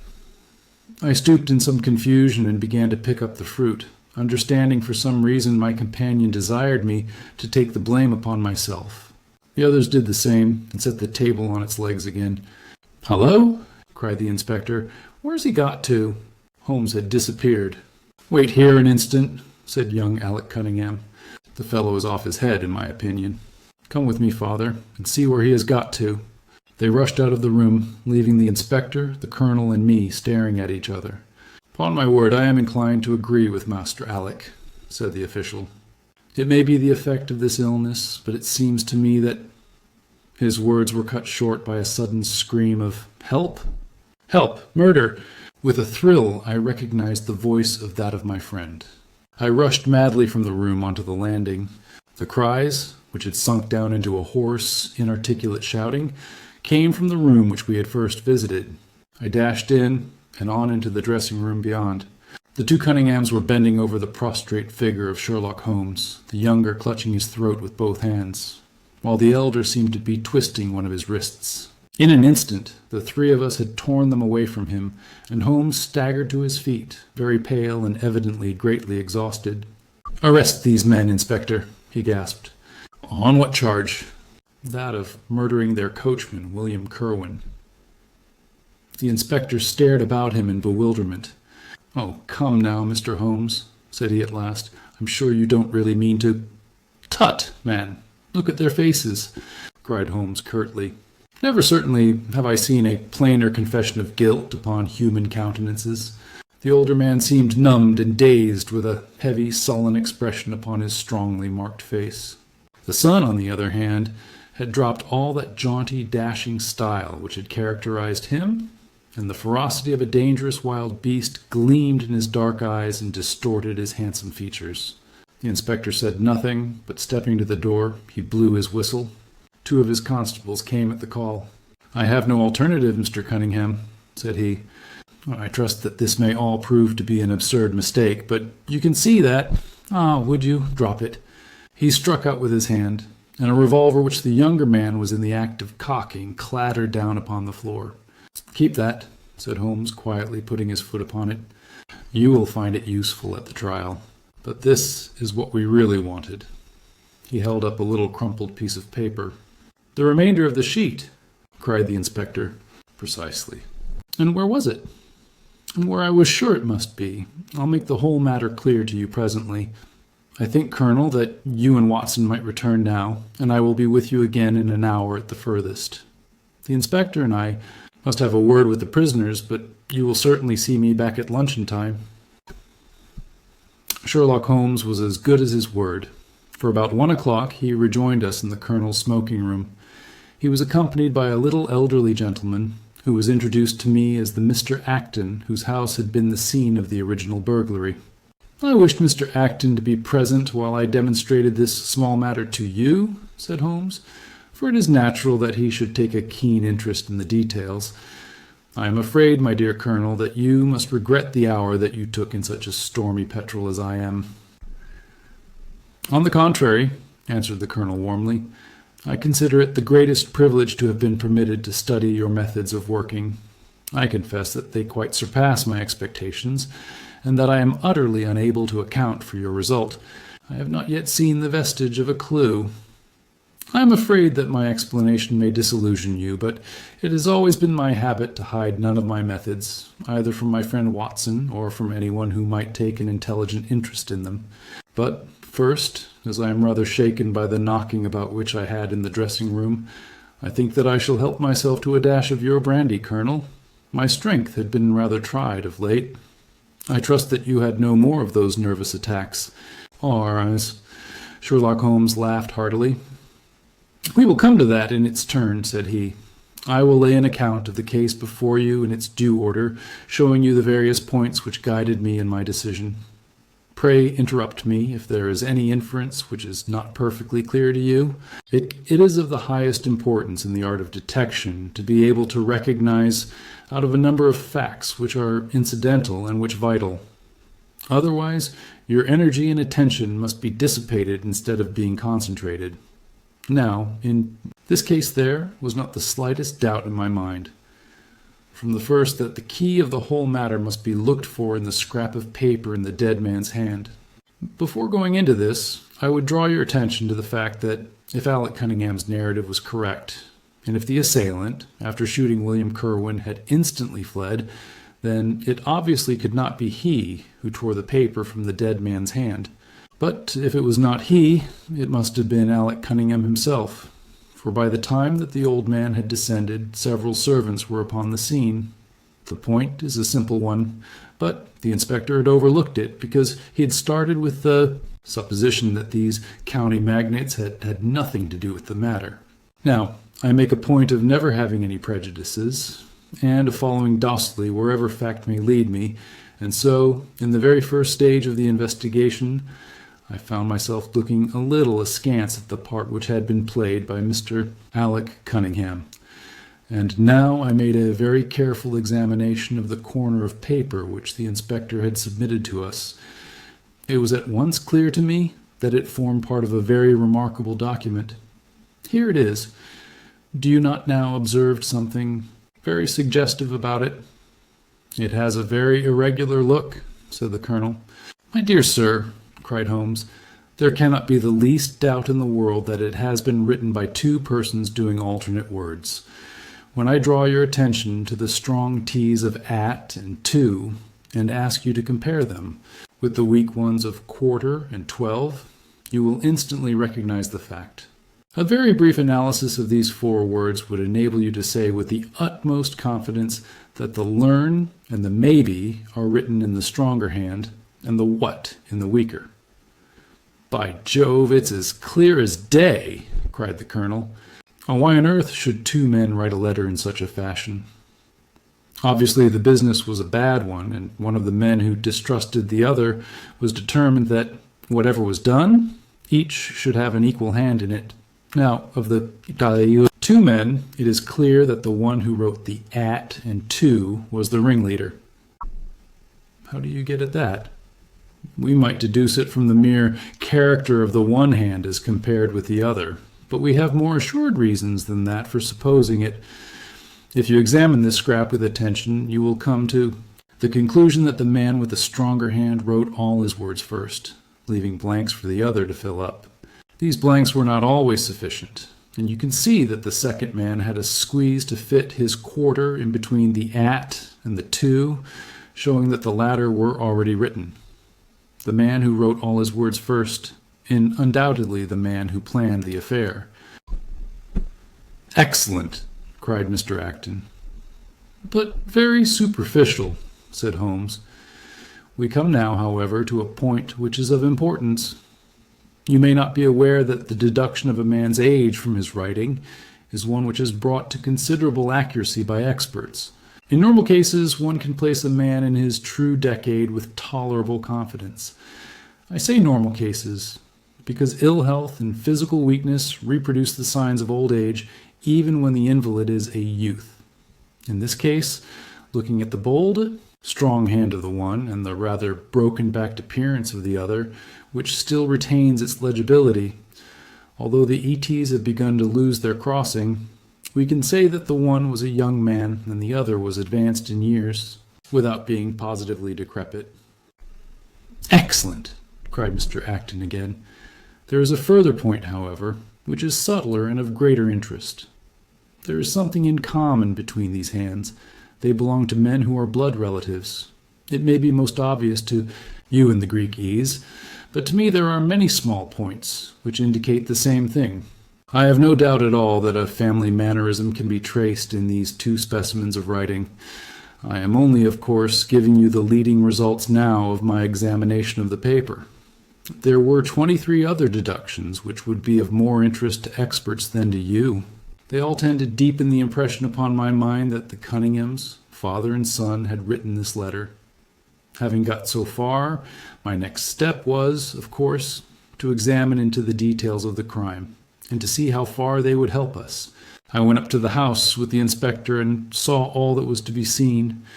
The wound upon the dead man was, as I was able to determine with absolute confidence, fired from a revolver at the distance of something over 4 yards. There was no powder blackening on the clothes. Evidently, therefore, Alec Cunningham had lied when he said that the two men were struggling when the shot was fired. Again, both father and son agreed as to the place where the man escaped into the road. At that point, however, as it happens, there's a broadish ditch, moist at the bottom. As there were no indications of boot marks about this ditch, I was absolutely sure not only that the Cunninghams had again lied, but that there had never been any unknown man upon the scene at all. And now I have to consider the motive of this singular crime. To get at this, I endeavored first of all to solve the reason of the original burglary at Mr. Acton's. I understood, from something which the Colonel told us, that a lawsuit had been going on between you, Mr. Acton, and the Cunninghams. Of course, it instantly occurred to me that they had broken into your library with the intention of getting at some document which might be of importance in the case. Precisely so, said Mr. Acton. There can be no possible doubt as to their intentions. I have the clearest claim upon half of their present estate, and if they could have found a single paper, which fortunately was in the strong box of my solicitors, they would undoubtedly have crippled our case. Well, there you are, said Holmes, smiling. It was a dangerous, reckless attempt, in which I seemed to trace the influence of young Alec. Having found nothing, they tried to divert suspicion by making it appear to be an ordinary burglary, to which end they carried off whatever they could lay their hands upon. That is all clear enough, but there was much that was still obscure. What I wanted above all was to get the missing part of that note. I was certain that Alec had torn it out of the dead man's hand, and almost certain that he must have thrust it into the pocket of his dressing gown. Where else could he have put it? The only question was whether it was still there. It was worth an effort to find out, and for that object we all went up to the house. The Cunninghams joined us, as you doubtless remember, outside the kitchen door. It was, of course, of the very first importance that they should not be reminded of the existence of this paper, otherwise they would naturally destroy it without delay. The inspector was about to tell them the importance which we attached to it when, by the luckiest chance in the world, I tumbled down in a sort of fit, and so changed the conversation. Good heavens, cried the Colonel, laughing. Do you mean to say all our sympathy was wasted in your fit and imposture? Speaking professionally, it was admirably done, cried I, looking in amazement at this man who was forever confounding me with some new phase of his astuteness. It is an art which is often useful, said he. When I recovered, I managed, by a device which had perhaps some little merit of ingenuity, to get old Cunningham to write the word 12, so that I might compare it with the 12 upon the paper. Oh, what an ass I have been, I exclaimed. I could see that you were commiserating me over my weakness, said Holmes, laughing. I was sorry to cause you the sympathetic pain which I know that you felt. We then went upstairs together, and having entered the room and seen the dressing gown hanging up behind the door, I contrived, by upsetting a table, to engage their attention for the moment, and slipped back to examine the pockets. I had hardly got the paper, however, which was, as I had expected, in one of them, when the two Cunninghams were on me, and would, I verily believe, have murdered me then and there, but for your prompt and friendly aid. As it is, I feel that young man's grip on my throat now, and the father has twisted my wrist round in the effort to get the paper out of my hand. They saw that I must know all about it, you see, and the sudden change from absolute security to complete despair made them perfectly desperate. I had a little talk with old Cunningham afterwards as to the motive of the crime. He was tractable enough, though his son was a perfect demon, ready to blow out his own or anybody else's brains if he could have got to his revolver. When Cunningham saw that the case against him was so strong, he lost all heart and made a clean breast of everything. It seems that William had secretly followed his two masters on the night when they made their raid upon Mr. Acton's, and, having thus got them into his power, proceeded, under threats of exposure, to levy blackmail upon them. Mr. Alec, however, was a dangerous man to play games of that sort with. It was a stroke of positive genius on his part to see in the burglary scare which was convulsing the countryside an opportunity of plausibly getting rid of the man whom he feared. William was decoyed up and shot, and had they only got the whole of the note and paid a little more attention to detail in the accessories, it is very possible that suspicion might never have been aroused. "And the note?" I asked. Sherlock Holmes placed the subjoined paper before us. "If you will only come around at 11:45 to the East Gate, you will learn what will very much surprise you and may be of the greatest service to you and also to Annie Morrison. But say nothing to anyone upon the matter. It is very much the sort of thing that I expected," said he. "Of course, we do not yet know what the relations may have been between Alec Cunningham, William Kerwin, and Annie Morrison. The result shows that the trap was skillfully baited. I am sure that you cannot fail to be delighted with the traces of heredity shown in the P's and in the tails of the G's. The absence of the I-dots in the old man's writing is also most characteristic. Watson, I think our quiet rest in the country has been a distinct success, and I shall certainly return much invigorated to Baker Street tomorrow."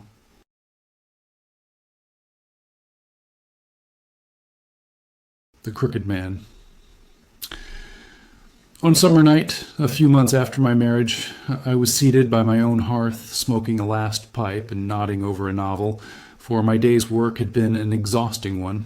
My wife had already gone upstairs, and the sound of the locking of the hall door some time before told me that the servants had also retired. I had risen from my seat and was knocking out the ashes of my pipe when I suddenly heard the clang of the bell. I looked at the clock. It was 11:45. This could not be a visitor at so late an hour. A patient, evidently, and possibly an all-night sitting. With a wry face, I went out into the hall and opened the door. To my astonishment, it was Sherlock Holmes who stood upon my step. "Ah, Watson," said he, "I hoped that I might not be too late to catch you. My dear fellow, pray come in. You look surprised, and no wonder. Relieved, too, I fancy. You still smoke the Arcadia mixture of your bachelor days, then? There's no mistaking that fluffy ash upon your coat. It's easy to tell that you have been accustomed to wear a uniform, Watson. You'll never pass as a purebred civilian as long as you keep that habit of carrying your handkerchief in your sleeve. Could you put me up tonight? With pleasure. You told me that you had bachelor quarters for one, and I see that you have no gentleman visitor at present. Your hat stand proclaims as much. I shall be delighted if you will stay. Thank you. I'll fill the vacant peg, then. Sorry to see that you've had the British workman in the house. He's a token of evil. Not the drains, I hope? Oh, the gas. Ah, he has left 2 nail marks from his boot upon your linoleum, just where the light strikes it. No, thank you. I had some supper at Waterloo, but I'll smoke a pipe with you with pleasure. I handed him my pouch, and he seated himself opposite to me and smoked for some time in silence. I was well aware that nothing but business of importance would have brought him to me at such an hour, so I waited patiently until he should come round to it. I see that you are professionally rather busy just now, said he, glancing very keenly across at me. Yes, I've had a busy day, I answered. It may seem very foolish in your eyes, I added, but really, I don't know how you deduced it. Holmes chuckled to himself. I have the advantage of knowing your habits, my dear Watson, said he. When your round is a short one you walk, and when it is a long one you use a hansom. As I perceive that your boots, although used, are by no means dirty, I cannot doubt that you are at present busy enough to justify the hansom. Excellent, I cried. Elementary, said he. It is one of those instances where the reasoner can produce an effect which seems remarkable to his neighbor, because the latter has missed the one little point which is the basis of the deduction. The same may be said, my dear fellow, for the effect of some of these little sketches of yours, which is entirely meretricious, depending as it does upon your retaining in your own hands some factors in the problem which are never imparted to the reader. Now, at present I am in the position of these same readers, for I hold in this hand several threads of one of the strangest cases which ever perplexed a man's brain, and yet I lack the one or two which are needful to complete my theory. But I'll have them, Watson, I'll have them. His eyes kindled and a slight flush sprang into his thin cheeks. For an instant the veil had lifted upon his keen, intense nature, but for an instant only. When I glanced again, his face had resumed that red Indian composure which had made so many regard him as a machine rather than a man. "The problem presents features of interest," said he. "I may even say exceptional features of interest. I have already looked into the matter, and have come, as I think, within sight of my solution. If you could accompany me in that last step, you might be of considerable service to me. I should be delighted. Could you go as far as Aldershot tomorrow? I have no doubt Jackson would take my practice." "Very good.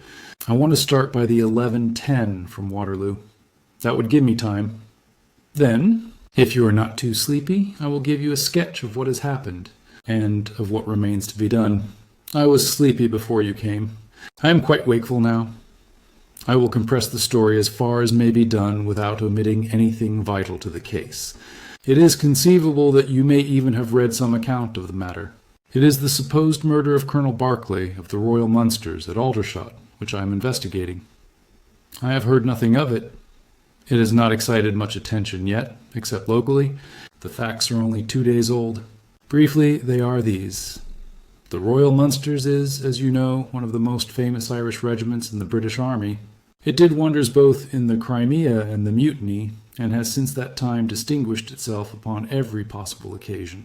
It was commanded up to Monday night by James Berkeley, a gallant veteran who started as a full private, was raised to commissioned rank for his bravery at the time of the Mutiny, and so lived to command the regiment in which he had once carried a musket. Colonel Berkeley had married at the time when he was a sergeant, and his wife, whose maiden name was Miss Nancy Devoy, was the daughter of a former color sergeant in the same corps.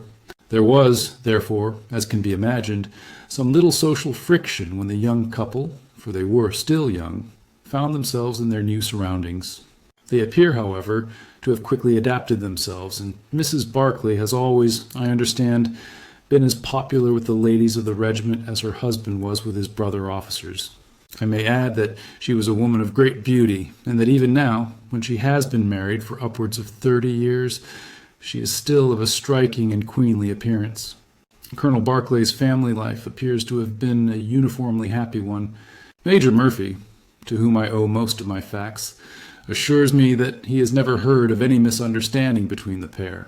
On the whole, he thinks that Berkeley's devotion to his wife was greater than his wife's to Berkeley. He was acutely uneasy if he were absent from her for a day. She, on the other hand, though devoted and faithful, was less obtrusively affectionate. But they were regarded in the regiment as the very model of a middle-aged couple. There was absolutely nothing in their mutual relations to prepare people for the tragedy which was to follow. Colonel Berkeley himself seems to have had some singular traits in his character. He was a dashing, jovial old soldier in his usual mood, but there were occasions on which he seemed to show himself capable of considerable violence and vindictiveness. This side of his nature, however, appears never to have been turned towards his wife.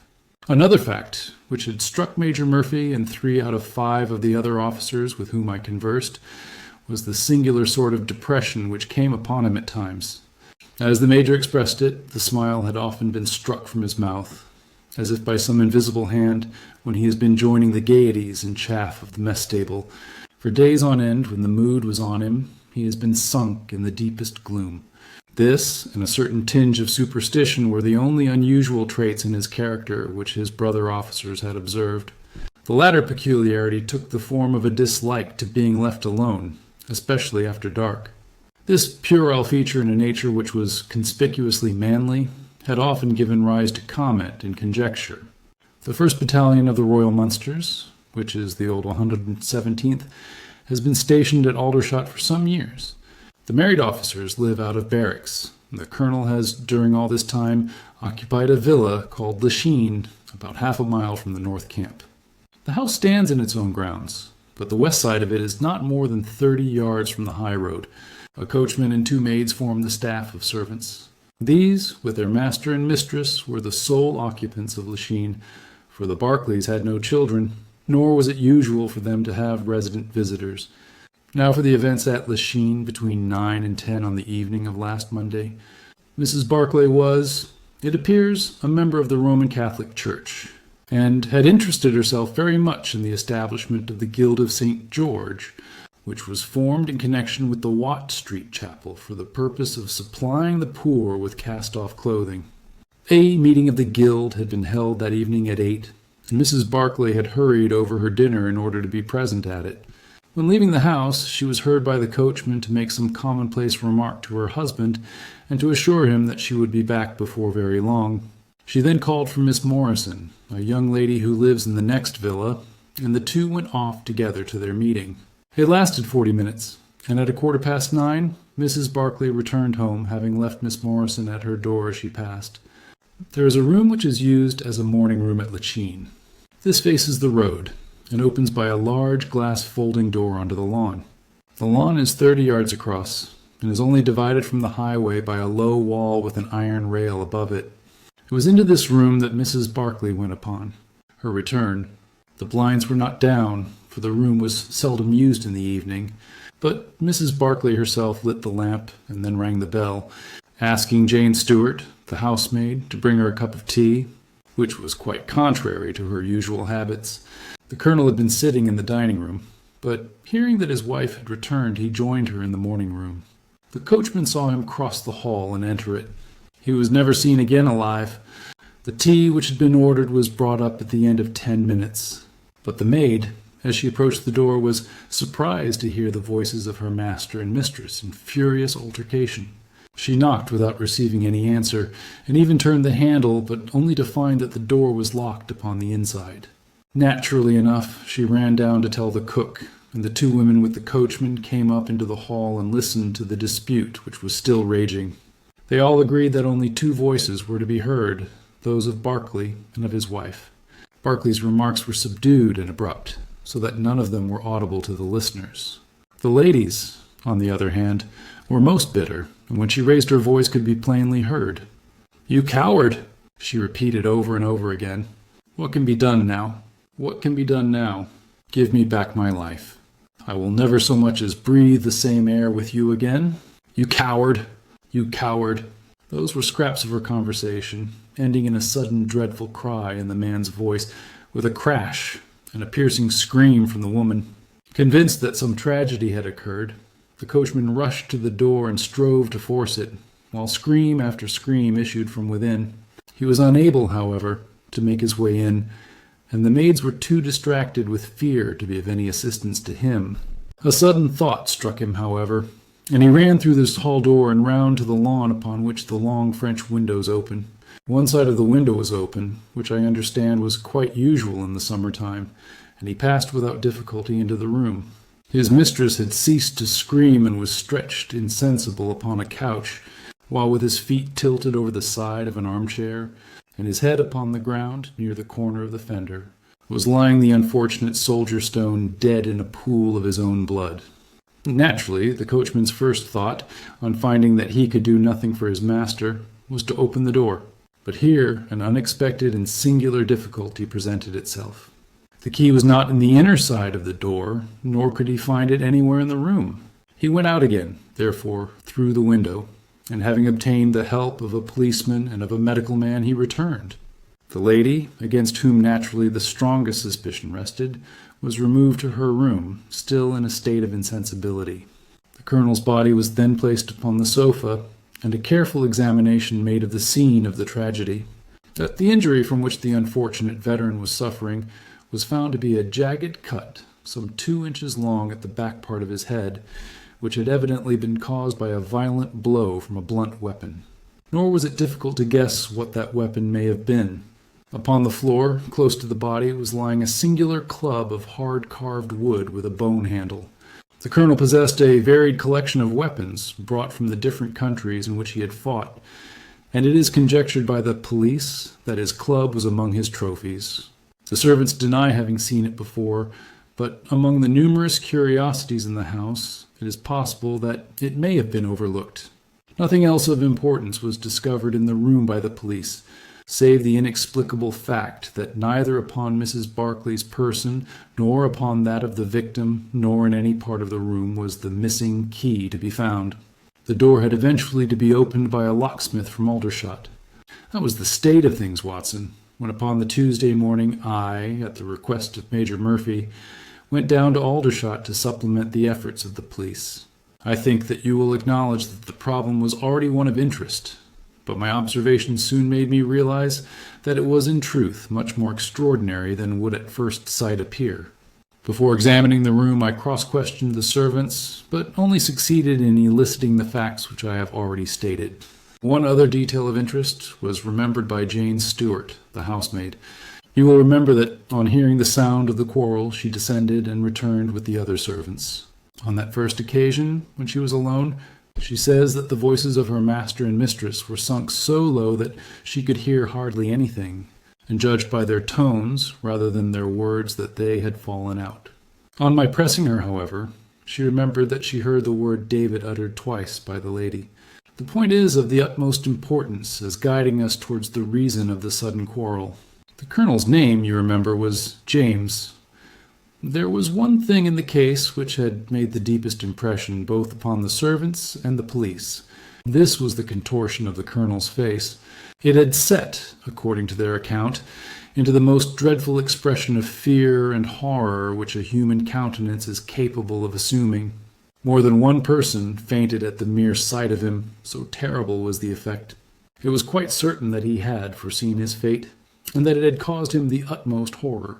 This, of course, fitted in well enough with the police theory, if the colonel could have seen his wife making a murderous attack upon him, nor was the fact of the wound being on the back of his head a fatal objection to this, as he might have turned to avoid the blow. No information could be got from the lady herself, who was temporarily insane from an acute attack of brain fever. From the police I learned that Miss Morrison, who, you remember, went out that evening with Mrs. Barclay, denied having any knowledge of what it was which had caused the ill humor in which her companion had returned. Having gathered these facts, Watson, I smoked several pipes over them, trying to separate those which were crucial from others which were merely incidental. There could be no question that the most distinctive and suggestive point in the case was the singular disappearance of the door key. A most careful search had failed to discover it in the room. Therefore, it must have been taken from it. But neither the colonel nor the colonel's wife could have taken it. That was perfectly clear. Therefore, a third person must have entered the room. And that third person could only have come in through the window. It seemed to me that a careful examination of the room and the lawn might possibly reveal some traces of this mysterious individual. You know my methods, Watson. There was not one of them which I did not apply to the inquiry, and it ended by my discovering traces, but very different ones from those which I had expected. There had been a man in the room, and he had crossed the lawn coming from the road. I was able to obtain 5 very clear impressions of his footmarks, one in the roadway itself, at the point where he had climbed the low wall, 2 on the lawn, and 2 very faint ones upon the stained boards near the window where he had entered. He had apparently rushed across the lawn, for his toe marks were much deeper than his heels, but it was not the man who surprised me. It was his companion. His companion! Holmes pulled a large sheet of tissue paper out of his pocket and carefully unfolded it upon his knee. "What do you make of that?" he asked. The paper was covered with tracings of the footmarks of some small animal. It had 5 well-marked footpads, an indication of long nails, and the whole print might be nearly as large as a dessert spoon. "It's a dog," said I. "Did you ever hear of a dog running up a curtain?" I found distinct traces that this creature had done so. "A monkey, then?" "But it is not the print of a monkey." "What can it be, then?" "Neither dog, nor cat, nor monkey, nor any creature that we are familiar with. I have tried to reconstruct it from the measurements. Here are 4 prints, where the beast has been standing motionless. You see that it is no less than 15 inches from forefoot to hind. Add to that the length of neck and head, and you get a creature not much less than 2 feet long, probably more if there is any tail. But now observe this other measurement. The animal has been moving, and we have the length of its stride. In each case, it is only about 3 inches. You have an indication, you see, of a long body with very short legs attached to it. It has not been considerate enough to leave any of its hair behind it, but its general shape must be what I have indicated, and it can run up a curtain, and it is carnivorous. How do you deduce that?" because it ran up the curtain. A canary's cage was hanging in the window, and its aim seems to have been to get at the bird. Then what was the beast? If I could give it a name, it might go a long way towards solving the case. On the whole, it was probably some creature of the weasel and stoat tribe, and yet it is larger than any of these that I have seen. But what had it to do with the crime? That also is still obscure, but we have learned a good deal, you perceive.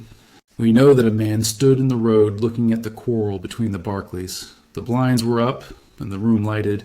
We know also that he ran across the lawn, entered the room, accompanied by a strange animal, and that he either struck the colonel or, as is equally possible, that the colonel fell down from sheer fright at the sight of him and cut his head on the corner of the fender. Finally, we have the curious fact that the intruder carried away the key with him when he left. Your discoveries seem to have left the business more obscure than it was before, said I. Quite so. They undoubtedly showed that the affair was much deeper than was at first conjectured. I thought the matter over, and I came to the conclusion that I must approach the case from another aspect. But really, Watson, I am keeping you up, and I might just as well tell you all this on our way to Aldershot tomorrow. Thank you. You have gone rather too far to stop. It is quite certain that when Mrs. Barclay left the house at 7:30, she was on good terms with her husband. She was never, as I think I have said, ostentatiously affectionate, but she was heard by the coachman chatting with the colonel in a friendly fashion. Now, it was equally certain that immediately on her return, she had gone to the room in which she was least likely to see her husband, had flown to tea as an agitated woman will, and finally, on his coming into her, had broken into violent recriminations. Therefore, something had occurred between 7:30 and 9 o'clock, which had completely altered her feelings towards him. But Miss Morrison had been with her during the whole of that hour and a half. It was absolutely certain, therefore, in spite of her denial, that she must know something of the matter. My first conjecture was that possibly there had been some passages between this young lady and the old soldier, which the former had now confessed to the wife. That would account for the angry return, and also for the girl's denial that anything had occurred, nor would it be entirely incompatible with most of the words overhead. But there was the reference to David, and there was the known affection of the colonel for his wife, to weigh against it, to say nothing of the tragic intrusion of this other man, which might, of course, be entirely disconnected with what had gone before. It was not easy to pick one's steps, but, on the whole, I was inclined to dismiss the idea that there had been anything between the colonel and Miss Morrison, but more than ever convinced that the young lady held the clue as to what it was which had turned Mrs. Barclay to hatred of her husband. I took the obvious course, therefore, of calling upon Miss M., of explaining to her that I was perfectly certain that she held the facts in her possession, and of assuring her that her friend, Mrs. Barclay, might find herself in the dock upon a capital charge, unless the matter were cleared up. Miss Morrison is a little ethereal slip of a girl with timid eyes and blonde hair, but I found her by no means wanting in shrewdness and common sense. She sat thinking for some time after I had spoken, and then, turning to me with a brisk air of resolution, she broke into a remarkable statement which I will condense for your benefit. I promised my friend that I would say nothing of the matter, and a promise is a promise, said she. But if I can really help her when so serious a charge is laid against her, and when her own mouth, poor darling, is closed by illness, then I think I am absolved from my promise. I will tell you exactly what happened upon Monday evening. We were returning from the Watt Street mission about 9:15 o'clock. On our way we had to pass through Hudson Street, which is a very quiet thoroughfare. There is only one lamp in it, upon the left-hand side. And as we approached this lamp, I saw a man coming towards us with his back very bent, and something like a box slung over one of his shoulders. He appeared to be deformed, for he carried his head low and walked with his knees bent. We were passing him when he raised his face to look at us in the circle of light thrown by the lamp, and as he did so, he stopped and screamed out in a dreadful voice, "My God, it's Nancy!" Mrs. Barclay turned as white as death, and would have fallen down had the dreadful-looking creature not caught hold of her. I was going to call for the police, but she, to my surprise, spoke quite civilly to the fellow. "I thought you had been dead this 30 years, Henry," said she in a shaking voice. "Oh, so I have," said he, and it was awful to hear the tones that he said it in. He had a very dark, fearsome face, and a gleam in his eyes that comes back to me in my dreams. His hair and whiskers were shot with gray, and his face was all crinkled and puckered like a withered apple. "Just walk on a little way, dear," said Mrs. Barclay. "I want to have a word with this man. There is nothing to be afraid of." She tried to speak boldly, but she was still deadly pale and could hardly get her words out for the trembling of her lips. I did as she asked me, and they talked together for a few minutes. Then she came down the street with her eyes blazing, and I saw the crippled wretch standing by the lamp-post and shaking his clenched fists in the air as if he were made with rage. She never said a word until we were at the door here, when she took me by the hand and begged me to tell no one what had happened. "It's an old acquaintance of mine who has come down in the world," said she. "When I promised her I would say nothing, she kissed me, and I have never seen her since. I have told you now the whole truth, and if I withheld it from the police, it is because I did not realize then the danger in which my dear friend stood. I know that it can only be to her advantage that everything should be known." There was her statement, Watson, and to me, as you can imagine, it was like a light on a dark night. Everything which had been disconnected before began at once to assume its true place, and I had a shadowy presentiment of the whole sequence of events. My next step obviously was to find the man who had produced such a remarkable impression upon Mrs. Barclay. If he were still in Aldershot, it should not be a very difficult matter. There are not such a very great number of civilians, and a deformed man was sure to have attracted attention. I spent a day in the search, and by evening, this very evening, Watson, I had run him down. The man's name is Henry Wood, and he lives in lodgings in this same street in which the ladies met him. He has only been 5 days in the place. In the character of a registration agent, I had a most interesting gossip with his landlady. The man is by trade a conjurer and performer, going round the canteens after nightfall and giving a little entertainment at each. He carries some creature about with him in that box, about which the landlady seemed to be in considerable trepidation, for she had never seen an animal like it. He uses it in some of his tricks, according to her account. So much the woman was able to tell me, and also that it was a wonder the man lived, seeing how twisted he was, and that he spoke in a strange tongue sometimes, and that for the last 2 nights she had heard him groaning and weeping in his bedroom. He was all right, as far as money went, but in his deposit he had given her what looked like a bad florin. She showed it to me, Watson, and it was an Indian rupee. So now, my dear fellow, you see exactly how we stand, and why it is I want you. It is perfectly plain that after the ladies parted from this man, he followed them at a distance, that he saw the quarrel between husband and wife through the window, that he rushed in, and that the creature which he carried in his box got loose. That is all very certain. But he is the only person in this world who can tell us exactly what happened in that room. And you intend to ask him? I most certainly, but in the presence of a witness. And I am the witness? If you will be so good. If he can clear the matter up, well and good. If he refuses, we have no alternative but to apply for a warrant. But how do you know he'll be there when we return? You may be sure that I took some precautions. I have one of my Baker Street boys mounting guard over him, who would stick to him like a burr, go where he might. We shall find him in Hudson Street tomorrow, Watson. And meanwhile, I should be the criminal myself if I kept you out of bed any longer. It was midday when we found ourselves at the scene of the tragedy, and, under my companion's guidance, we made our way at once to Hudson Street.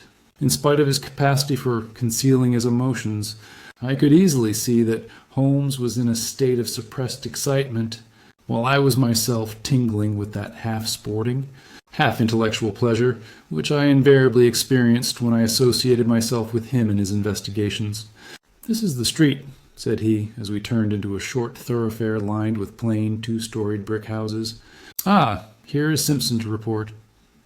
"He's in all right, Mayor Holmes," cried a small street Arab running up to us. "Good, Simpson," said Holmes, patting him on the head. "Come along, Watson. This is the house." He sent in his card with a message that he had come on important business, and a moment later we were face to face with the man whom we had come to see. In spite of the warm weather, he was crouching over a fire, and the little room was like an oven.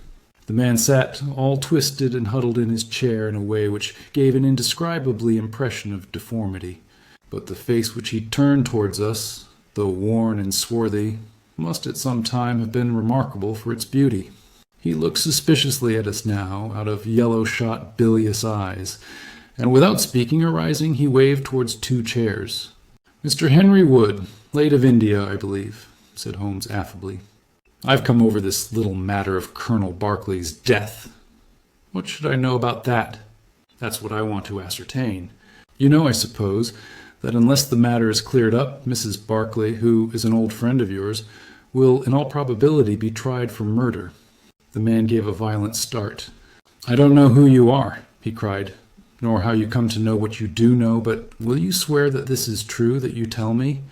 "Why, they are only waiting for her to come to her senses to arrest her." "My God! Are you in the police yourself?" "No." "What business is it of yours, then?" "It's every man's business to see justice done." "You can take my word that she is innocent." "Then you are guilty." "No, I am not." "Who killed Colonel James Berkeley, then?" "It was a just providence that killed him. But mind you this, that if I had knocked his brains out as it was in my heart to do, he would have had no more than his due from my hands. If his own guilty conscience had not struck him down, it is likely enough that I might have had his blood upon my soul." "You want me to tell the story?" "Well, I don't know why I shouldn't, for there's no cause for me to be ashamed of it. It was in this way, sir. You see me now, with my back like a camel and my ribs all awry. But there was a time when Corporal Henry Wood was the smartest man in the 117th foot. We were in India then, in cantonments, at a place we'll call Bertie. Berkeley, who died the other day, was sergeant in the same company as myself, and the belle of the regiment. Aye, and the finest girl that ever had the breath of life between her lips was Nancy Devoy, the daughter of the color sergeant. There were 2 men that loved her, and one that she loved, and you'll smile when you look at this poor thing huddled before the fire and hear me say that it was for my good looks that she loved me. Well, though I had her heart, her father was set upon her marrying Berkeley. I was a harum-scarum, reckless lad, and he had had an education and was already marked for the sword belt. But the girl held true to me, and it seemed that I would have had her when the mutiny broke out and all hell was loose in the country. We were shut up in Bertie, the regiment of us with half a battery of artillery, a company of Sikhs, and a lot of civilians and womenfolk. There were 10,000 rebels round us, and they were as keen as a set of terriers round a rat cage. About the 2nd week of it, our water gave out, and it was a question whether we could communicate with General Neal's column, which was moving up country. It was our only chance, for we could not hope to fight our way out with all the women and children, so I volunteered to go out and to warn General Neal of our danger. My offer was accepted, and I talked it over with Sergeant Berkeley, who was supposed to know the ground better than any other man, and who drew up a route by which I might get through the rebel lines. At 10 o'clock the same night I started off upon my journey. There were 1,000 lives to save, but it was of only one that I was thinking when I dropped over the wall that night. My way ran down a dried-up watercourse, which we hoped would screen me from the enemy's sentries, but as I crept round the corner of it, I walked right into 6 of them, who were crouching down in the dark waiting for me. In an instant I was stunned with a blow and bound hand and foot. But the real blow was to my heart, and not to my head. For as I came to and listened to as much as I could understand of their talk, I heard enough to tell me that my comrade, the very man who had arranged the way that I was to take, had betrayed me by means of a native servant into the hands of the enemy. Well, there's no need for me to dwell on that part of it. You know now what James Berkeley was capable of. Bertie was relieved by Neal next day, but the rebels took me away with them in their retreat, and it was many a long year before ever I saw a white face again. I was tortured and tried to get away, and was captured and tortured again. You can see for yourselves the state in which I was left. Some of them that fled into Nepal took me with them, and then afterwards I was up past Darjeeling.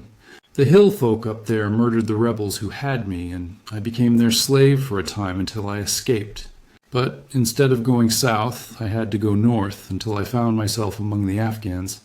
There I wandered about for many a year, and at last came back to the Punjab, where I lived mostly among the natives and picked up a living by the conjuring tricks that I had learned. What use was it for me, a wretched cripple, to go back to England or to make myself known to my old comrades? Even my wish for revenge would not make me do that. I had rather that Nancy and my old pals should think of Harrywood as having died with a straight back, than see him living and crawling with a stick like a chimpanzee. They never doubted that I was dead, and I meant that they never should. I heard that Berkeley had married Nancy, and that he was rising rapidly in the regiment, but even that did not make me speak. But when one gets old, one has a longing for home. For years I've been dreaming of the bright green fields and the hedges of England. At last I determined to see them before I died.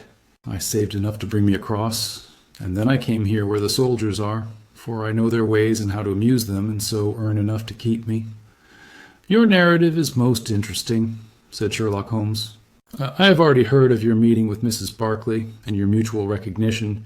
You then, as I understand, followed her home and saw through the window an altercation between her husband and her, in which she doubtless cast his conduct to you in his teeth. Your own feelings overcame you, and you ran across the lawn and broke in upon them. I did, sir, and at the sight of me he looked as I have never seen a man look before, and over he went with his head on the fender. But he was dead before he fell. I read death on his face as plain as I can read that text over the fire. The bare sight of me was like a bullet through his guilty heart. And then Nancy fainted, and I caught up the key of the door from her hand, intending to unlock it and get help. But as I was doing it, it seemed to me better to leave it alone and get away, for the thing might look black against me, and anyway my secret would be out if I were taken. In my haste, I thrust the key into my pocket, dropped my stick while I was chasing Teddy, who had run up the curtain. When I got him into his box, from which he had slipped, I was off as fast as I could run. "Who's Teddy?" asked Holmes. The man leaned over and pulled up the front of a kind of hutch in the corner. In an instant out there slipped a beautiful reddish-brown creature, thin and lithe, with the legs of a stoat, a long, thin nose, and a pair of the finest red eyes that ever I saw in an animal's head. "It's a mongoose," I cried. "Well, some call them that, and some call them ichneumon," said the man. "Snake catcher is what I call them, and Teddy is amazing quick on cobras. I have one here without the fangs, and Teddy catches it every night to please the folk in the canteen. Any other point, sir? Well, we may have to apply to you again if Mrs. Berkeley should prove to be in serious trouble. In that case, of course, I'd come forward, but if not, there is no object in raking up this scandal against a dead man, foully as he has acted. You have at least the satisfaction of knowing that for 30 years of his life, his conscience bitterly reproached him for this wicked deed. Ah, there goes Major Murphy on the other side of the street. Goodbye, Wood. I want to learn if anything has happened since yesterday." We were in time to overtake the Major before he reached the corner. "Ah, Holmes," he said, "I suppose you have heard that all this fuss has come to nothing." "What then?" "The inquest is just over. The medical evidence showed conclusively that death was due to apoplexy. You see, it was quite a simple case after all." "Oh, remarkably superficial," said Holmes, smiling. "Come, Watson, I don't think we shall be wanted in Aldershot any more." "There's one thing," said I as we walked down to the station. "If the husband's name was James and the other was Henry, what was this talk about David? That one word, my dear Watson, should have told me the whole story had I been the ideal reasoner which you are so fond of depicting." It was evidently a term of reproach. "Of reproach?" "Yes. David strayed a little occasionally, you know, and on one occasion in the same direction as Sergeant James Berkeley. You remember the small affair of Uriah and Bathsheba? My biblical knowledge is a trifle rusty, I fear, but you will find the story in the 1st or 2nd of Samuel."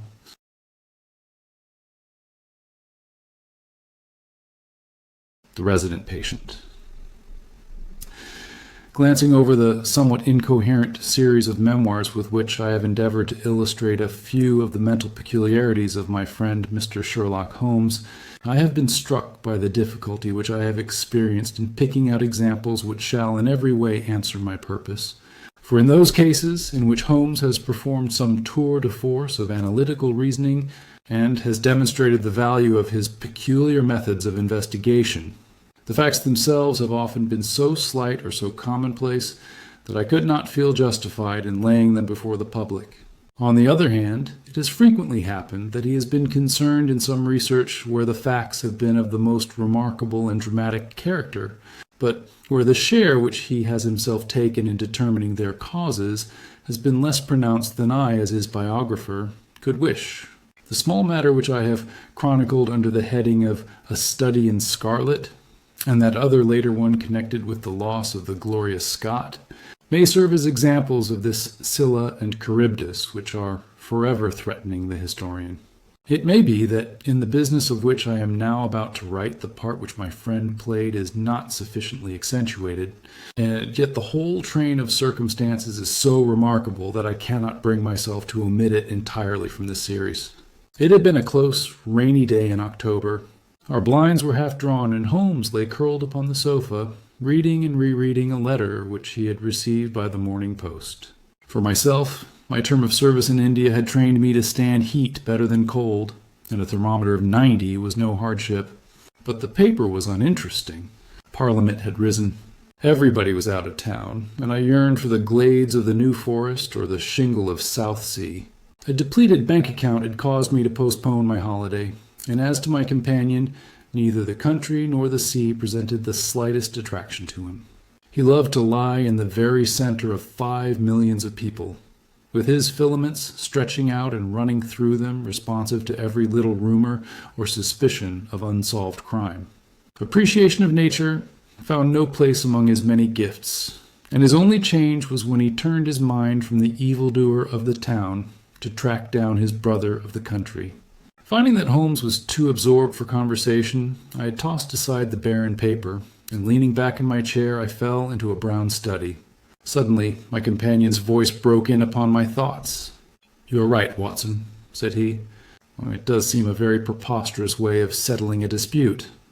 "Most preposterous," I exclaimed, and then, suddenly realizing how he had echoed the inmost thought of my soul, I sat up in my chair and stared at him in blank amazement. "What is this, Holmes?" I cried. "This is beyond anything which I could have imagined." He laughed heartily at my perplexity. "You remember," said he, "that some little time ago, when I read you the passage in one of Poe's sketches, in which a close reasoner follows the unspoken thought of his companion, you were inclined to treat the matter as a mere tour de force of the author. On my remarking that I was constantly in the habit of doing the same thing, you expressed incredulity." "Oh, no, perhaps not with your tongue, my dear Watson, but certainly with your eyebrows. So when I saw you throw down your paper and enter upon a train of thought, I was very happy to have the opportunity of reading it off, and eventually of breaking into it, as a proof that I had been in rapport with you. But I was still far from satisfied. In the example which you read to me," said I, "the reasoner drew his conclusions from the actions of the man whom he observed. If I remember right, he stumbled over a heap of stones, looked up at the stars, and so on. But I have been seated quietly in my chair, and what clues can I have given you? You do yourself an injustice. The features are given to man as the means by which he shall express his emotions, and yours are faithful servants. Do you mean to say that you read my train of thoughts from my features?" "Your features, and especially your eyes. Perhaps you cannot yourself recall how your reverie commenced?" "No, I cannot. Then I will tell you. After throwing down your paper, which was the action which drew my attention to you, you sat for half a minute with a vacant expression.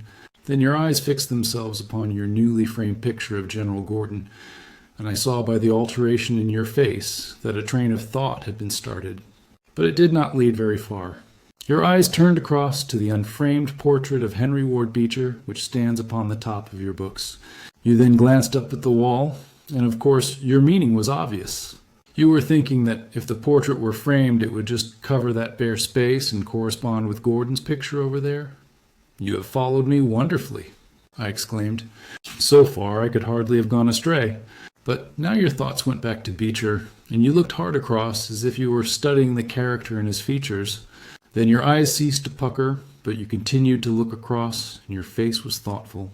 You were recalling the incidents of Beecher's career. I was well aware that you could not do this without thinking of the mission which he undertook on behalf of the North at the time of the Civil War. For I remember you expressing your passionate indignation at the way in which he was received by the more turbulent of our people. You felt so strongly about it that I knew you could not think of Beecher without thinking of that also. When a moment later I saw your eyes wander away from the picture, I suspected that your mind had now turned to the Civil War, and when I observed that your lips set, your eyes sparkled, and your hands clenched, I was positive that you were indeed thinking of the gallantry which was shown by both sides in that desperate struggle. But then, again, your face grew sadder. You shook your head. You were dwelling upon the sadness and horror and useless waste of life. Your hand stole towards your own old wound, and a smile quivered on your lips, which showed me that the ridiculous side of this method of settling international questions had forced itself upon your mind. At this point I agreed with you that it was preposterous, and was glad to find that all my deductions had been correct. "Absolutely," said I. "And now that you have explained it, I confess that I am as amazed as before." "It was very superficial, my dear Watson, I assure you. I should not have intruded it upon your attention had you not shown some incredulity the other day. But the evening has brought a breeze with it.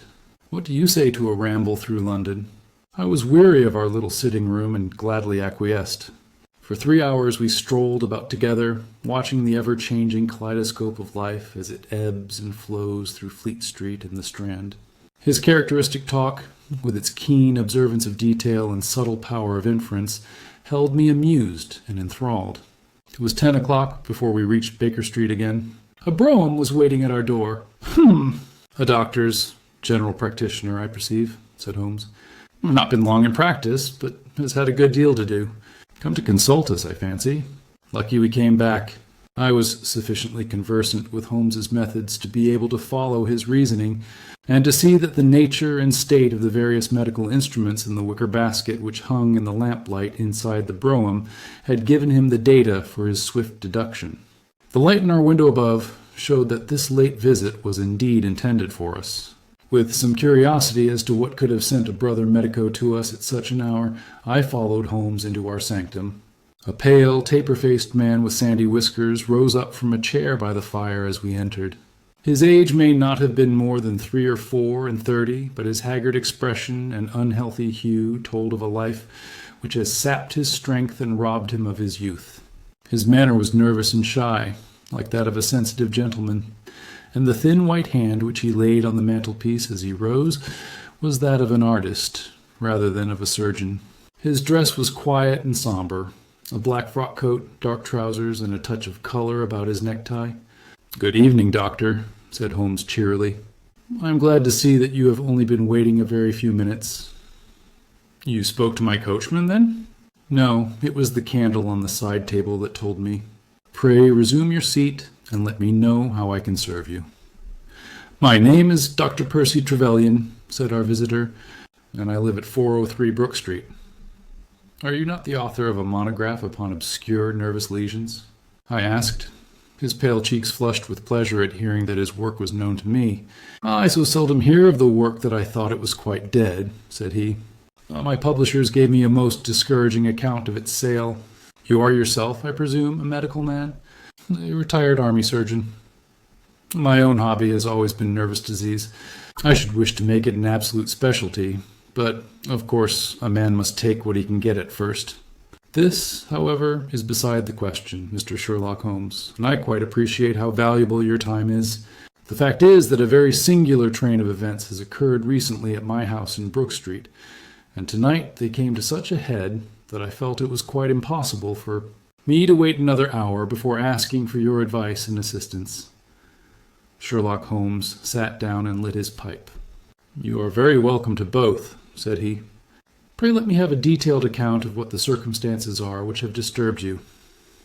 "1 or 2 of them are so trivial," said Dr. Trevelyan, "that really I am almost ashamed to mention them. But the matter is so inexplicable, and the recent turn which it has taken is so elaborate, that I shall lay it all before you, and you shall judge what is essential and what is not. I am compelled to begin with to say something of my own college career. I am a London University man, you know, and I am sure that you will not think that I am unduly singing my own praises if I say that my student career was considered by my professors to be a very promising one. After I'd graduated, I continued to devote myself to research, occupying a minor position in King's College Hospital, and I was fortunate enough to excite considerable interest by my research into the pathology of catalepsy, and finally to win the Bruce Pinkerton Prize and medal by the monograph on nervous lesions to which your friend has just alluded. I should not go too far if I were to say that there was a general impression at that time that a distinguished career lay before me. But the one great stumbling block lay in my want of capital. As you will readily understand, a specialist who aims high is compelled to start in one of a dozen streets in the Cavendish Square quarter, all of which entail enormous rents and furnishing expenses. Besides this preliminary outlay, he must be prepared to keep himself for some years and to hire a presentable carriage and horse. To do this was quite beyond my power, and I could only hope that by economy I might in 10 years' time save enough to enable me to put up my plate. Suddenly, however, an unexpected incident opened up quite a new prospect to me. This was a visit from a gentleman of the name of Blessington, who was a complete stranger to me. He came up to my room one morning and plunged into business in an instant. You are the same Percy Trevelyan who has had so distinguished a career and won a great prize lately?" said he. I bowed. "Answer me frankly," he continued, "for you will find it to your interest to do so. You have all the cleverness which makes a successful man. Have you the tact?" I could not help smiling at the abruptness of the question. "I trust that I have my share," I said. "Any bad habits? Not drawn towards drink, eh?" "Really, sir," I cried. "Quite right. That's all right. But I was bound to ask, with all these qualities, why are you not in practice?" I shrugged my shoulders. Come, said he in his bustling way. "It's the old story. More in your brains than in your pocket, eh? What would you say if I were to start you in Brook Street?" I stared at him in astonishment. "Oh, it's for my sake, not for yours," he cried. "I'll be perfectly frank with you, and if it suits you, it will suit me very well. I have a few thousands to invest, you see, and I think I'll sink them in you." "But why?" I gasped. "Oh, well, it's just like any other speculation, and safer than most." "What am I to do then?" "I'll tell you. I'll take the house, furnish it, pay the maids, and run the whole place. All you have to do is just to wear out your chair in the consulting room. I'll let you have pocket money and everything. Then you hand over to me 3/4 of what you earn, and you keep the other quarter for yourself." This was the strange proposal, Mr. Holmes, with which the man Blessington approached me. I won't weary you with the account of how we bargained and negotiated. It ended in my moving into the house next Lady Day, and starting in practice on very much the same conditions as he had suggested. He came himself to live with me in the character of a resident patient. His heart was weak, it appears, and he needed constant medical supervision. He turned the 2 best rooms of the first floor into a sitting room and bedroom for himself. He was a man of singular habits, shunning company and very seldom going out. His life was irregular, but in one respect he was regularity itself. Every evening, at the same hour, he walked into the consulting room, examined the books, put down 5 and 3 for every guinea that I had earned, and carried the rest off to the strong box in his own room. I may say with confidence that he never had occasion to regret his speculation. From the first, it was a success. A few good cases, and the reputation which I had won in the hospital brought me rapidly to the front, and during the last few years I have made him a rich man. So much, Mr. Holmes, for my past history and my relations with Mr. Blessington.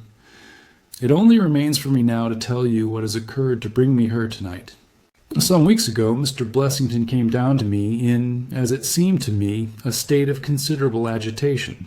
He spoke of some burglary which, he said, had been committed in the West End, and he appeared, I remember, to be quite unnecessarily excited about it, declaring that a day should not pass before we should add stronger bolts to our windows and doors. For a week he continued to be in a peculiar state of restlessness, peering continually out of the windows, and ceasing to take the short walk which had usually been the prelude to his dinner. From his manner it struck me that he was in mortal dread of something or somebody, but when I questioned him upon the point, he became so offensive that I was compelled to drop the subject. Gradually, as time passed, his fears appeared to die away, and he had renewed his former habits, when a fresh event reduced him to the pitiable state of prostration in which he now lies. What happened was this. 2 days ago I received the letter which I now read to you. Neither address nor date is attached to it. A Russian nobleman who is now resident in England, it runs, would be glad to avail himself of the professional assistance of Dr. Percy Trevelyan. He has been for some years a victim to cataleptic attacks, on which, as is well known, Dr. Trevelyan is an authority.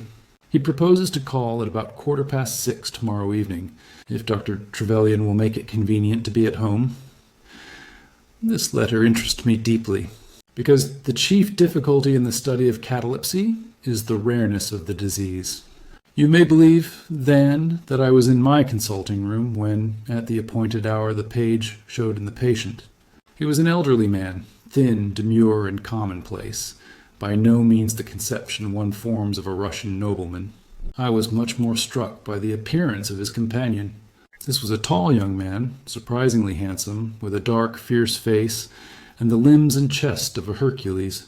He had his hand under the other's arm as they entered, and helped him to a chair with a tenderness which one would hardly have expected from his appearance. "You will excuse my coming in, doctor," said he to me, speaking English with a slight lisp. "This is my father, and his health is a matter of the most overwhelming importance to me." I was touched by this filial anxiety. "You would perhaps care to remain during the consultation?" said I. "Not for the world," he cried with a gesture of horror. "It is more painful to me than I can express. If I were to see my father in one of these dreadful seizures, I am convinced that I should never survive it. My own nervous system is an exceptionally sensitive one. With your permission, I will remain in the waiting room while you go into my father's case." To this, of course, I assented, and the young man withdrew. The patient and I then plunged into a discussion of his case, of which I took exhaustive notes. He was not remarkable for intelligence, and his answers were frequently obscure, which I attributed to his limited acquaintance with our language. Suddenly, however, as I sat writing, he ceased to give any answer at all to my inquiries, and on my turning towards him, I was shocked to see that he was sitting bolt upright in his chair, staring at me with a perfectly blank and rigid face.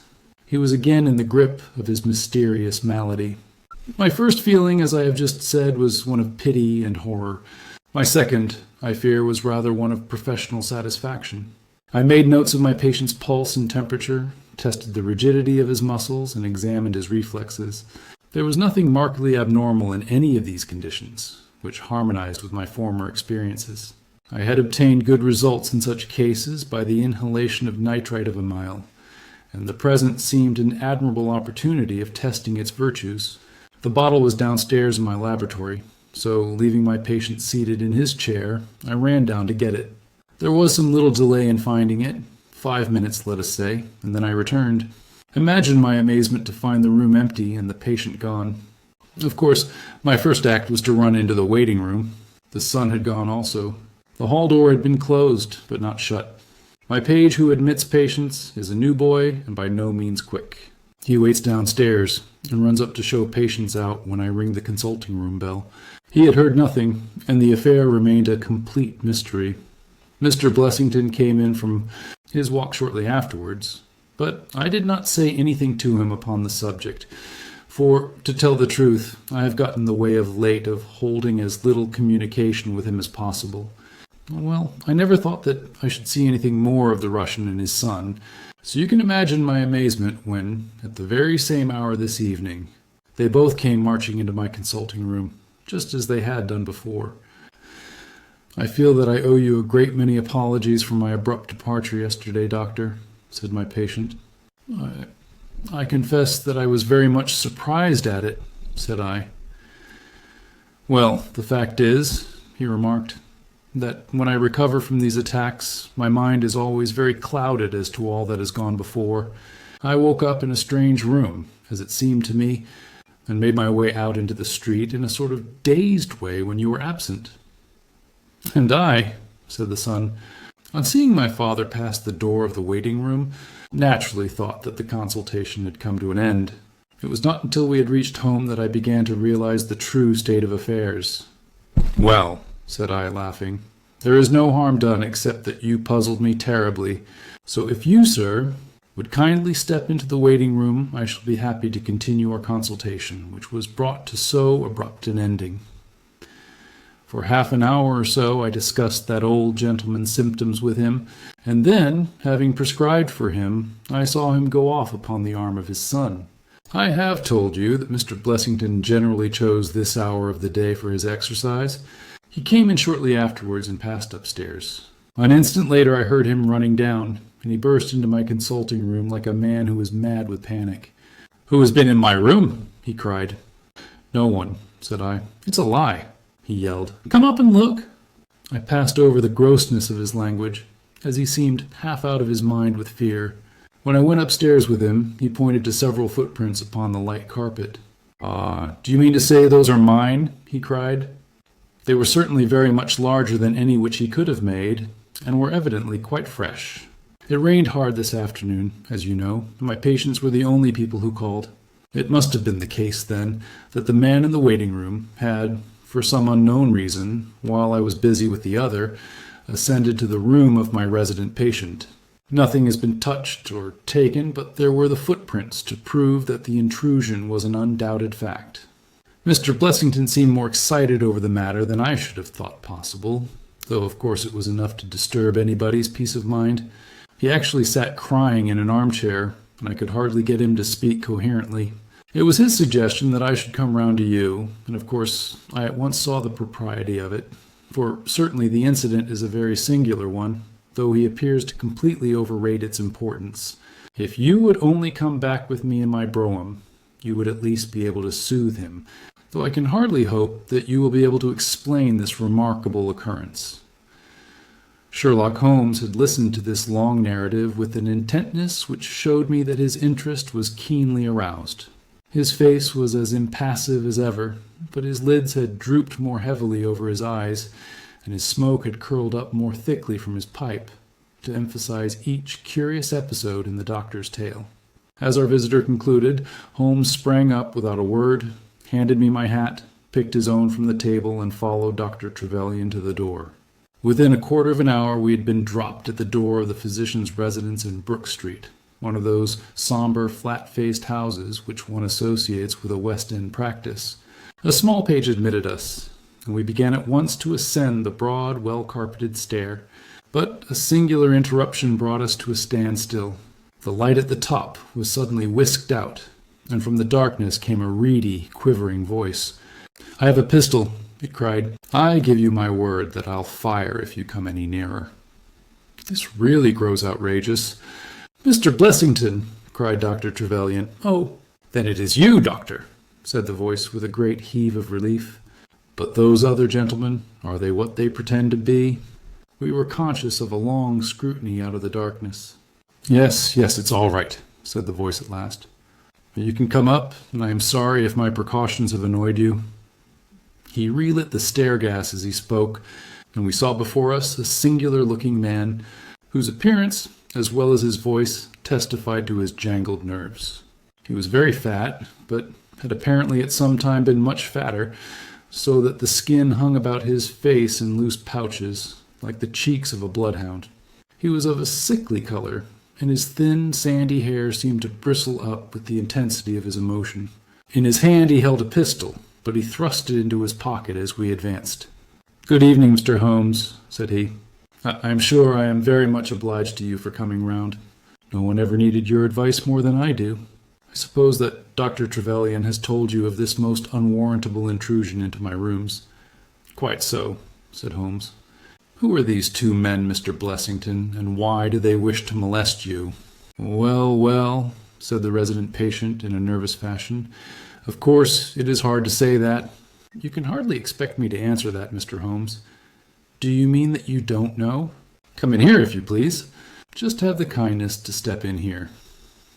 He led the way into his bedroom, which was large and comfortably furnished. "You see that," said he, pointing to a big black box at the end of his bed.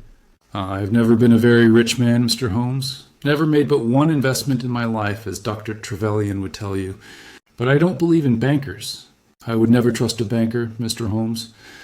Between ourselves, what little I have is in that box, so you can understand what it means to me when unknown people force themselves into my rooms. Holmes looked at Blessington in his questioning way and shook his head. I cannot possibly advise you if you try to deceive me, said he, but I have told you everything. Holmes turned on his heel with a gesture of disgust. Good night, Dr. Trevelyan, said he. And no advice for me? Cried Blessington in a breaking voice. My advice to you, sir, is to speak the truth.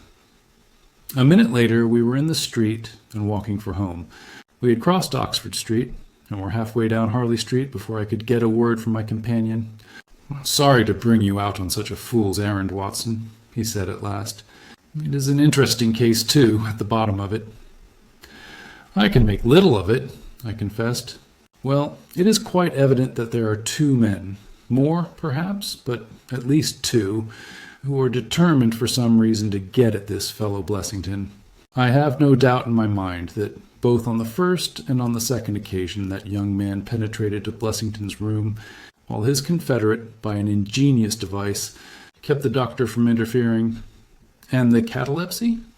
A fraudulent imitation, Watson, though I should hardly dare to hint as much to our specialist. It is a very easy complaint to imitate. I have done it myself.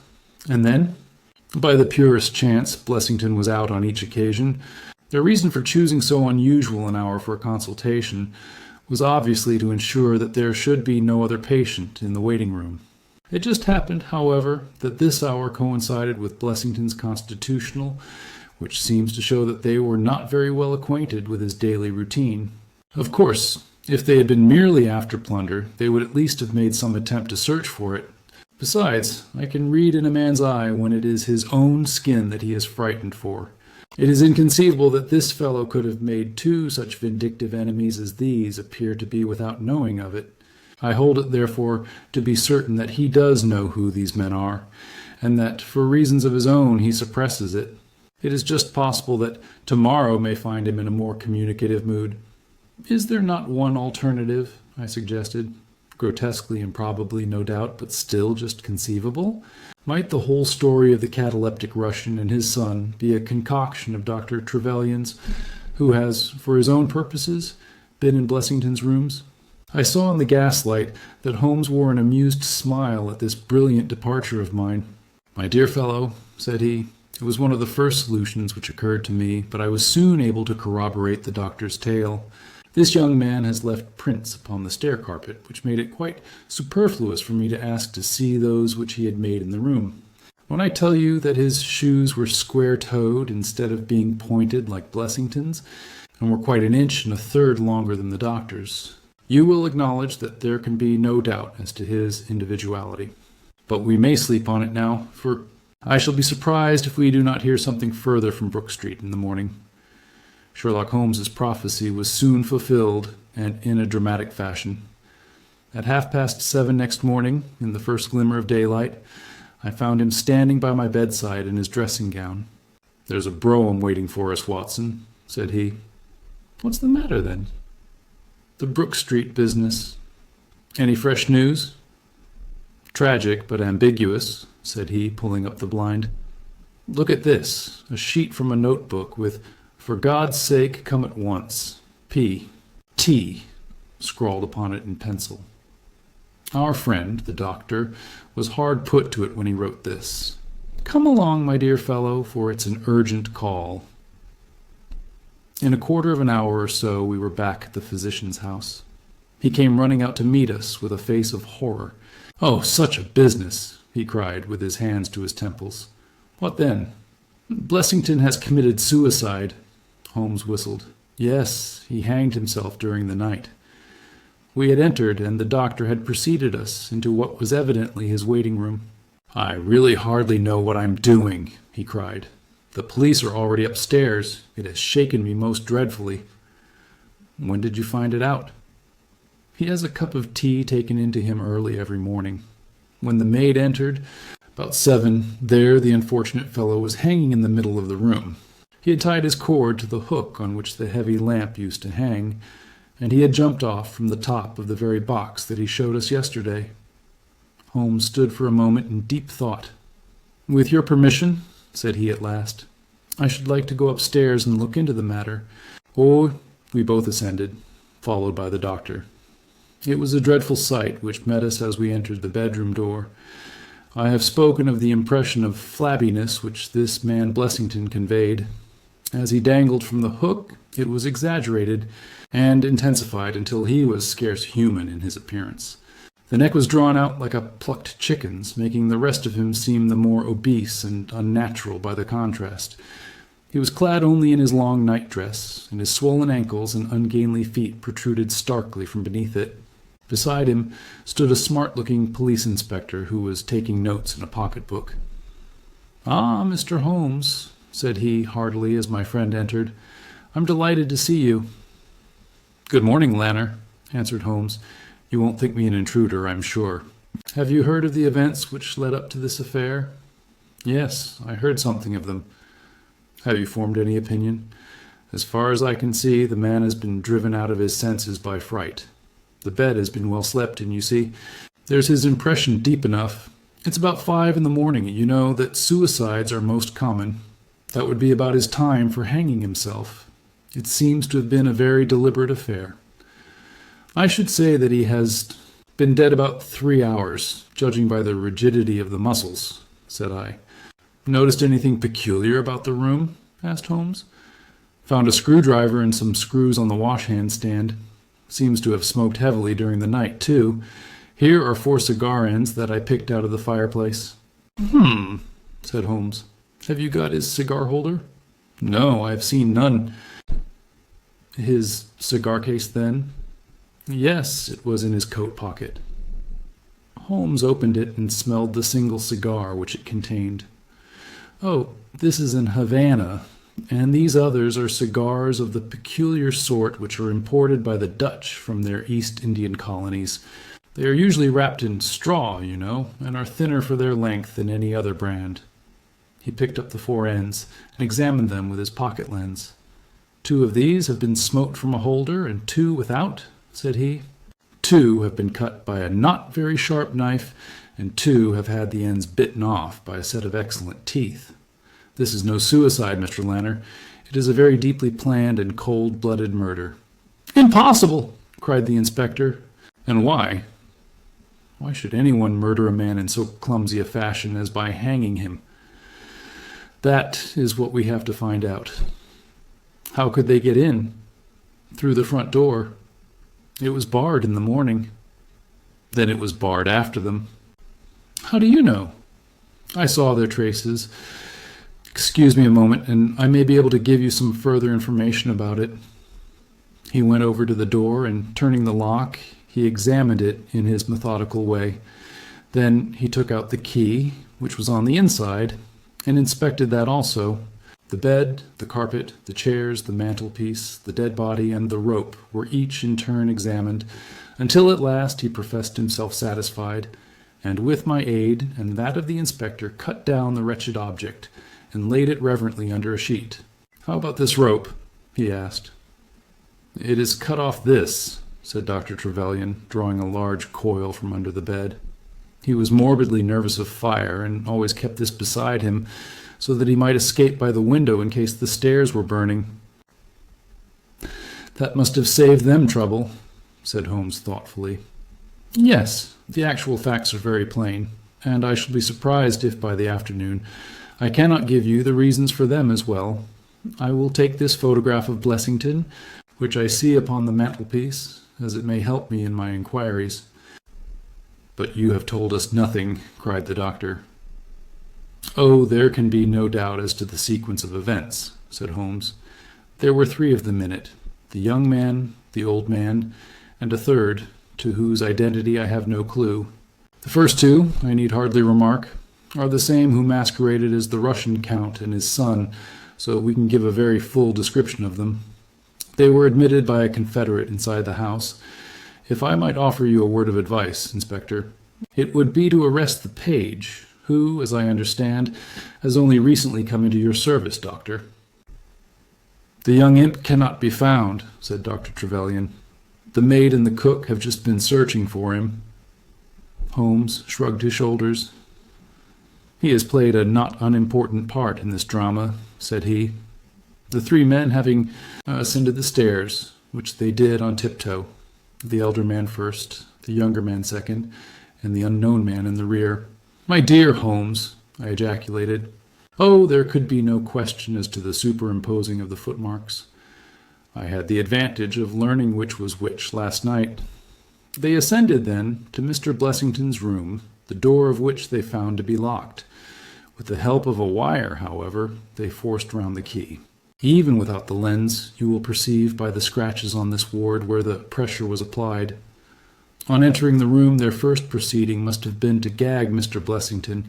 He may have been asleep, or he may have been so paralyzed with terror as to have been unable to cry out. These walls are thick, and it is conceivable that his shriek, if he had time to utter one, was unheard. Having secured him, it is evident to me that a consultation of some sort was held. Probably it was something in the nature of a judicial proceeding. It must have lasted for some time, for it was then that these cigars were smoked. The older man sat in that wicker chair. It was he who used the cigar holder. The younger man sat over yonder. He knocked his ash off against the chest of drawers. The third fellow paced up and down. Blessington, I think, sat upright in the bed, but of that I cannot be absolutely certain. Well, it ended by their taking Blessington and hanging him. The matter was so prearranged that it is my belief that they brought with them some sort of block or pulley which might serve as a gallows. That screwdriver and those screws were, as I conceive, for fixing it up. Seeing the hook, however, they naturally saved themselves the trouble. Having finished their work, they made off, and the door was barred behind them by their confederate.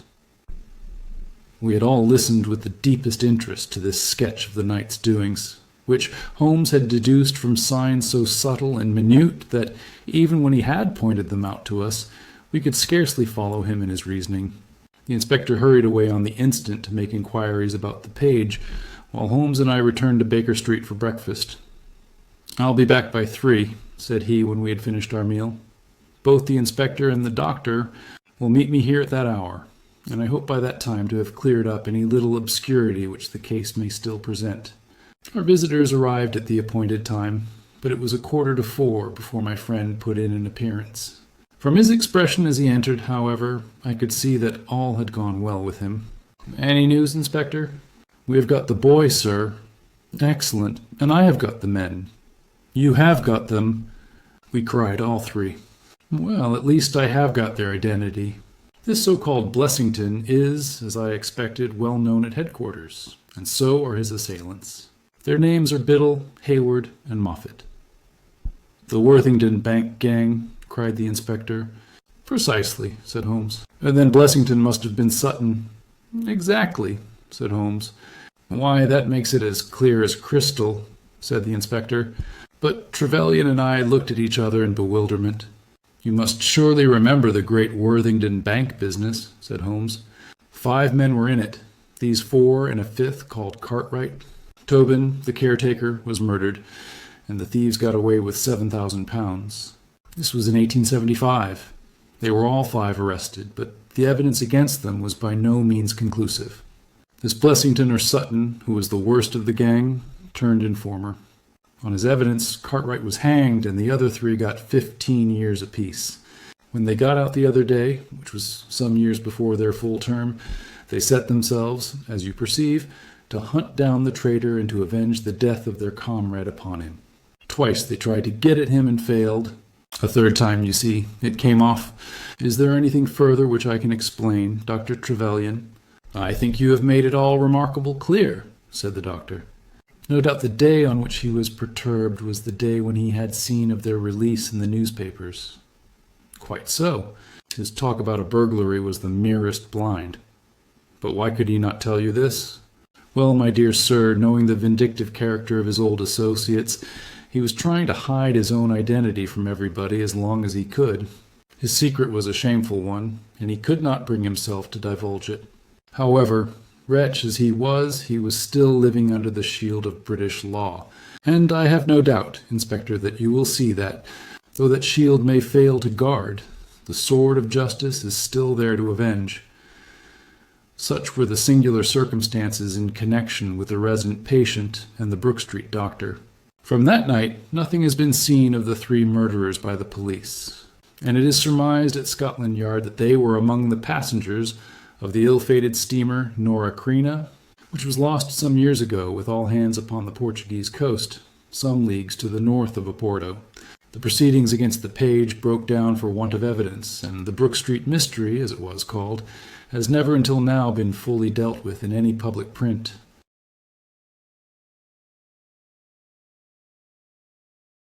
The Greek Interpreter. During my long and intimate acquaintance with Mr. Sherlock Holmes, I had never heard him refer to his relations, and hardly ever to his own early life.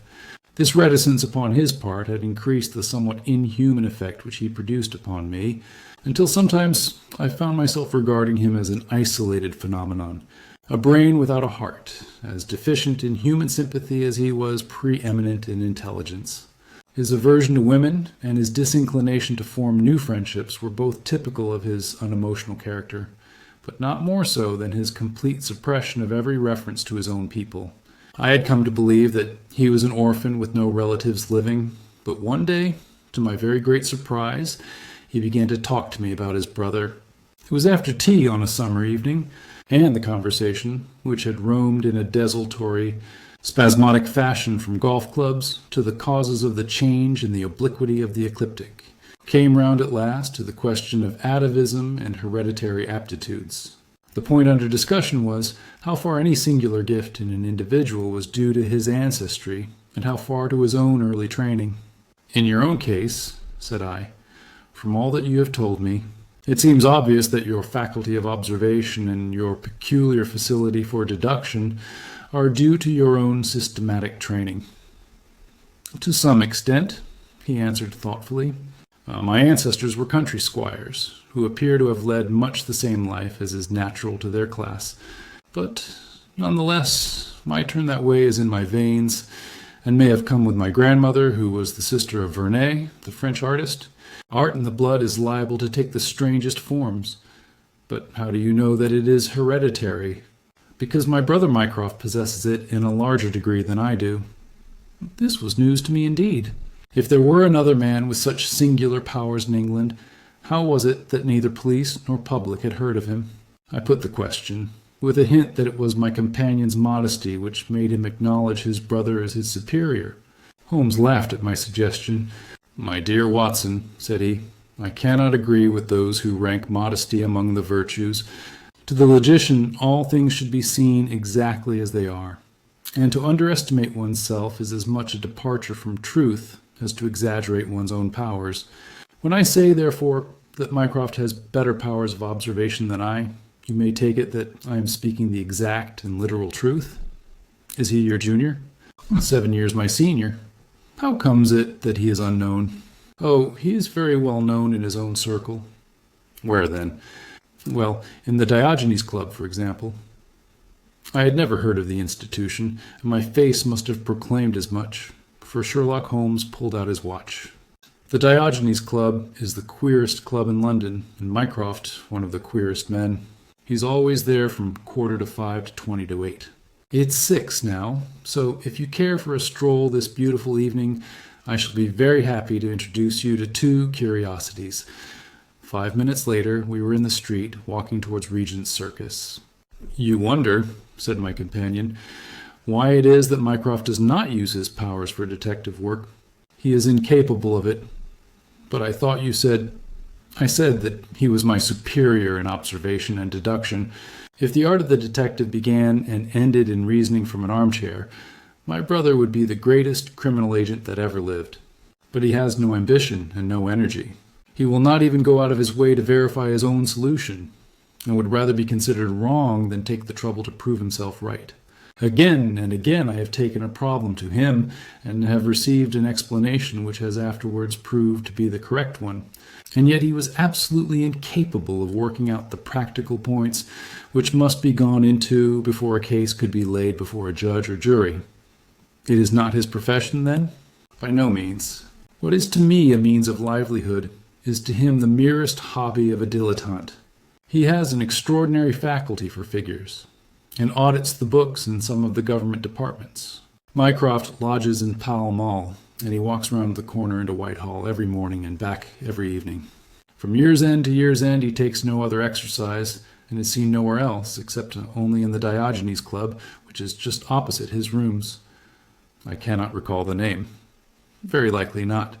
There are many men in London, you know, who, some from shyness, some from misanthropy, have no wish for the company of their fellows.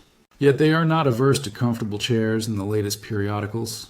It is for the convenience of these that the Diogenes Club was started, and it now contains the most unsociable and unclubbable men in town. No member is permitted to take the least notice of any other one. Save in the strangers' room, no talking is, under any circumstances, allowed, and 3 offences, if brought to the notice of the committee, render the talker liable to expulsion. My brother was one of the founders, and I have myself found it a very soothing atmosphere. We had reached Pall Mall as we talked, and were walking down it from the St. James's end. Sherlock Holmes stopped at a door some little distance from the Carlton, and cautioning me not to speak, he led the way into the hall. Through the glass paneling, I caught a glimpse of a large and luxurious room, in which a considerable number of men were sitting about and reading papers, each in his own little nook. Holmes showed me into a small chamber which looked out into Pall Mall, and then, leaving me for a minute, he came back with a companion whom I knew could only be his brother. Mycroft Holmes was a much larger and stouter man than Sherlock. His body was absolutely corpulent, but his face, though massive, had preserved something of the sharpness of expression which was so remarkable in that of his brother. His eyes, which were of a peculiarly light, watery grey, seemed to always retain that far-away, introspective look which I had only observed in Sherlock's when he was exerting his full powers. "I am glad to meet you, sir," said he, putting out a broad, fat hand like the flipper of a seal. "I hear of Sherlock everywhere since you became his chronicler. By the way, Sherlock, I expected to see you round last week, to consult me over that Manor House case. I thought you might be a little out of your depth." "No, I solved it," said my friend, smiling. "It was Adams, of course." "Yes, it was Adams. I was sure of it from the first." The two sat down together in the bow window of the club. To anyone who wishes to study mankind, this is the spot," said Mycroft. "Look at the magnificent types. Look at these 2 men who are coming towards us, for example. The billiard marker and the other?" "Precisely. What do you make of the other?" The 2 men had stopped opposite the window. Some chalk marks over the waistcoat pocket were the only signs of billiards which I could see in one of them. The other was a very small, dark fellow with his hat pushed back and several packages under his arm. "An old soldier, I perceive," said Sherlock. "And very recently discharged," remarked the brother. "Served in India, I see." "And a non-commissioned officer."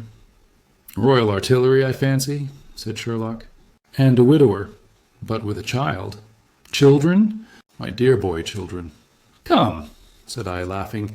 "This is a little too much." "Surely," answered Holmes. "It is not hard to say that a man with that bearing expression of authority and sun-baked skin is a soldier, is more than a private, and is not long from India.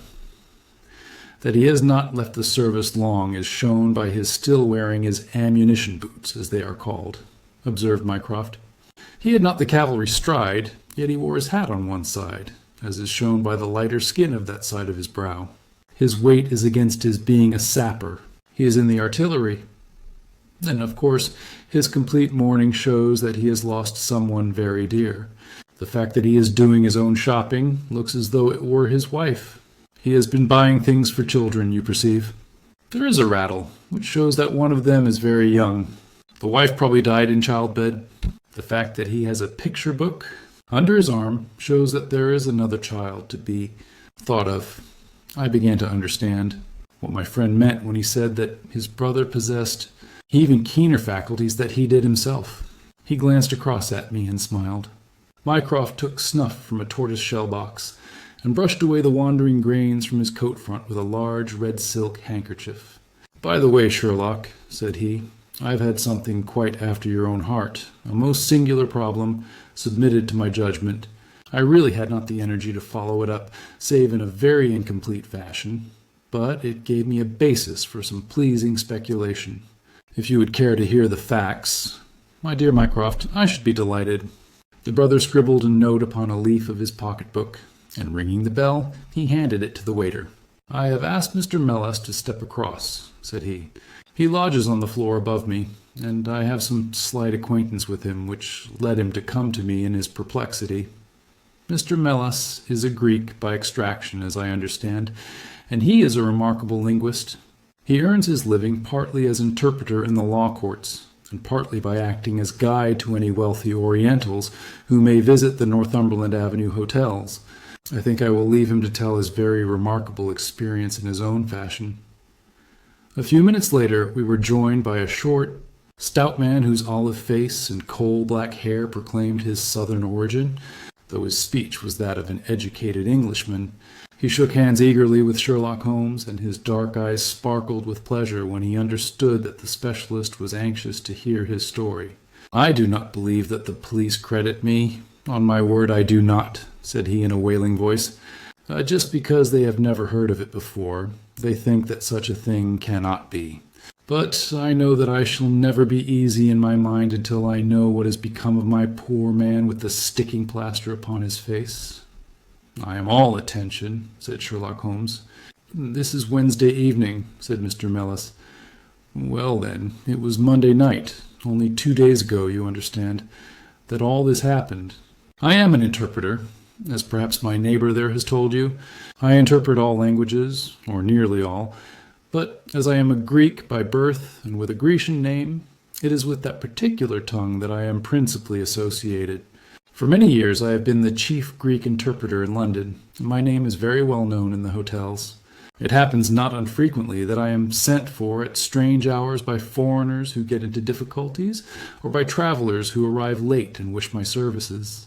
I was not surprised, therefore, on Monday night, when a Mr. Latimer, a very fashionably dressed young man, came up to my rooms and asked me to accompany him in a cab which was waiting at the door. A Greek friend had come to see him upon business, he said, and as he could speak nothing but his own tongue, the services of an interpreter were indispensable. He gave me to understand that his house was some little distance off, in Kensington, and he seemed to be in a great hurry, bustling me rapidly into the cab when we had descended to the street.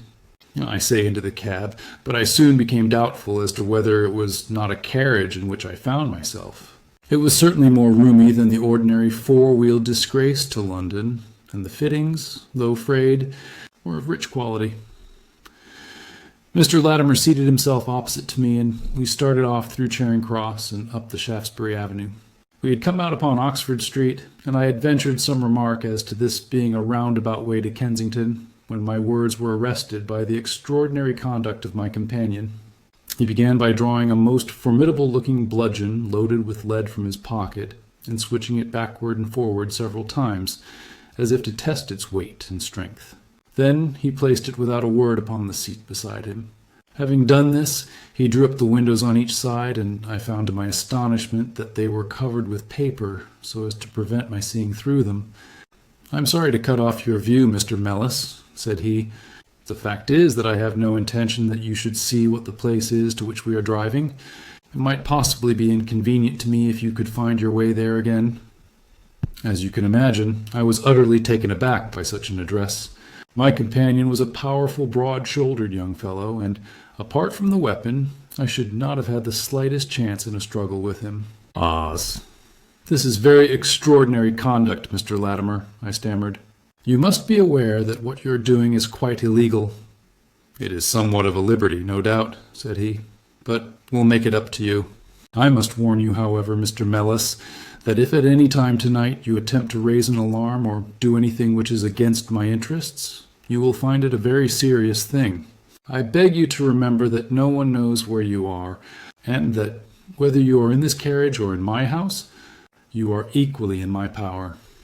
His words were quiet, but he had a rasping way of saying them which was very menacing.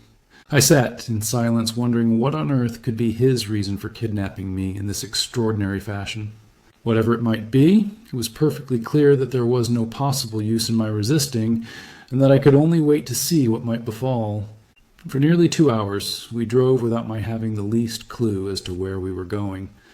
Sometimes the rattle of the stones told of a paved causeway, and at others our smooth, silent course suggested asphalt. But, save by this variation in sound, there was nothing at all which could in the remotest way help me to form a guess as to where we were. The paper over each window was impenetrable to light, and a blue curtain was drawn across the glass work in front. It was 7:15 when we left Pall Mall, and my watch showed me that it was 10 minutes to 9 when we at last came to a standstill. My companion let down the window, and I caught a glimpse of a low, arched doorway with a lamp burning above it. As I was hurried from the carriage, it swung open, and I found myself inside the house with a vague impression of a lawn and trees on each side of me as I entered. Whether these were private grounds, however, or a bona fide country was more than I could possibly venture to say. There was a colored gas lamp inside, which was turned so low that I could see little, save that the hall was of some size and hung with pictures. In the dim light, I could make out that the person who had opened the door was a small, mean-looking, middle-aged man with rounded shoulders. As he turned towards us, the glint of the light showed me that he was wearing glasses. "Is this Mr. Mellis, Harold?" said he. "Yeah. Well done, well done. No ill will, Mr. Mellis, I hope, but we could not get on without you. If you deal fair with us, you'll not regret it, but if you try any tricks, God help you." He spoke in a nervous, jerky fashion, and with little giggling laughs in between, but somehow he impressed me with fear more than the other. "What do you want with me?" I asked. "Only to ask a few questions of a Greek gentleman who is visiting us, and to let us have the answers. But say no more than you are told to say, or—" here came the nervous giggle again, "you had better never have been born." As he spoke, he opened a door and showed the way into a room which appeared to be very richly furnished, but again the only light was afforded by a single lamp half turned down. The chamber was certainly large, and the way in which my feet sank into the carpet as I stepped across it told me of its richness. I caught glimpses of velvet chairs, a high white marble mantelpiece, and what seemed to be a suit of Japanese armor at one side of it. There was a chair just under the lamp, and the elderly man motioned that I should sit in it. The younger had left us, but he suddenly returned through another door, leading with him a gentleman clad in some sort of loose dressing gown who moved slowly towards us. As he came into the circle of dim light which enables me to see him more clearly, I was thrilled with horror at his appearance. He was deadly pale and terribly emaciated, with the protruding, brilliant eyes of a man whose spirit was greater than his strength.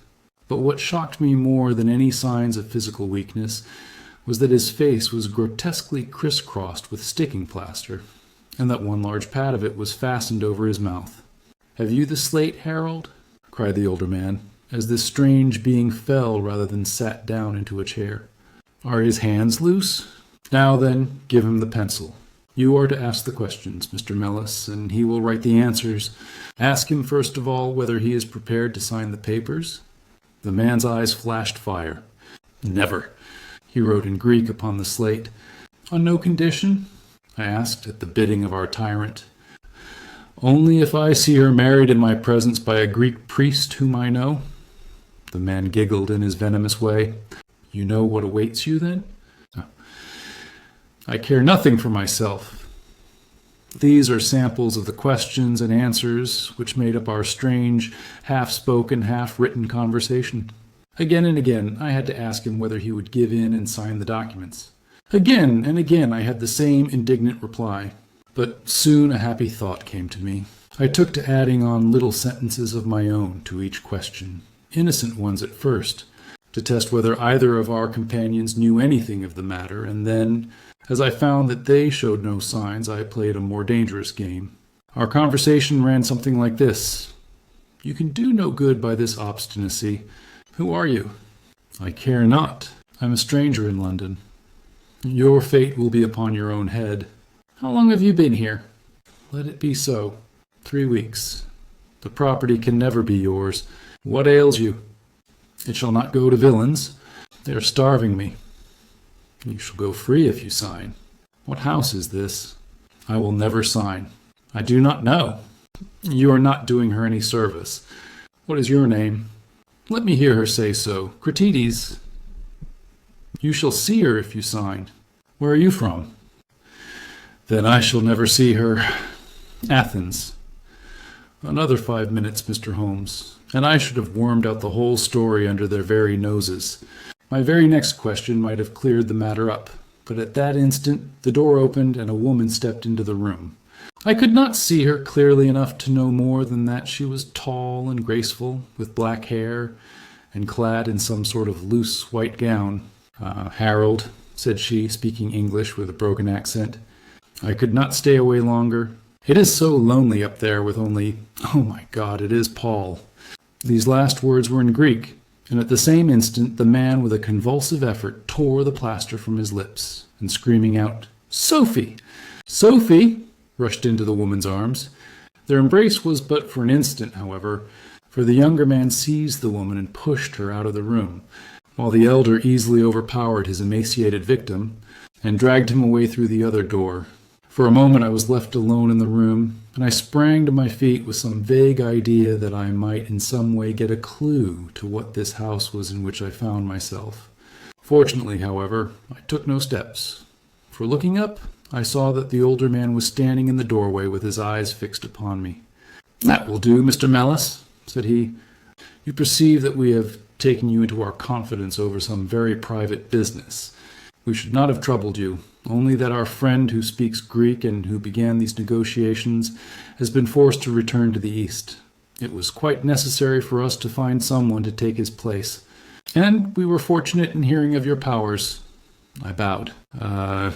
There are 5 sovereigns here, said he, walking up to me, which will, I hope, be a sufficient fee. But remember, he added, tapping me lightly on the chest and giggling, if you speak to a human soul about this, one human soul, mind, well, may God have mercy upon your soul. I cannot tell you the loathing and horror with which this insignificant-looking man inspired me. I could see him better now, as the lamplight shone upon him. His features were peaky and sallow, and his little pointed beard was thready and ill-nourished. He pushed his face forward as he spoke, and his lips and eyelids were continually twitching like a man with St. Vitus's dance.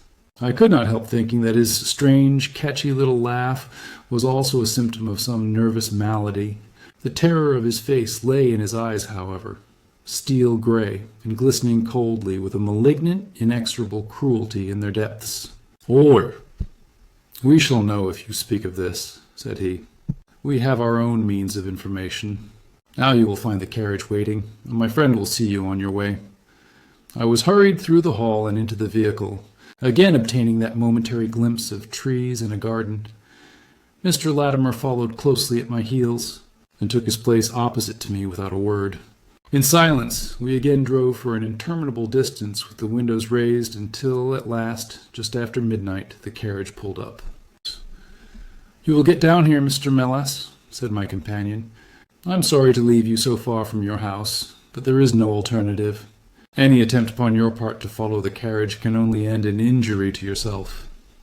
He opened the door as he spoke, and I had hardly time to spring out when the coachman lashed the horse and the carriage rattled away. I looked around me in astonishment. I was on some sort of a heathy common mottled over with dark clumps of furze bushes. Far away stretched a line of houses, with a light here and there in the upper windows. On the other side I saw the red signal lamps of a railway. The carriage which had brought me was already out of sight. I stood gazing round and wondering where on earth I might be, when I saw someone coming towards me in the darkness. As he came up to me, I made out that he was a railway porter. Can you tell me what place this is? I asked. Wandsworth Common, said he. Can I get a train into town? If you walk on a mile or so to Clapham Junction, said he, you'll just be in time for the last to Victoria. So that was the end of my adventure, Mr. Holmes. I do not know where I was, nor whom I spoke with, nor anything save what I have told you. But I know that there is foul play going on, and I want to help that unhappy man if I can. I told the whole story to Mr. Mycroft Holmes next morning, and subsequently to the police. We all sat in silence for some little time after listening to this extraordinary narrative. Then Sherlock looked across at his brother. "Any steps?" he asked. Mycroft picked up the Daily News, which was lying on the side table. "Anybody supplying any information as to the whereabouts of a Greek gentleman named Paul Cratides, from Athens, who is unable to speak English, will be rewarded. A similar reward paid to anyone giving information about a Greek lady whose first name is Sophie. X 2473. That was in all the dailies. No answer. How about the Greek legation? I have inquired. They know nothing. I'll wire to the head of the Athens police then. Sherlock has all the energy of the family, said Mycroft, turning to me. Well, you take the case up by all means, and let me know if you do any good. Certainly, answered my friend, rising from his chair. I'll let you know, and Mr. Mellis also. In the meantime, Mr. Mellis, I should certainly be on my guard if I were you, for of course they must know through these advertisements that you have betrayed them. As we walked home together, Holmes stopped at a telegraph office and sent off several wires. You see, Watson, he remarked, our evening has been by no means wasted. Some of my most interesting cases have come to me in this way through Mycroft. The problem which we have just listened to, although it can admit of but one explanation, has still some distinguishing features. You have hopes of solving it? Well, knowing as much as we do, it will be singular indeed if we fail to discover the rest. You must yourself have formed some theory which will explain the facts to which we have listened. In a vague way, yes. What was your idea, then? It seemed to me to be obvious that this Greek girl had been carried off by the young Englishman named Harold Latimer. Carried off from where? Athens, perhaps.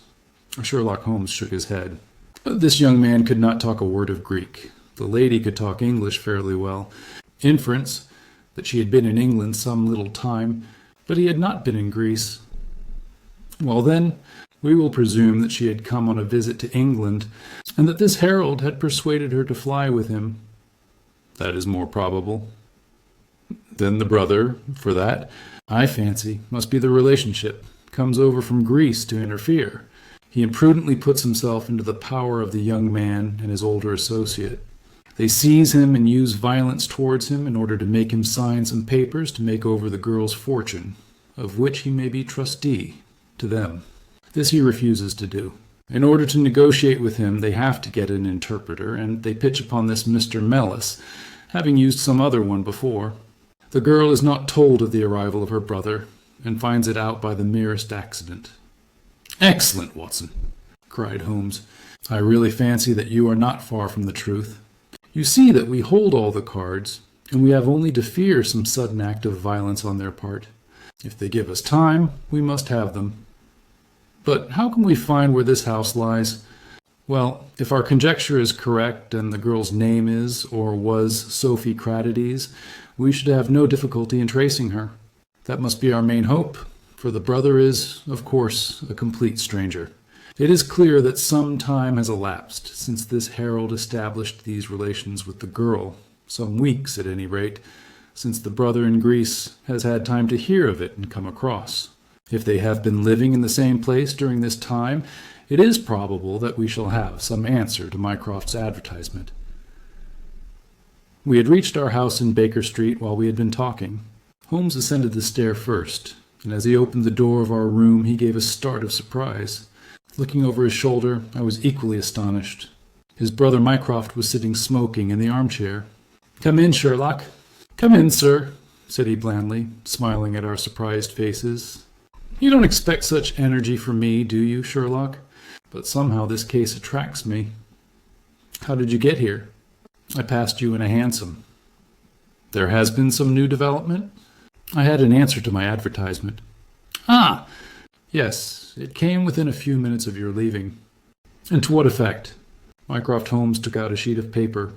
"Here it is," said he, "written with a J pen on royal cream paper by a middle-aged man with a weak constitution. 'Sir,' he says, 'in answer to your advertisement of today's date, I beg to inform you that I know the young lady in question very well. If you should care to call upon me, I could give you some particulars as to her painful history. She is living at present at the Myrtles, Beckenham. Yours faithfully, J. Davenport." "He writes from Lower Brixton," said Mycroft Holmes. "Do you not think that we might drive to him now, Sherlock, and learn these particulars?" "My dear Mycroft, the brother's life is more valuable than the sister's story. I think we should call at Scotland Yard for Inspector Gregson, and go straight out to Beckenham. We know that a man is being done to death, and every hour may be vital." "Better pick up Mr. Mellis on our way," I suggested. "We may need an interpreter." "Excellent," said Sherlock Holmes. "Send the boy for a four-wheeler, and we shall be off at once." He opened the table drawer as he spoke, and I noticed that he slipped his revolver into his pocket. "Yes," said he in answer to my glance. "I should say, from what we have heard, that we are dealing with a particularly dangerous gang." It was almost dark before we found ourselves in Pall Mall, at the rooms of Mr. Mellis. A gentleman had just called for him, and he was gone. "Can you tell me where?" asked Mycroft Holmes. "I don't know, sir," answered the woman who had opened the door. "I only know that he drove away with the gentleman in a carriage." "Did the gentleman give a name?" "No, sir." "He wasn't a tall, handsome, dark young man?" "Oh, no, sir. He was a little gentleman, with glasses, thin in the face, but very pleasant in his ways, for he was laughing all the time that he was talking." "Come along," cried Sherlock Holmes abruptly. "This grows serious," he observed as we drove to Scotland Yard. "These men have got hold of Mellis again. He is a man of no physical courage, as they are well aware from their experience the other night. This villain was able to terrorize him the instant that he got into his presence.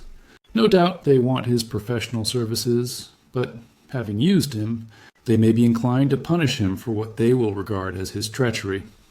Our hope was that, by taking train, we might get to Beckenham as soon or sooner than the carriage. On reaching Scotland Yard, however, it was more than an hour before we could get Inspector Gregson and comply with the legal formalities which would enable us to enter the house. It was 9:45 before we reached London Bridge, and past before the four of us alighted on the Beckenham platform. A drive of half a mile brought us to the Myrtles, a large, dark house standing back from the road in its own grounds. Here we dismissed our cab and made our way up the drive together. "The windows are all dark," remarked the inspector. "The house seems deserted." "Our birds are flown and the nest empty," said Holmes. "Oh, why do you say so?" "A carriage heavily loaded with luggage has passed out during the last hour." The inspector laughed. "Oh, I saw the wheel tracks in the light of the gate lamp, but where does the luggage come in?" "You may have observed the same wheel tracks going the other way, but the outward-bound ones were very much deeper, so much so that we can say for a certainty that there was a very considerable weight on the carriage." "You get a trifle beyond me there," said the inspector, shrugging his shoulder. "It will not be an easy door to force, but we will try if we cannot make someone hear us." He hammered loudly at the knocker and pulled at the bell, but without any success. Holmes had slipped away, but he came back in a few minutes. "I have a window open," said he.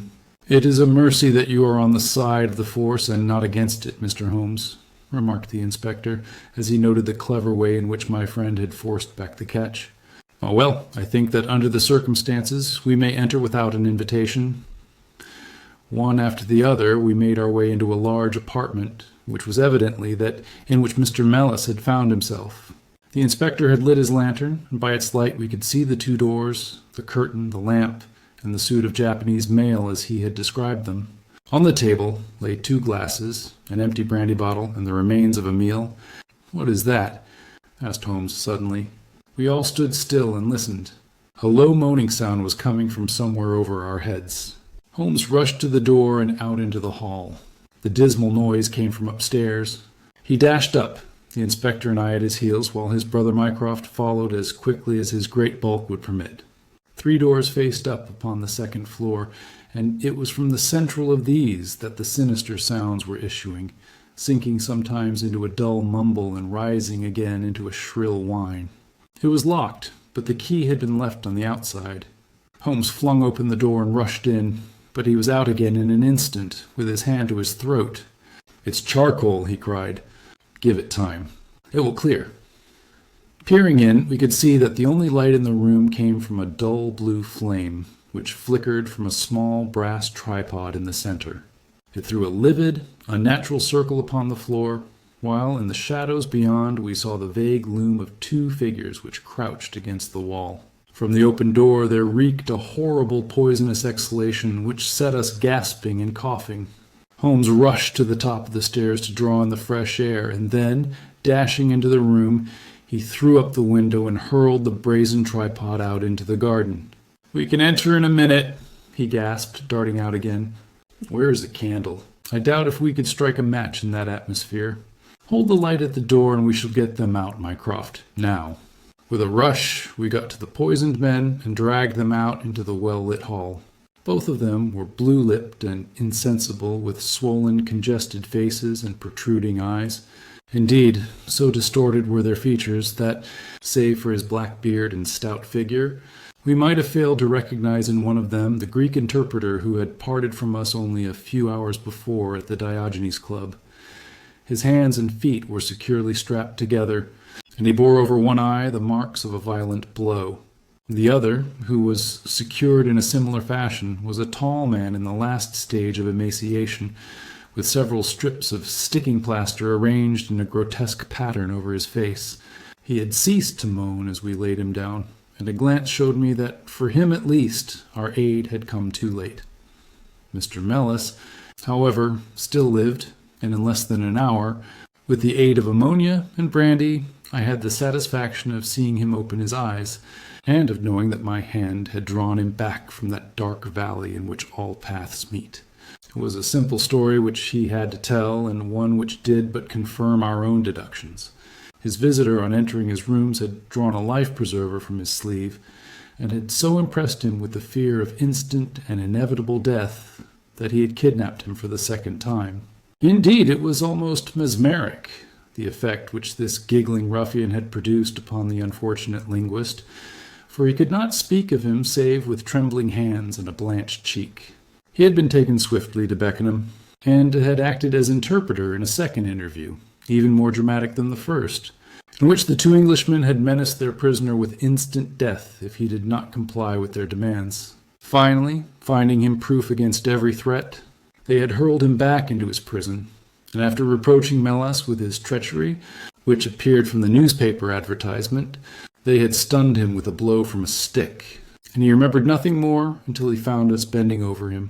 And this was the singular case of the Grecian interpreter, the explanation of which is still involved in some mystery. We were able to find out, by communicating with the gentleman who had answered the advertisement, that the unfortunate young lady came of a wealthy Grecian family, and that she had been on a visit to some friends in England. While there she had met a young man named Harold Latimer, who had acquired an ascendancy over her, and had eventually persuaded her to fly with him. Her friends, shocked at the event, had contented themselves with informing her brother at Athens, and had then washed their hands of the matter. The brother, on his arrival in England, had imprudently placed himself in the power of Latimer, and of his associate, whose name was Wilson Kemp, a man of the foulest antecedents. These two, finding that through his ignorance of the language he was helpless in their hands, had kept him a prisoner, and had endeavored by cruelty and starvation to make him sign away his own and his sister's property. They had kept him in the house without the girl's knowledge, and the plaster over the face had been for the purpose of making recognition difficult in case she should ever catch a glimpse of him. Her feminine perception, however, had instantly seen through the disguise when, on the occasion of the interpreter's visit, she had seen him for the first time. The poor girl, however, was herself a prisoner, for there was no one about the house except the man who acted as coachman and his wife, both of whom were tools of the conspirators. Finding that their secret was out, and that their prisoner was not to be coerced, the two villains with the girl had fled away at a few hours' notice from the furnished house which they had hired, having first, as they thought, taken vengeance both upon the man who had defied and the one who had betrayed them. Months afterwards, a curious newspaper cutting reached us from Budapest. It told how two Englishmen who had been traveling with a woman had met with a tragic end. They had each been stabbed, it seems, and the Hungarian police were of opinion that they had quarreled and had inflicted mortal injuries upon each other. Holmes, however, is, I fancy, of a different way of thinking, and holds to this day that if one could find the Grecian girl, one might learn how the wrongs of herself and her brother came to be avenged.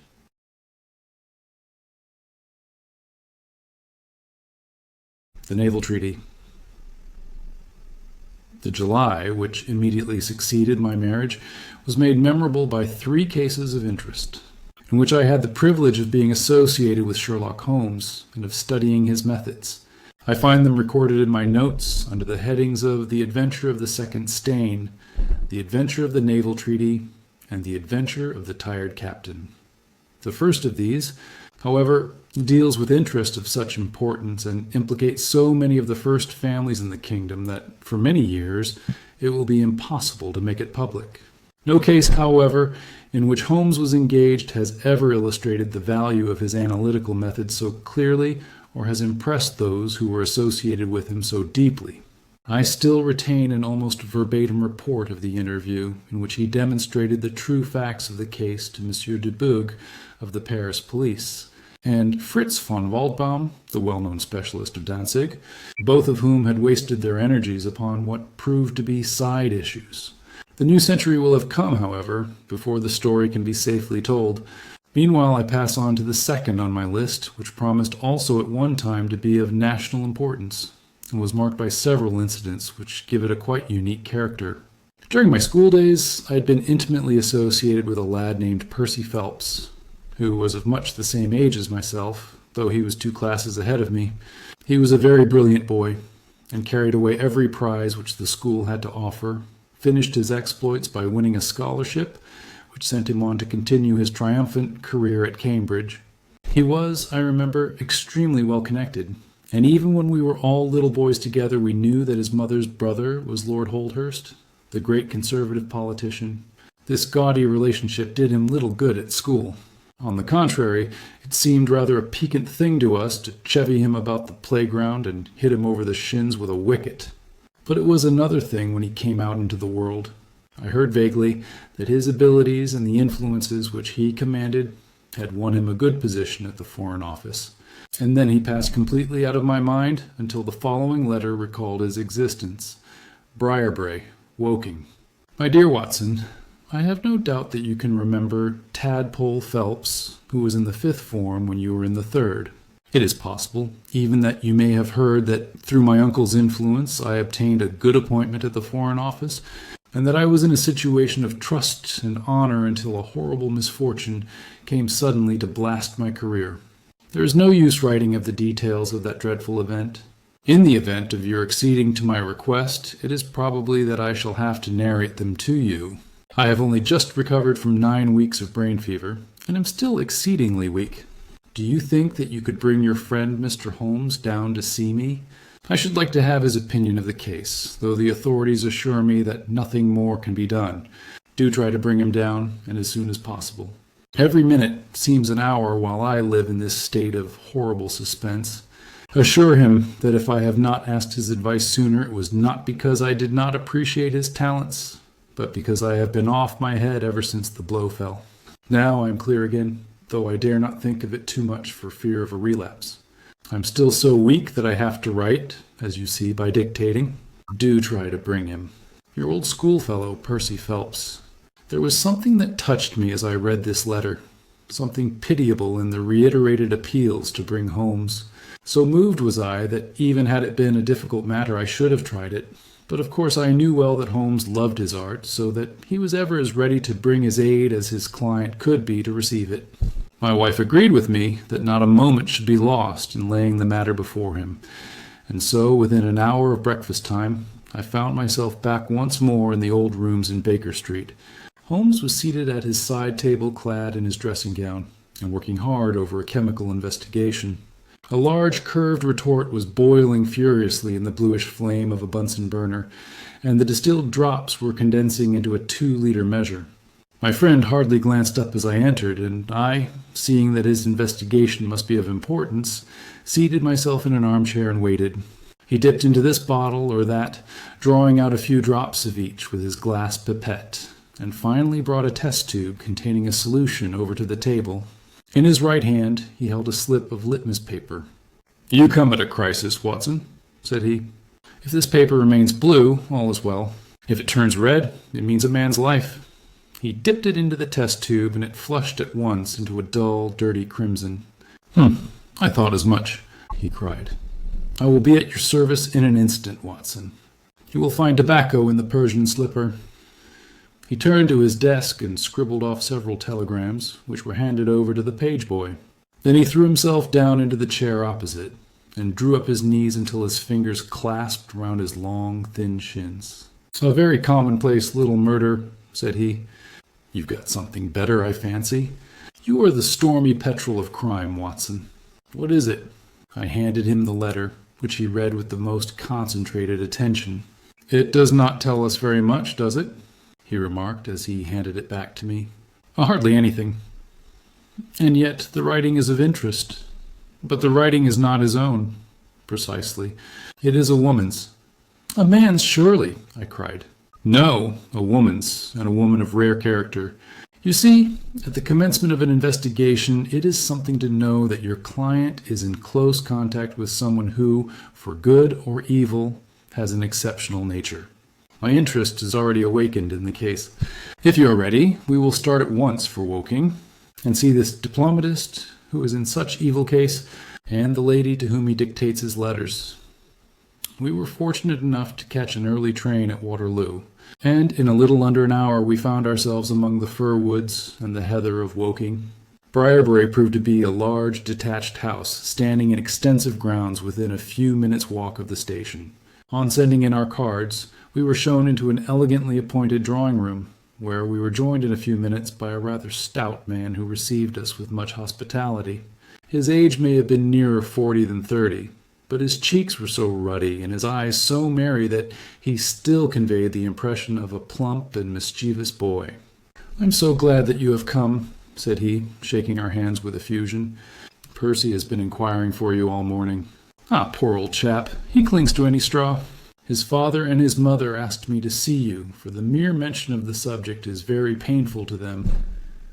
"We have had no details yet," observed Holmes. "I perceive that you are not yourself a member of the family." Our acquaintance looked surprised, and then glancing down he began to laugh. "Of course you saw the J.H. monogram on my locket," said he. "For a moment I thought you had done something clever. Joseph Harrison is my name, and as Percy is to marry my sister Annie, I shall at least be a relation by marriage. You will find my sister in his room, for she has nursed him hand and foot this 2 months back.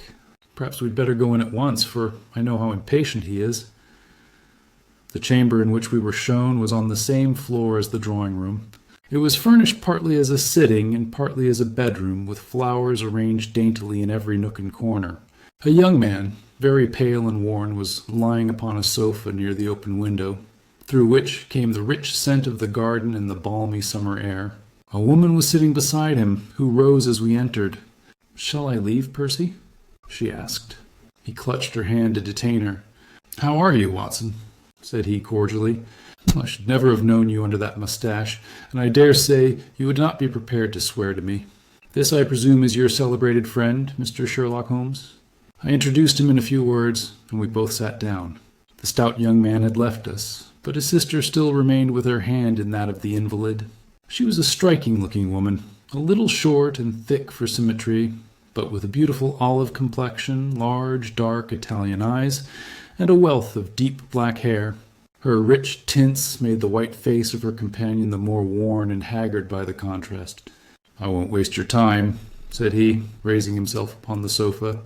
"I'll plunge into the matter without further preamble.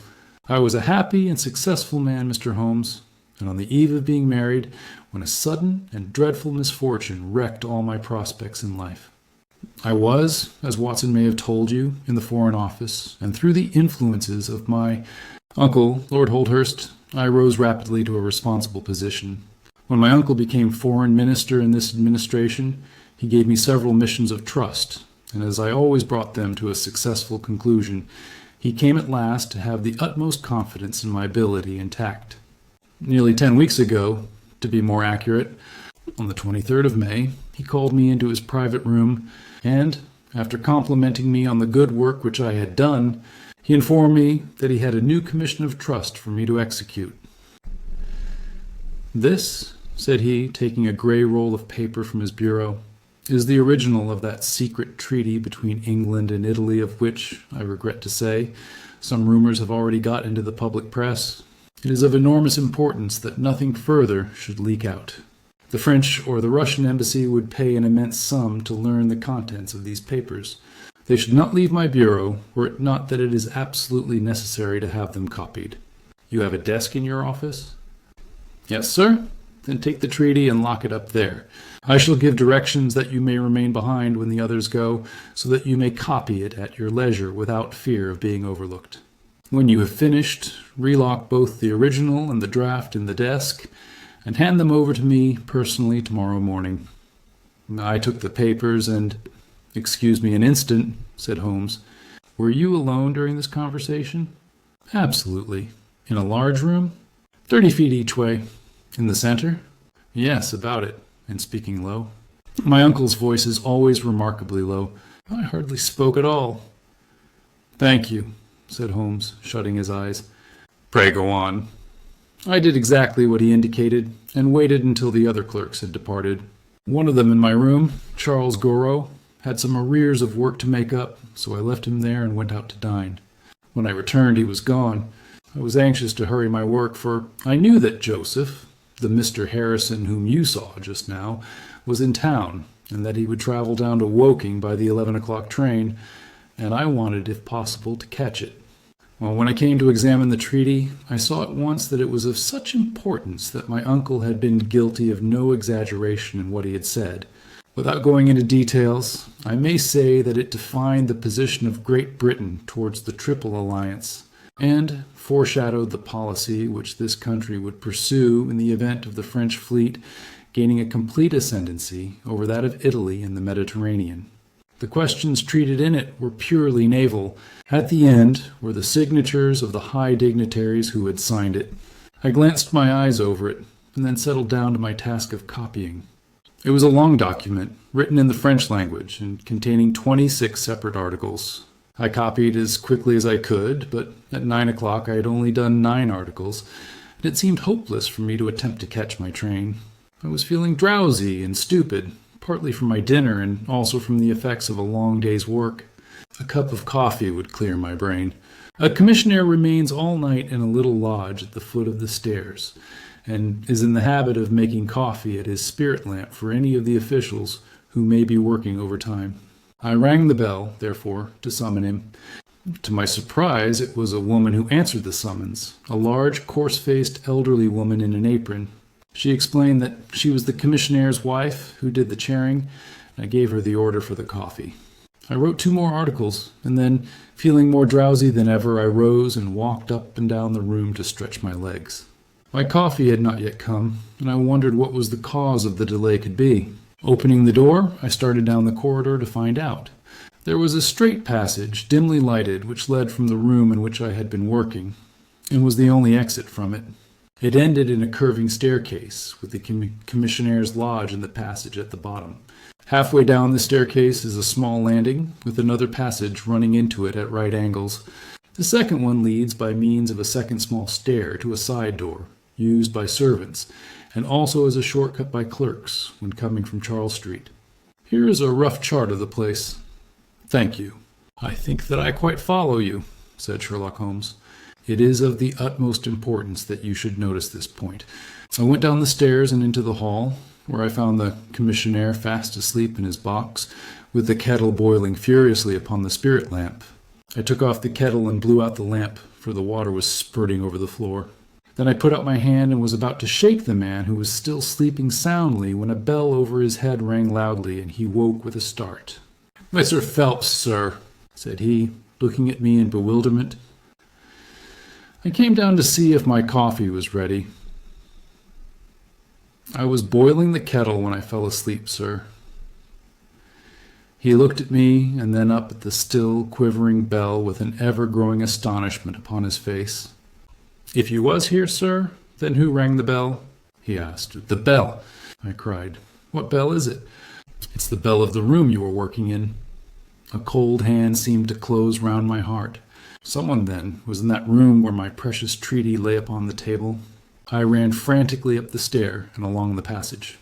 There was no one in the corridors, Mr. Holmes. There was no one in the room. All was exactly as I left it, save only that the papers which had been committed to my care had been taken from the desk on which they lay. The copy was there, and the original was gone. Holmes sat up in his chair and rubbed his hands. I could see that the problem was entirely to his heart. "Pray, what did you do then?" he murmured. I recognized in an instant that the thief must have come up the stairs from the side door. Of course I must have met him if he had come the other way. "You were satisfied that he could not have been concealed in the room all the time, or in the corridor which you have just described as dimly lighted? It is absolutely impossible. A rat could not conceal himself either in the room or the corridor. There is no cover at all. Thank you. Pray proceed." The commissionaire, seeing by my pale face that something was to be feared, had followed me upstairs. Now we both rushed along the corridor and down the steep steps which led to Charles Street. The door at the bottom was closed, but unlocked. We flung it open and rushed out. I can distinctly remember that, as we did so, there came 3 chimes from a neighboring clock. It was 10:15. "That is of enormous importance," said Holmes, making a note upon his shirt cuff. The night was very dark, and a thin, warm rain was falling. There was no one in Charles Street, but a great traffic was going on, as usual, in Whitehall, at the extremity. We rushed along the pavement, bareheaded as we were, and at the far corner we found a policeman standing. "A robbery has been committed," I gasped. "A document of immense value has been stolen from the Foreign Office. Has anyone passed this way?" "I have been standing here for a quarter of an hour, sir," said he. "Only one person has passed during that time. A woman, tall and elderly, with a paisley shawl." "Ah, that is only my wife," cried the commissionaire. "Has no one else passed?" "No one." "Then it must be the other way that the thief took," cried the fellow, tugging at my sleeve. But I was not satisfied, and the attempts which he made to draw me away increased my suspicions. "Which way did the woman go?" I cried. "I don't know, sir. I noticed her pass, but I had no special reason for watching her. She seemed to be in a hurry." "How long ago was it?" "Oh, not very many minutes." "Within the last 5?" It could not be more than 5. "You're only wasting your time, sir, and every minute now is of importance," cried the commissionaire. "Take my word for it that my old woman has nothing to do with it, and come down to the other end of the street." "Well, if you won't, I will." And with that he rushed off in the other direction. But I was after him in an instant and caught him by the sleeve. "And where do you live?" said I. "Sicadine Ivy Lane, Brixton," he answered. "But don't let yourself be drawn away upon a false scent, Mr. Phelps. Come to the other end of the street, and let us see if we can hear of anything." Nothing was to be lost by following his advice. With the policeman we both hurried down, but only to find the street full of traffic, many people coming and going, but all only too eager to get to a place of safety upon so wet a night. There was no lounger who could tell us who had passed. And then we returned to the office and searched the stairs and the passage without result. The corridor which led to the room was laid down with a kind of creamy linoleum, which shows an impression very easily. We examined it very carefully, but found no outline of any footmark. Had it been raining all evening? Since about 7. How is it, then, that the woman who came into the room about 9 left no traces with her muddy boots? I am glad you raised the point. It occurred to me at the time. The charwomen are in the habit of taking off their boots at the commissionnaire's office and putting on list slippers. That is very clear. There were no marks then, though the night was a wet one. The chain of events is certainly one of extraordinary interest. What did you do next? We examined the room also. There is no possibility of a secret door, and the windows are quite 30 feet from the ground. Both of them were fastened on the inside. The carpet prevents any possibility of a trap door, and the ceiling is of the ordinary whitewashed kind. I will pledge my life that whoever stole my papers could only have come through the door. How about the fireplace? They used none. There is a stove. The bell rope hangs from the wire just to the right of my desk. Whoever rang it must have come right up to the desk to do it. But why should any criminal wish to ring the bell? It is a most insoluble mystery. Certainly the incident was unusual. What were your next steps? You examined the room, I presume, to see if the intruder had left any traces. Any cigar end, or dropped glove, or hairpin, or other trifle? There was nothing of the sort. No smell? Well, we never thought of that. A scent of tobacco would have been worth a great deal to us in such an investigation. I never smoke myself, so I think I should have observed it if there had been any smell of tobacco. There was absolutely no clue of any kind. The only tangible fact was that the commissionaire's wife, Mrs. Tangy was the name, had hurried out of the place. He could give no explanation, save that it was about the time when the woman always went home.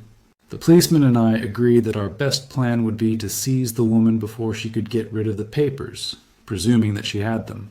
The alarm had reached Scotland Yard by this time, and Mr. Forbes, the detective, came round at once and took up the case with a great deal of energy. We hired a hansom, and in half an hour we were at the address which had been given to us. A young woman opened the door, who proved to be Mrs. Tangy's eldest daughter. Her mother had not come back yet, and we were shown into the front room to wait. About 10 minutes later, a knock came at the door, and here we made the one serious mistake for which I blame myself. Instead of opening the door ourselves, we allowed the girl to do so. We heard her say, "Mother, there are 2 men in the house waiting to see you." And an instant afterwards, we heard the patter of feet rushing down the passage. Forbes flung open the door, and we both ran into the back room or kitchen, but the woman had got there before us. She stared at us with defiant eyes, and then, suddenly recognizing me, an expression of absolute astonishment came over her face. "Oh, wait, if it isn't Mr. Phelps of the office," she cried. Come, who did you think we were when you ran away from us?" asked my companion. I thought you were the brokers," said she. "We have had some trouble with a tradesman." "That's not quite good enough," answered Forbes. "We have reason to believe that you have taken a paper of importance from the Foreign Office, and that you ran in here to dispose of it. You must come back with us to Scotland Yard to be searched." It was in vain that she protested and resisted. A four-wheeler was brought, and we all three drove back in it. We had first made an examination of the kitchen, and especially of the kitchen fire, to see whether she might have made away with the papers during the instant that she was alone. There were no signs, however, of any ashes or scraps. When we reached Scotland Yard, she was handed over at once to the female searcher. I waited in an agony of suspense until she came back with her report. There were no signs of the papers. Then, for the first time, the horror of my situation came in its full force. Hitherto, I had been acting, and action had numbed thought. I had been so confident of regaining the treaty at once that I had not dared to think of what would be the consequence if I failed to do so. But now there was nothing more to be done, and I had leisure to realize my position. It was horrible. Watson there would tell you that I was a nervous, sensitive boy at school. It is my nature. I thought of my uncle and of his colleagues in the cabinet, of the shame which I had brought upon him, upon myself, upon everyone connected with me. What though I was the victim of an extraordinary accident? No allowance is made for accidents where diplomatic interests are at stake. I was ruined, shamefully, hopelessly ruined. I don't know what I did. I fancy I must have made a scene. I have a dim recollection of a group of officials who crowded round me, endeavoring to soothe me. One of them drove down with me to Waterloo, and saw me into the Woking train. I believe that he would have come all the way had it not been that Dr. Ferrier, who lives near me, was going down by that very train. The doctor most kindly took charge of me, and it was well he did so, for I had a fit in the station, and before we reached home I was practically a raving maniac. You can imagine the state of things here when they were roused from their beds by the doctor's ringing and found me in this condition. Poor Annie here and my mother were broken-hearted. Dr. Ferrier had just heard enough from the detective at the station to be able to give an idea of what had happened, and his story did not mend matters. It was evident to all that I was in for a long illness, so Joseph was bundled out of this cheery bedroom, and it was turned into a sick room for me. Here I have lain, Mr. Holmes, for over 9 weeks, unconscious and raving with brain fever. If it had not been for Miss Harrison here and for the doctor's care, I should not be speaking to you now. She has nursed me by day, and a hired nurse has looked after me by night, for in my mad fits I was capable of anything. Slowly, my reason has cleared, but it is only during the last 3 days that my memory has quite returned. Sometimes I wish that it never had. The first thing that I did was to wire to Mr. Forbes, who had the case in hand. He came out and assures me that, though everything has been done, no trace of a clue has been discovered. The commissionaire and his wife have been examined in every way without any light being thrown upon the matter. The suspicions of the police then rested upon young Gorot, who, as you may remember, stayed over time in the office that night. His remaining behind and his French name were really the only 2 points which could suggest suspicion. But, as a matter of fact, I did not begin work until he had gone, and his people are of Huguenot extraction, but as English in sympathy and tradition as you and I are. Nothing was found to implicate him in any way, and there the matter dropped. I turn to you, Mr. Holmes, as absolutely my last hope. If you fail me, then my honor as well as my position are forever forfeited. The invalid sank back upon his cushions, tired out by this long recital, while his nurse poured him out a glass of some stimulating medicine. Holmes sat silently, with his head thrown back and his eyes closed, in an attitude which might seem listless to a stranger, but which I knew betokened the most intense self-absorption. Your statement has been so explicit, said he at last, that you have really left me very few questions to ask. There is one of the very utmost importance, however. Did you tell anyone that you had this special task to perform? No one. Not Miss Harrison here, for example? No, I had not been back to Woking between getting the order and executing the commission. And none of your people had by chance been to see you? None. Did any of them know their way about in the office? Oh, yes. All of them had been shown over it. Still, of course, if you said nothing to anyone about the treaty, these inquiries are irrelevant. I said nothing. Do you know anything of the commissionaire? Nothing except that he is an old soldier. What regiment? Oh, I have heard. Coldstream Guards. Thank you. I have no doubt I can get details from Forbes. The authorities are excellent at amassing facts, though they do not always use them to advantage. What a lovely thing a rose is! He walked past the couch to the open window and held up the drooping stalk of a moss rose, looking down at the dainty blend of crimson and green. It was a new phase of his character to me, for I had never before seen him show any keen interest in natural objects. There is nothing in which deduction is so necessary as in religion, said he, leaning with his back against the shutters. It can be built up as an exact science by the reasoner. Our highest assurance of the goodness of Providence seems to me to rest in the flowers. All other things, our powers, our desires, our food, are all really necessary for our existence in the first instance, but this rose is an extra. Its smell and its color are an embellishment of life, not a condition of it. It is only goodness which gives extras, and so I say again that we have much to hope from the flowers. Percy Phelps and his nurse looked at Holmes during this demonstration with surprise and a good deal of disappointment written upon their faces. He had fallen into a reverie, with the moss rose between his fingers. It had lasted some minutes before the young lady broke in upon it. Do you see any prospect of solving this mystery, Mr. Holmes? She asked, with a touch of asperity in her voice. Oh, the mystery, he answered, coming back with a start to the realities of life. Well, it would be absurd to deny that the case is a very abstruse and complicated one, but I can promise you that I will look into the matter and let you know any points which may strike me. Do you see any clue? You have furnished me with 7, but, of course, I must test them before I can pronounce upon their value. You suspect someone? I suspect myself. What? Of coming to conclusions too rapidly. Then go to London and test your conclusions. Your advice is very excellent, Miss Harrison, said Holmes, rising. I think, Watson, we cannot do better. Do not allow yourself to indulge in false hopes, Mr. Phelps. The affair is a very tangled one.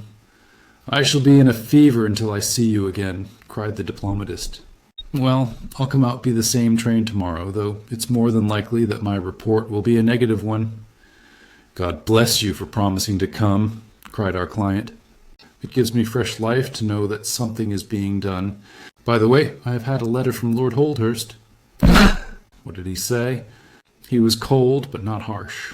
I dare say my severe illness prevented him from being that.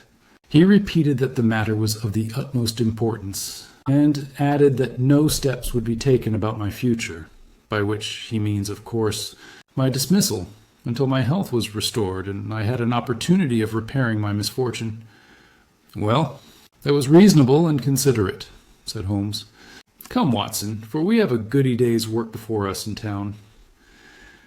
Mr. Joseph Harrison drove us down to the station, and we were soon whirling up in a Portsmouth train.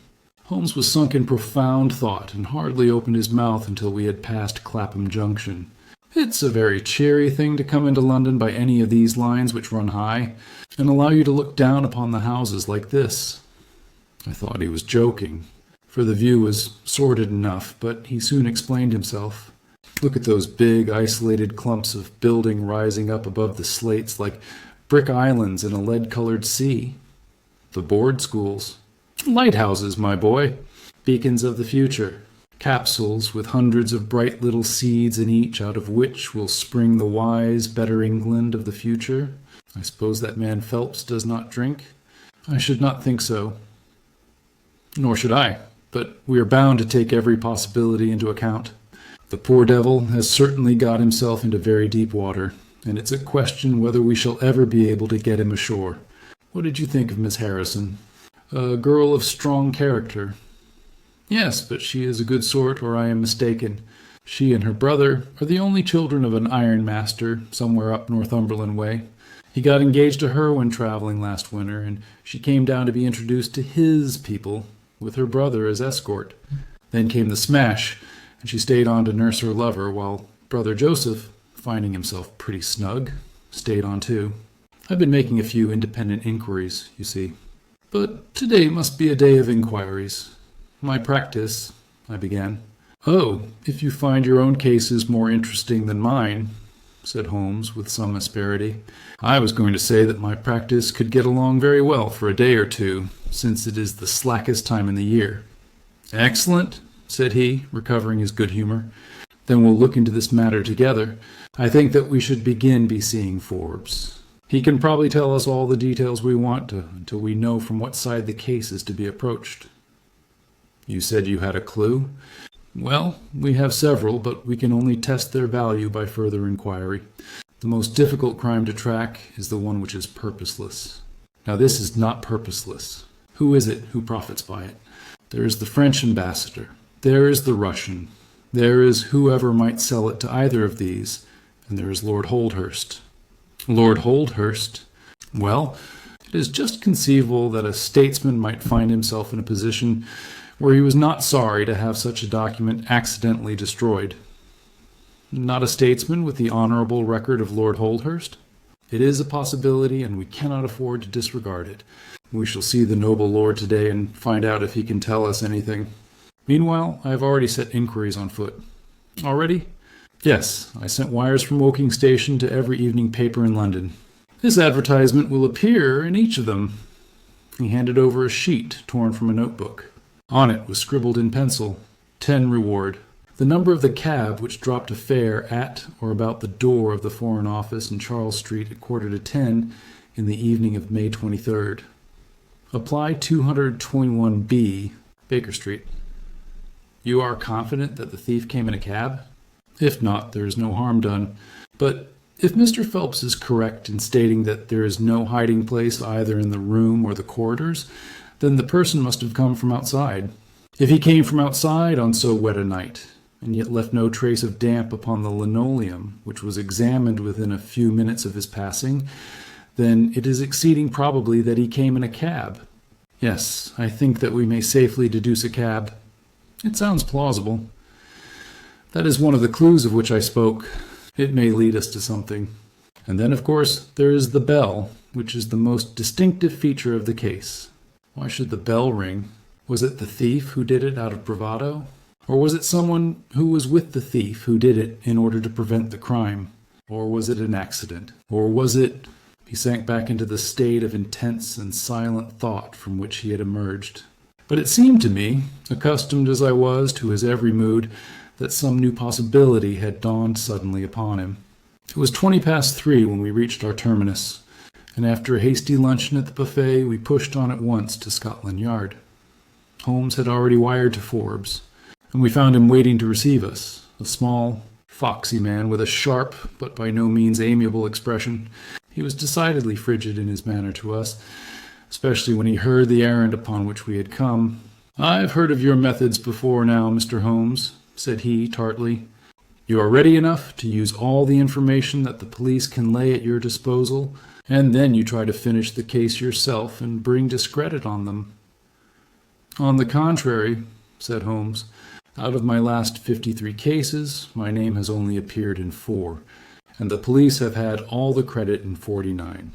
I don't blame you for not knowing this, for you are young and inexperienced. But if you wish to get on in your new duties, you will work with me and not against me." "I'd be very glad of a hint or two," said the detective, changing his manner. "I've certainly had no credit from the case so far. What steps have you taken?" "Townjay, the commissionaire, has been shadowed. He left the guards with a good character, and we can find nothing against him. His wife is a bad lot, though. I fancy she knows more about this than appears." "Have you shadowed her?" "We have set one of our women on to her. Mrs. Tangy drinks, and our woman has been with her twice when she was well on, but she could get nothing out of her." "I understand that they have had brokers in the house?" "Yes, but they were paid off." "Where did the money come from?" "That was all right. His pension was due. They have not shown any sign of being in funds." "What explanation did she give of having answered the bell when Mr. Phelps rang for the coffee?" "She said that her husband was very tired, and she wished to relieve him." "Well, certainly that would agree with his being found a little later asleep in his chair. There is nothing against them, then, but the woman's character. Did you ask her why she hurried away that night?" "Her haste attracted the attention of the police constable. She was later than usual and wanted to get home." "Did you point out to her that you and Mr. Phelps, who started at least 20 minutes after he, got home before her?" "So she explains that by the difference between a bus and a hansom." "Did she make it clear why, on reaching her house, she ran into the back kitchen?" "Because she had the money there with which to pay off the brokers." "She has at least an answer for everything. Did you ask her whether in leaving she met anyone or saw anyone loitering about Charles Street?" "She saw no one but the constable." "Well, you seem to have cross-examined her pretty thoroughly. What else have you done?" "The Clerk has been shadowed all these 9 weeks, but without result. We can show nothing against him." "Anything else?" "Well, we have nothing else to go upon, no evidence of any kind." "Have you formed a theory about how that bell rang?" "Well, I must confess that it beats me. It was a cool hand, whoever it was, to go and give the alarm like that." "Yes, it was a queer thing to do. Many thanks to you for what you have told me. If I can put the man into your hands, you shall hear from me. Come along, Watson." "Where are we going to now?" I asked as we left the office. "We are now going to interview Lord Holdhurst, the cabinet minister and future premier of England." We were fortunate in finding that Lord Holdhurst was still in his chambers in Downing Street, and on Holmes sending in his card, we were instantly shown up.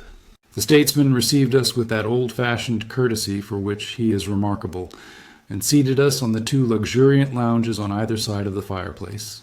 Standing on the rug between us, with his slight tall figure, his sharp features, thoughtful face, and curling hair prematurely tinged with grey, he seemed to represent that not-too-common type, a nobleman who is in truth noble. "Your name is very familiar to me, Per Holmes," said he, smiling, "and, of course, I cannot pretend to be ignorant of the object of your visit. There has only been one occurrence in these offices which could call for your attention." "In whose interest are you acting, may I ask?" "In that of Mr. Percy Phelps," answered Holmes. "Ah, my unfortunate nephew. You can understand that our kinship makes it the more impossible for me to screen him in any way. I fear that the incident must have a very prejudicial effect upon his career." "But if the document is found?" "Ah, that of course would be different. I had 1 or 2 questions which I wished to ask you, Lord Holdhurst. I shall be happy to give you any information in my power. Was it in this room that you gave your instructions as to the copying of the document?" "It was." "Then you could hardly have been overheard?" "It is out of the question." Did you ever mention to anyone that it was your intention to give anyone the treaty to be copied? Never. You are certain of that? Absolutely. Well, since you never said so, and Mr. Phelps never said so, and nobody else knew anything of the matter, then the thief's presence in the room was purely accidental. He saw his chance, and he took it. The statesman smiled. You take me out of my province there, said he. Holmes considered for a moment. There's another very important point which I wish to discuss with you, said he. You feared, as I understand, that very grave results might follow from the details of this treaty becoming known. A shadow passed over the expressive face of the statesman. Very grave results indeed. Any have they occurred? Not yet. If the treaty had reached, let us say, the French or Russian Foreign Office, you would expect to hear of it?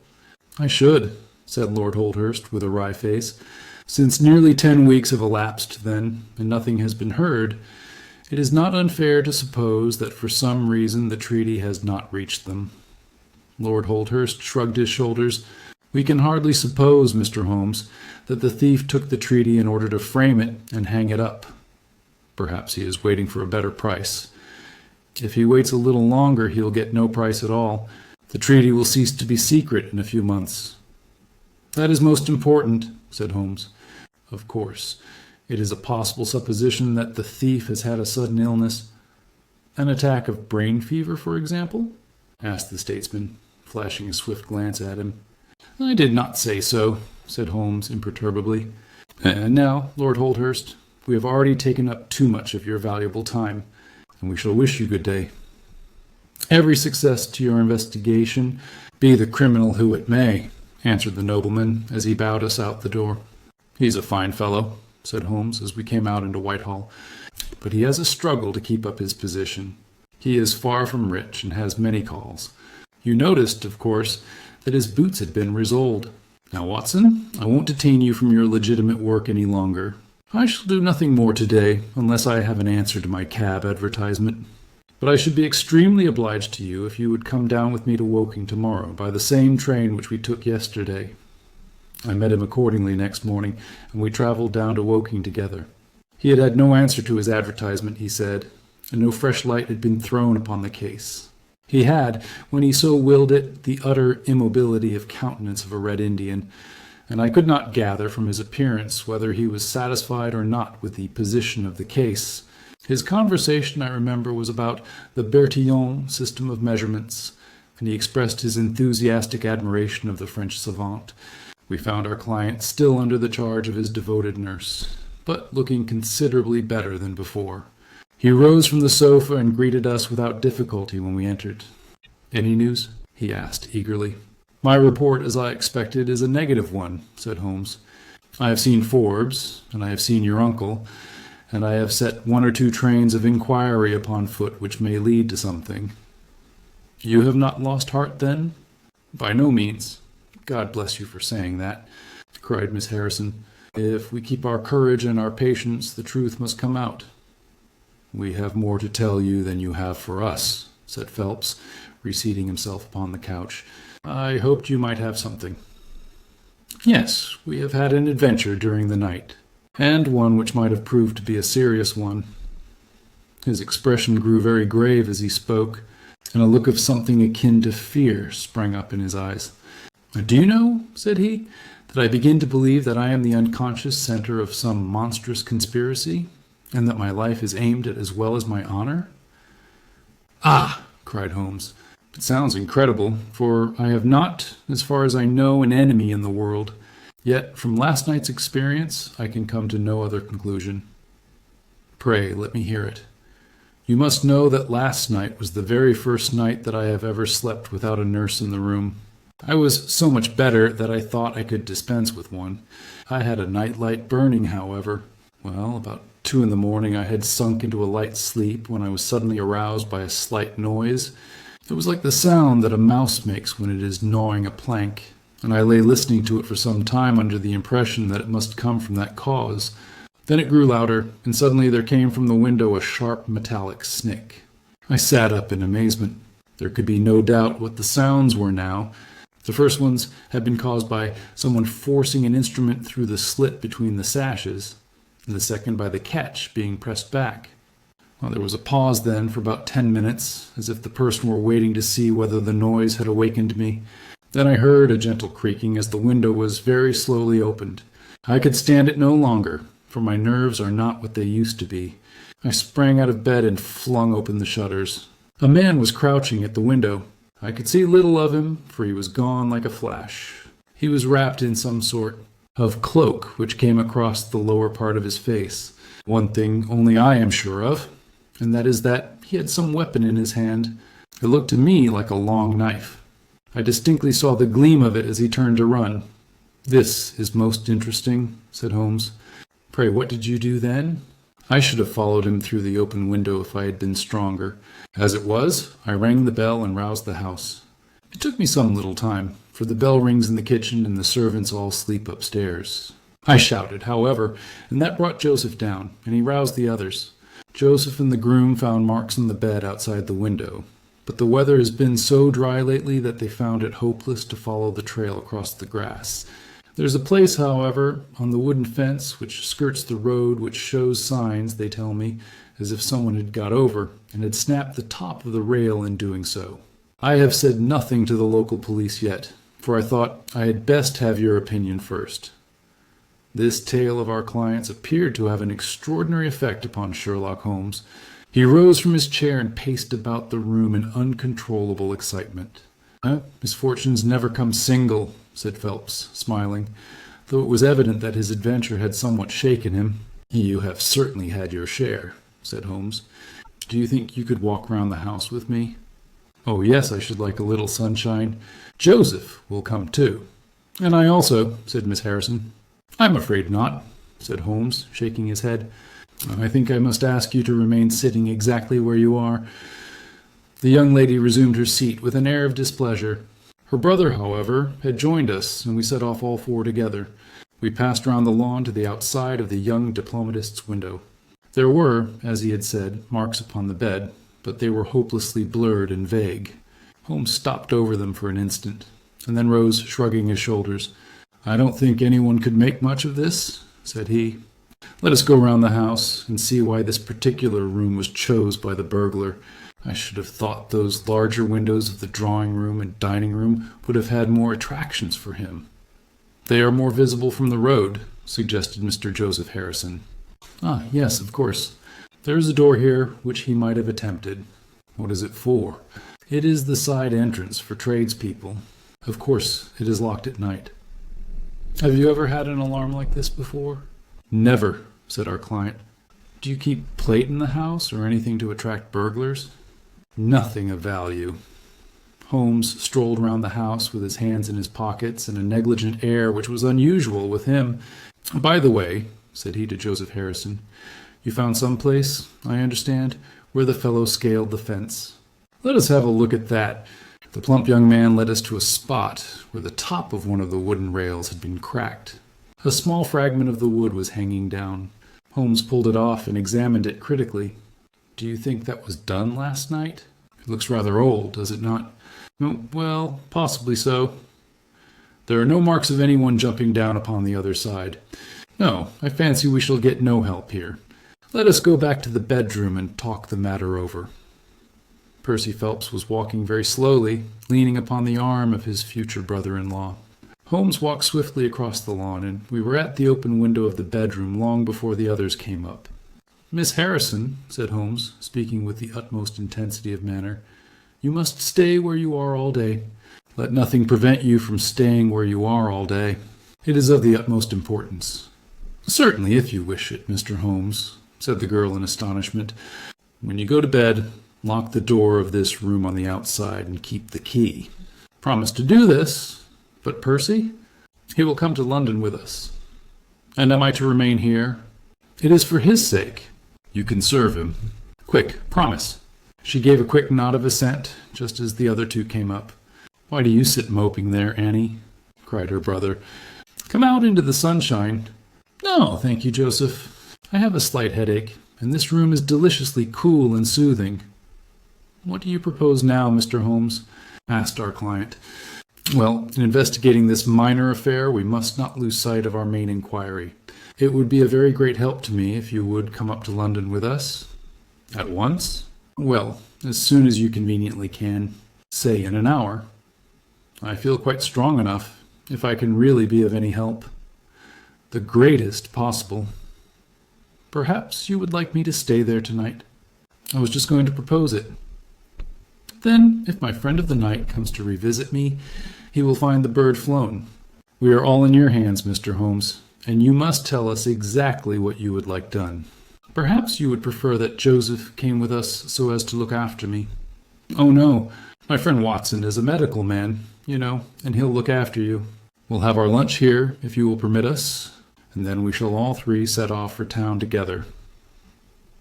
It was arranged as he suggested, though Miss Harrison excused herself from leaving the bedroom in accordance with Holmes's suggestion. What the object of my friend's maneuvers was, I could not conceive, unless it were to keep the lady away from Phelps, who, rejoiced by his returning health and by the prospect of action, lunched with us in the dining room. Holmes had still more startling surprise for us, however, for, after accompanying us down to the station and seeing us into our carriage, he calmly announced that he had no intention of leaving Woking. "There are one or two small points which I should desire to clear up before I go," said he. "Your absence, Mr. Phelps, will in some ways rather assist me. Watson, when you reach London, you would oblige me by driving at once to Baker Street with our friend here and remaining with him until I see you again. It is fortunate that you are old schoolfellows, as you must have much to talk over. Mr. Phelps can have the spare bedroom tonight, and I will be with you in time for breakfast. For there is a train which will take me into Waterloo at 8. "But how about our investigation in London?" asked Phelps ruefully. "We can do that tomorrow. I think that just at present I can be of more immediate use here." "You might tell them at Briarbrae that I hope to be back tomorrow night," cried Phelps, as we began to move from the platform. "I hardly expect to go back to Briarbrae," answered Holmes, and waved his hand to us cheerily as we shot out from the station. Phelps and I talked it over on our journey, but neither of us could devise a satisfactory reason for this new development. "I suppose he wants to find out some clue as to the burglary last night, if a burglar it was. For myself, I don't believe it was an ordinary thief." "What is your own idea, then?" "Upon my word, you may put it down to my weak nerves or not, but I believe there is some deep political intrigue going on around me, and that, for some reason that passes my understanding, my life is aimed at by the conspirators. It sounds high-flown and absurd, but consider the facts. Why should a thief try to break in at a bedroom window where there could be no hope of any plunder? And why should he come with a long knife in his hand?" "You're sure it was not a housebreaker's, Jimmy?" "Oh, no, it was a knife. I saw the flash of the blade quite distinctly." "But why on earth should you be pursued with such animosity?" "Ah, that is the question." "Well, if Holmes takes the same view, that would account for his action, would it not? Presuming that your theory is correct, if he can lay his hands upon the man who threatened you last night, he will have gone a long way towards finding who took the Naval Treaty. It is absurd to suppose that you have two enemies, one of whom robs you, while the other threatens your life." "But Holmes said that he was not going to Briarbrae." "I have known him for some time," said I, "but I never knew him do anything yet without a very good reason." And with that our conversation drifted off onto other topics. But it was a weary day for me. Phelps was still weak after his long illness, and his misfortune made him querulous and nervous. In vain I endeavored to interest him in Afghanistan, in India, in social questions, in anything which might take his mind out of the groove. He would always come back to his lost treaty, wondering, guessing, speculating as to what Holmes was doing, what steps Lord Holdhurst was taking, what news we should have in the morning. As the evening wore on, his excitement became quite painful. "You have implicit faith in Holmes?" he asked. "I have seen him do some remarkable things." "But he never brought light into anything quite so dark as this?" "Oh, yes, I have known him solve questions which presented fewer clues than yours." "But not where such large interests are at stake?" "I don't know that. To my certain knowledge, he has acted on behalf of 3 of the reigning houses of Europe in very vital matters. But you know him well, Watson. He is such an inscrutable fellow that I never quite know what to make of him. Do you think he is hopeful? Do you think he expects to make a success of it? He has said nothing. That is a bad sign. On the contrary, I have noticed that when he is off the trail, he generally says so. It is when he is on a scent, and is not quite absolutely sure yet that it is the right one, that he is most taciturn. Now, my dear fellow, we can't help matters by making ourselves nervous about them, so let me implore you to go to bed, and so be fresh for whatever may await us tomorrow. I was able at last to persuade my companion to take my advice, though I knew from his excited manner that there was not much hope of sleep for him. Indeed, his mood was infectious, for I lay tossing half the night myself, brooding over this strange problem and inventing 100 theories, each of which was more impossible than the last. Why had Holmes remained at Woking? Why had he asked Miss Harrison to remain in the sick room all day? Why had he been so careful not to inform the people at Briarbrae that he intended to remain near them? I cudgelled my brains until I fell asleep in the endeavour to find some explanation which would cover all these facts. It was 7 o'clock when I awoke, and I set off at once for Phelps's room to find him haggard and spent after a sleepless night. His first question was whether Holmes had arrived yet. "He'll be here when he promised," said I, "and not an instant sooner or later." And my words were true, for shortly after 8, a hansom dashed up to the door, and our friend got out of it. Standing in the window, we saw that his left hand was swathed in a bandage, and that his face was very grim and pale. He entered the house, but it was some little time before he came upstairs. "He looks like a beaten man," cried Phelps. I was forced to confess that he was right. "After all," said I, "the clue of the matter lies probably here in town." Phelps gave a groan. "I don't know how it is," said he, "but I had hoped for so much from his return. But surely his hand was not tied up like that yesterday. What can be the matter?" "You are not wounded, Holmes?" I asked as my friend entered the room. "Tut, it is only a scratch through my own clumsiness," he answered, nodding his good mornings to us. "This case of yours, Mr. Phelps, is certainly one of the darkest which I have ever investigated. I feared that you would find it beyond you. It has been a most remarkable experience. That bandage tells of adventures," said I. "Won't you tell us what has happened?" "After breakfast, my dear Watson. Remember that I have breathed 30 miles of Surrey air this morning. I suppose that there has been no answer from my cabman advertisement? Well, we cannot expect to score every time. The table was all laid, and just as I was about to ring, Mrs. Hudson entered with the tea and coffee. A few minutes later, she brought in 3 covers, and we all drew up to the table, Holmes ravenous, I curious, and Phelps in the gloomiest state of depression. "Mrs. Hudson has risen to the occasion," said Holmes, uncovering a dish of curried chicken. "Her cuisine is a little limited, but she has as good an idea of breakfast as a Scotchwoman. What have you here, Watson?" "Ham and eggs," I answered. "Good. What are you going to take, Mr. Phelps? Curried fowl or eggs, or will you help yourself?" "Thank you. I can eat nothing," said Phelps. "Oh, come, try the dish before you." "Thank you. I would really rather not." "Well, then," said Holmes with a mischievous twinkle, "I suppose that you have no objection to helping me?" Phelps raised the cover, and as he did so, he uttered a scream, and sat there staring with a face as white as the plate upon which he looked. Across the center of it was lying a little cylinder of blue-gray paper. He caught it up, devoured it with his eyes, and then danced madly about the room, passing it to his bosom and shrieking out in his delight. Then he fell back into an armchair so limp and exhausted with his own emotions that we had to pour brandy down his throat to keep him from fainting. There, said Holmes, soothing, patting him upon the shoulder. "It was too bad to spring it on you like this, but Watson here will tell you that I never can resist a touch of the dramatic." Phelps seized his hand and kissed it. "God bless you," he cried. "You have saved my honor." "Well, my own was at stake, you know," said Holmes. "I assure you it is just as hateful to me to fail in a case as it can be to you to blunder over a commission." Phelps thrust away the precious document into the innermost pocket of his coat. "I have not the heart to interrupt your breakfast any further, and yet I am dying to know how you got it and where it was." Sherlock Holmes swallowed a cup of coffee and turned his attention to the ham and eggs. Then he rose, lit his pipe, and settled himself down into his chair. "I'll tell you what I did first, and how I came to do it afterwards," said he. "After leaving you at the station, I went for a charming walk through some admirable Surrey scenery to a pretty little village called Ripley, where I had my tea at an inn and took the precaution of filling my flask and of putting a paper of sandwiches in my pocket.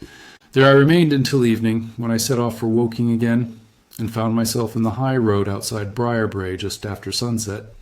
Well, I waited until the road was clear. It is never a very frequented one at any time, I fancy, and then I clambered over the fence into the grounds."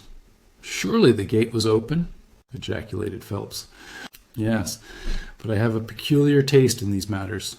I chose the place where the 3 fir trees stand, and behind their screen I got over without the least chance of any one in the house being able to see me. I crouched down among the bushes on the other side, and crawled from one to the other, witnessed the disreputable state of my trouser knees, until I had reached the clump of rhododendrons just opposite to your bedroom window. There I squatted down and awaited developments. The blind was not down in your room, and I could see Miss Harrison sitting there reading by the table. It was 10:15 when she closed her book, fastened the shutters, and retired. I heard her shut the door and felt quite sure that she had turned the key in the lock." "The key?" ejaculated Phelps. "Yes, I had given Miss Harrison instructions to lock the door on the outside and take the key with her when she went to bed. She carried out every one of my injunctions to the letter, and certainly without her cooperation you would not have that paper in your coat pocket. She departed then, and the lights went out, and I was left squatting in the rhododendron bush.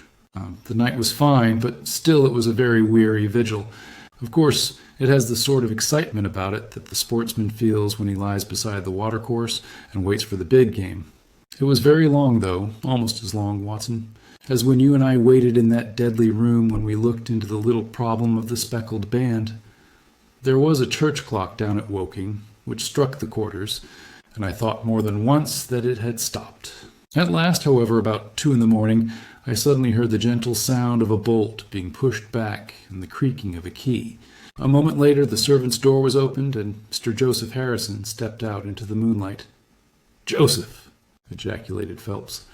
He was bareheaded, but he had a black coat thrown over his shoulder, so that he could conceal his face in an instant if there were any alarm.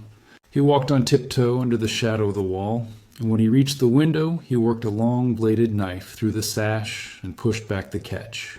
Then he flung open the window, and putting his knife through the crack in the shutters, he thrust the bar up and swung them open. From where I lay I had a perfect view of the inside of the room and of every one of his movements.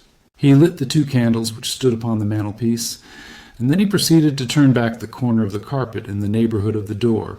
Presently he stopped and picked out a square piece of board, such as is usually left to enable plumbers to get at the joints of the gas pipes. This one covered, as a matter of fact, the T-joint which gives off the pipe which supplies the kitchen underneath. Out of this hiding place he drew that little cylinder of paper, pushed down the board, rearranged the carpet, blew out the candles, and walked straight into my arms as I stood waiting for him outside the window. Well, he has rather more viciousness than I gave him credit for, has Master Joseph. He flew at me with his knife, and I had to grasp him twice, and got a cut over the knuckles before I had the upper hand of him.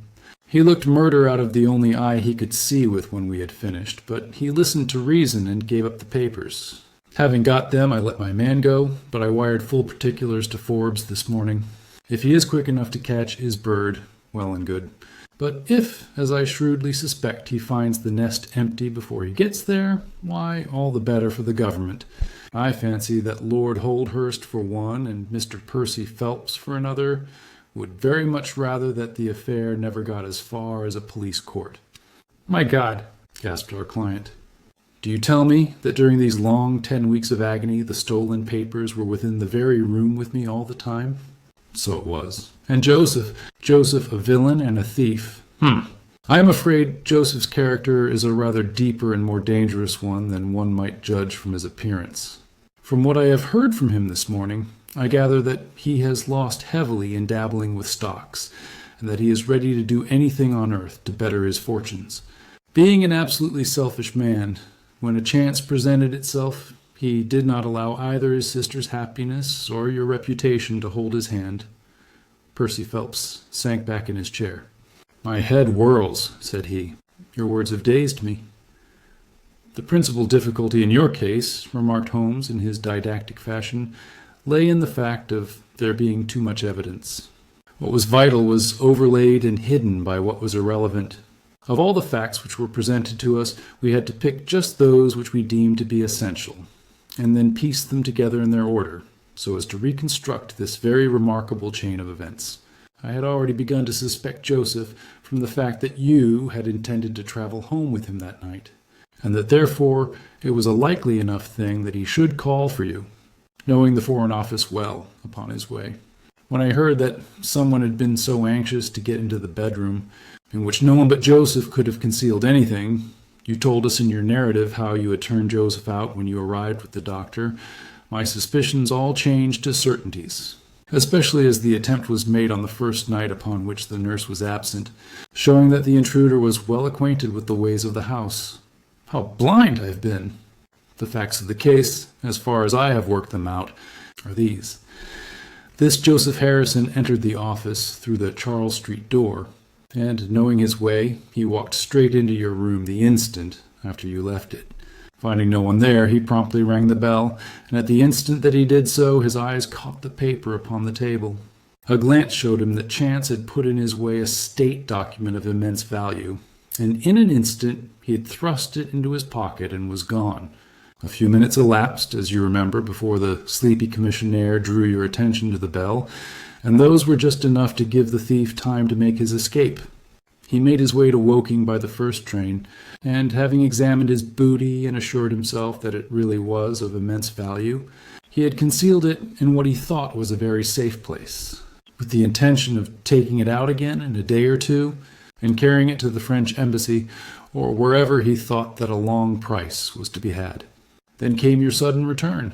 He, without a moment's warning, was bundled out of his room, and from that time onward there were always at least two of you there to prevent him from regaining his treasure. The situation to him must have been a maddening one, but at last he thought he saw his chance. He tried to steal in, but was baffled by your wakefulness. You remember that you did not take your usual draught that night. I remember. I fancy that he had taken steps to make that draught efficacious, and that he quite relied upon your being unconscious. Of course, I understood that he would repeat the attempt whenever it could be done with safety. Your leaving the room gave him the chance he wanted. I kept Miss Harrison in it all day so that he might not anticipate us.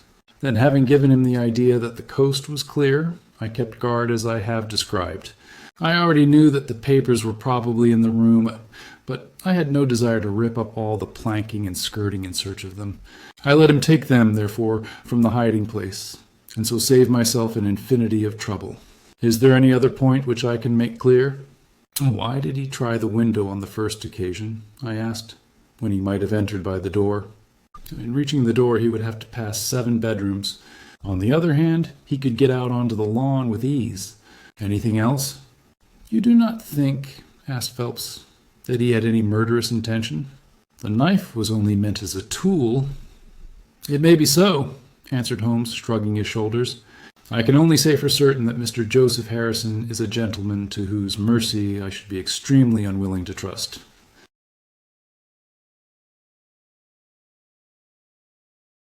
The final problem. It is with a heavy heart that I take up my pen to write these the last words in which I shall ever record the singular gifts by which my friend Mr. Sherlock Holmes was distinguished. In an incoherent and, as I deeply feel, an entirely inadequate fashion, I have endeavored to give some account of my strange experiences in his company from the chance which first brought us together at the period of the study in scarlet up to the time of his interference in the matter of the Naval Treaty, an interference which had the unquestionable effect of preventing a serious international complication. It was my intention to have stopped there, and to have said nothing of that event which has created a void in my life, which the lapse of 2 years has done little to fill. My hand has been forced, however, by the recent letters in which Colonel James Moriarty defends the memory of his brother, and I have no choice but to lay the facts before the public exactly as they occurred. I alone know the absolute truth of the matter, and I am satisfied that the time has come when no good purpose is to be served by its suppression. As far as I know, there have been only 3 accounts in the public press: that in the Journal de Genève on May 6, 1891, the Reuters dispatch in the English papers on May 7th, and finally the recent letters to which I have alluded. Of these, the first and second were extremely condensed, while the last is, as I shall now show, an absolute perversion of the facts. It lies with me to tell for the first time what really took place between Professor Moriarty and Mr. Sherlock Holmes. It may be remembered that after my marriage and my subsequent start in private practice, the very intimate relations which had existed between Holmes and myself became to some extent modified. He still came to me from time to time when he desired a companion in his investigation, but these occasions grew more and more seldom, until I find that in the year 1890 there were only 3 cases of which I retain any record. During the winter of that year, and the early spring of 1891, I saw in the papers that he had been engaged by the French government upon a matter of supreme importance, and I received 2 notes from Holmes, dated from Narbonne and from Nimes, from which I gathered that his stay in France was likely to be a long one. It was with some surprise, therefore, that I saw him walk into my consulting room upon the evening of April 24th. It struck me that he was looking even paler and thinner than usual.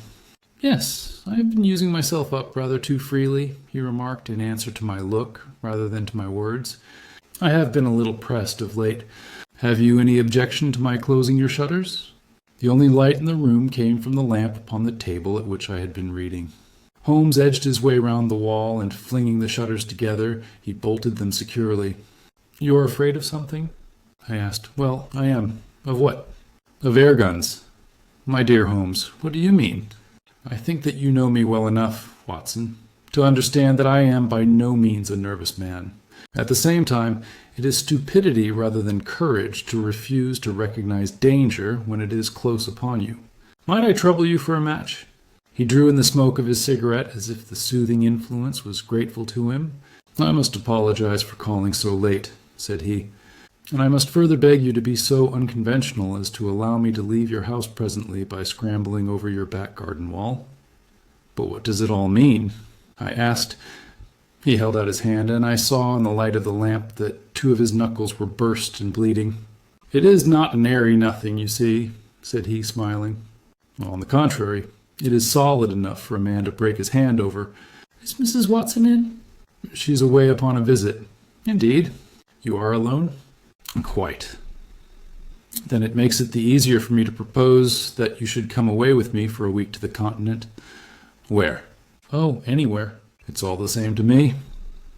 There was something very strange in all this. It was not Holmes's nature to take an aimless holiday, and something about his pale, worn face told me that his nerves were at their highest tension. He saw the question in my eyes, and putting his fingertips together and his elbows upon his knees, he explained the situation. "You have probably never heard of Professor Moriarty?" said he. "Never." "Aye, there's the genius and the wonder of the thing," he cried. "The man pervades London, and no one has heard of him. That's what puts him on a pinnacle in the records of crime. I tell you, Watson, in all seriousness, that if I could beat that man, if I could free society of him, I should feel that my own career had reached its summit, and I should be prepared to turn to some more placid line in life. Between ourselves, the recent cases in which I have been of assistance to the royal family of Scandinavia and to the French Republic have left me in such a position that I could continue to live in the quiet fashion which is most congenial to me, and to concentrate my attention upon my chemical researches. But I could not rest, Watson. I could not sit quiet in my chair if I thought that such a man as Professor Moriarty were walking the streets of London unchallenged. What has he done, then? His career has been an extraordinary one. He is a man of good birth and excellent education, endowed by nature with a phenomenal mathematical faculty. At the age of 21, he wrote a treatise upon the binomial theorem, which has had a European vogue. On the strength of it, he won the mathematical chair at one of our smaller universities, and had, to all appearance, a most brilliant career before him. But the man had hereditary tendencies of the most diabolical kind. A criminal strain ran in his blood, which, instead of being modified, was increased and rendered infinitely more dangerous by his extraordinary mental powers. Dark rumors gathered round him in the university town, and eventually he was compelled to resign his chair and to come down to London, where he set up as an army coach. So much is known to the world, but what I am telling you now is what I have myself discovered. As you are aware, Watson, there is no one who knows the higher criminal world of London so well as I do. For years past, I have continually been conscious of some power behind the malefactor, some deep organizing power which forever stands in the way of the law and throws its shield over the wrongdoer. Again and again in cases of the most varying sorts, forgery cases, robberies, murders, I have felt the presence of this force, and I have deduced its action in many of those undiscovered crimes in which I have not been personally consulted. For years I have endeavored to break through the veil which shrouded it, and at last the time came when I seized my thread and followed it, until it led me, after 1,000 cunning windings, to ex-Professor Moriarty of mathematical celebrity. He is the Napoleon of crime, Watson. He is the organizer of half that is evil, and of nearly all that is undetected in this great city. He is a genius, a philosopher, an abstract thinker. He has a brain of the first order. He sits motionless, like a spider in the center of its web. But that web has 1,000 radiations, and he knows well every quiver of each of them. He does little himself. He only plans. But his agents are numerous and splendidly organized. Is there a crime to be done, a paper to be abstracted, we will say, a house to be rifled, a man to be removed? The word is passed to the professor, the matter is organized and carried out. The agent may be caught. In that case, money is found for his bail or his defense. But the central power which uses the agent is never caught, never so much as suspected. This was the organization which I deduced, Watson, and which I devoted my whole energy to exposing and breaking up. But the professor was fenced round with safeguards so cunningly devised that, do what I would, it seemed impossible to get evidence which would convict in a court of law. You know my powers, my dear Watson, and yet at the end of 3 months I was forced to confess that I had at last met an antagonist who was my intellectual equal. My horror at his crimes was lost in my admiration at his skill, but at last he made a trip. Only a little trip, but it was more than he could afford when I was so close upon him. I had my chance, and starting from that point, I have woven my net round him until now it is all ready to close. In 3 days, that is to say, on Monday next, matters will be ripe, and the professor, with all the principal members of his gang, will be in the hands of the police. Then will come the greatest criminal trial of the century, the clearing up of over 40 mysteries, and the rope for all of them. But if we move at all prematurely, you understand, they may slip out of our hands even at the last moment. Now, if I could have done this without the knowledge of Professor Moriarty, all would have been well. But he was too wily for that. He saw every step which I took to draw my toils round him. Again and again he strove to break away, but I as often headed him off. I tell you, my friend, that if a detailed account of that silent contest could be written, it would take its place as the most brilliant bit of thrust and parry work in the history of detection. Never have I risen to such a height, and never have I been so hard pressed by an opponent. He cut deep, and yet I just undercut him. This morning the last steps were taken, and 3 days only were wanted to complete the business. I was sitting in my room thinking the matter over, when the door opened and Professor Moriarty stood before me. My nerves are fairly proof, Watson, but I must confess to a start when I saw the very man who had been so much in my thoughts standing there on my threshold. His appearance was quite familiar to me. He is extremely tall and thin. His forehead domes out in a white curve, and his 2 eyes are deeply sunken in his head. He is clean-shaven, pale and ascetic-looking, retaining something of the professor in his features. His shoulders are rounded from much study, and his face protrudes forward, and is forever slowly oscillating from side to side in a curiously reptilian fashion. He peered at me with great curiosity in his puckered eyes. "You have less frontal development than I should have expected," said he at last. "It is a dangerous habit to finger loaded firearms in the pocket of one's dressing gown." The fact is that upon his entrance, I had instantly recognized the extreme personal danger in which I lay. The only conceivable escape for him lay in silencing my tongue. In an instant, I had slipped the revolver from the drawer into my pocket and was covering him through the cloth. At his remark, I drew the weapon out and laid it cocked upon the table. He still smiled and blinked, but there was something about his eyes which made me feel very glad that I had it there. You evidently don't know me," said he. On the contrary," I answered, "I think it is fairly evident that I do. Pray take a chair. I can spare you 5 minutes if you have anything to say." "All that I have to say has already crossed your mind," said he. "Then possibly my answer has crossed yours," I replied. "You stand fast?" "Absolutely." He clapped his hand into his pocket, and I raised the pistol from the table, but he merely drew out a memorandum book in which he had scribbled some dates. "You crossed my patch on the 4th of January," said he. "On the 23rd you incommoded me. By the middle of February I was seriously inconvenienced by you. At the end of March I was absolutely hampered in my plans. And now, at the close of April, I find myself placed in such a position through your continual persecution that I am in positive danger of losing my liberty. The situation is becoming an impossible one." "Have you any suggestion to make?" I asked. "You must drop it, Mr. Holmes," said he, swaying his face about. "You really must, you know." "After Monday," said I. "Tut, tut," said he. "I am quite sure that a man of your intelligence will see that there can be but one outcome to this affair. It is necessary that you should withdraw. You have worked things in such a fashion that we have only one resource left. It has been an intellectual treat to me to see the way in which you have grappled with this affair. And I say, unaffectedly, that it would be a grief to me to be forced to take any extreme measure. You smile, sir, but I assure you that it really would." "Danger is part of my trade," I remarked. "That is not danger," said he. "It is inevitable destruction. You stand in the way not merely of an individual, but of a mighty organization, the full extent of which you, with all your cleverness, have been unable to realize. You must stand clear, Mr. Holmes, or be trodden underfoot. I am afraid," said I, rising, "that, in the pleasure of this conversation, I am neglecting business of importance which awaits me elsewhere." He rose also and looked at me in silence, shaking his head sadly.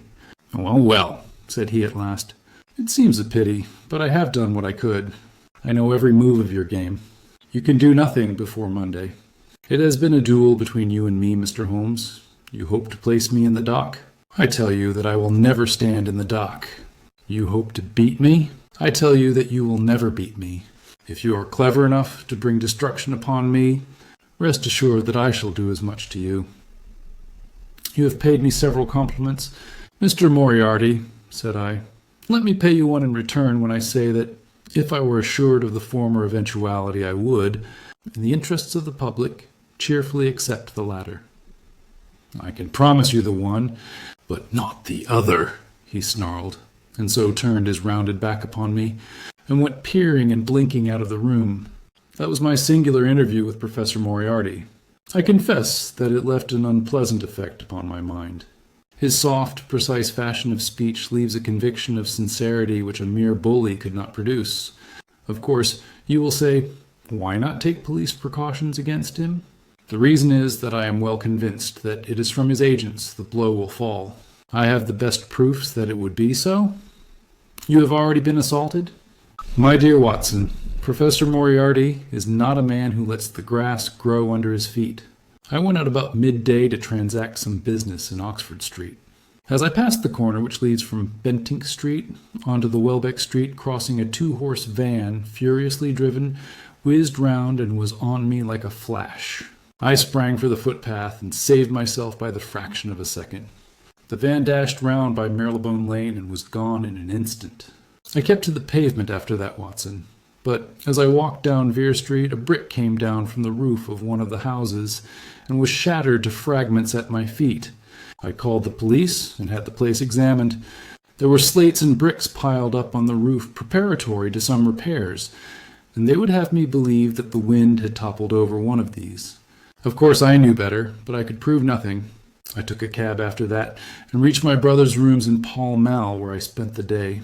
Now I have come round to you, and on my way I was attacked by a rough with a bludgeon. I knocked him down, and the police have him in custody. But I can tell you with the most absolute confidence that no possible connection will ever be traced between the gentleman upon whose front teeth I have barked my knuckles and the retiring mathematical coach, who is, I dare say, working out problems upon a blackboard 10 miles away. You will not wonder, Watson, that my first act on entering your rooms was to close your shutters, and that I have been compelled to ask your permission to leave the house by some less conspicuous exit than the front door. I had often admired my friend's courage, but never more than now, as he sat quietly checking off a series of incidents which must have combined to make up a day of horror. "You will spend the night here?" I said. "No, my friend. You might find me a dangerous guest. I have my plans laid, and all will be well. Matters have gone so far now that they can move without my help as far as the arrest goes, though my presence is necessary for a conviction. It is obvious, therefore, that I cannot do better than get away for the few days which remain before the police are at liberty to act. It would be a great pleasure to me, therefore, if you could come on to the Continent with me." "The practice is quiet," said I, "and I have an accommodating neighbor. I should be glad to come." "And to start tomorrow morning?" "If necessary." "Oh, yes, it is most necessary." "Then these are your instructions, and I beg, my dear Watson, that you will obey them to the letter, for you are now playing a double-handed game with me against the cleverest rogue and the most powerful syndicate of criminals in Europe. Now listen! You will dispatch whatever luggage you intend to take by a trusty messenger unaddressed to Victoria tonight. In the morning you will send for a hansom, desiring your man to take neither the first nor the second which may present itself.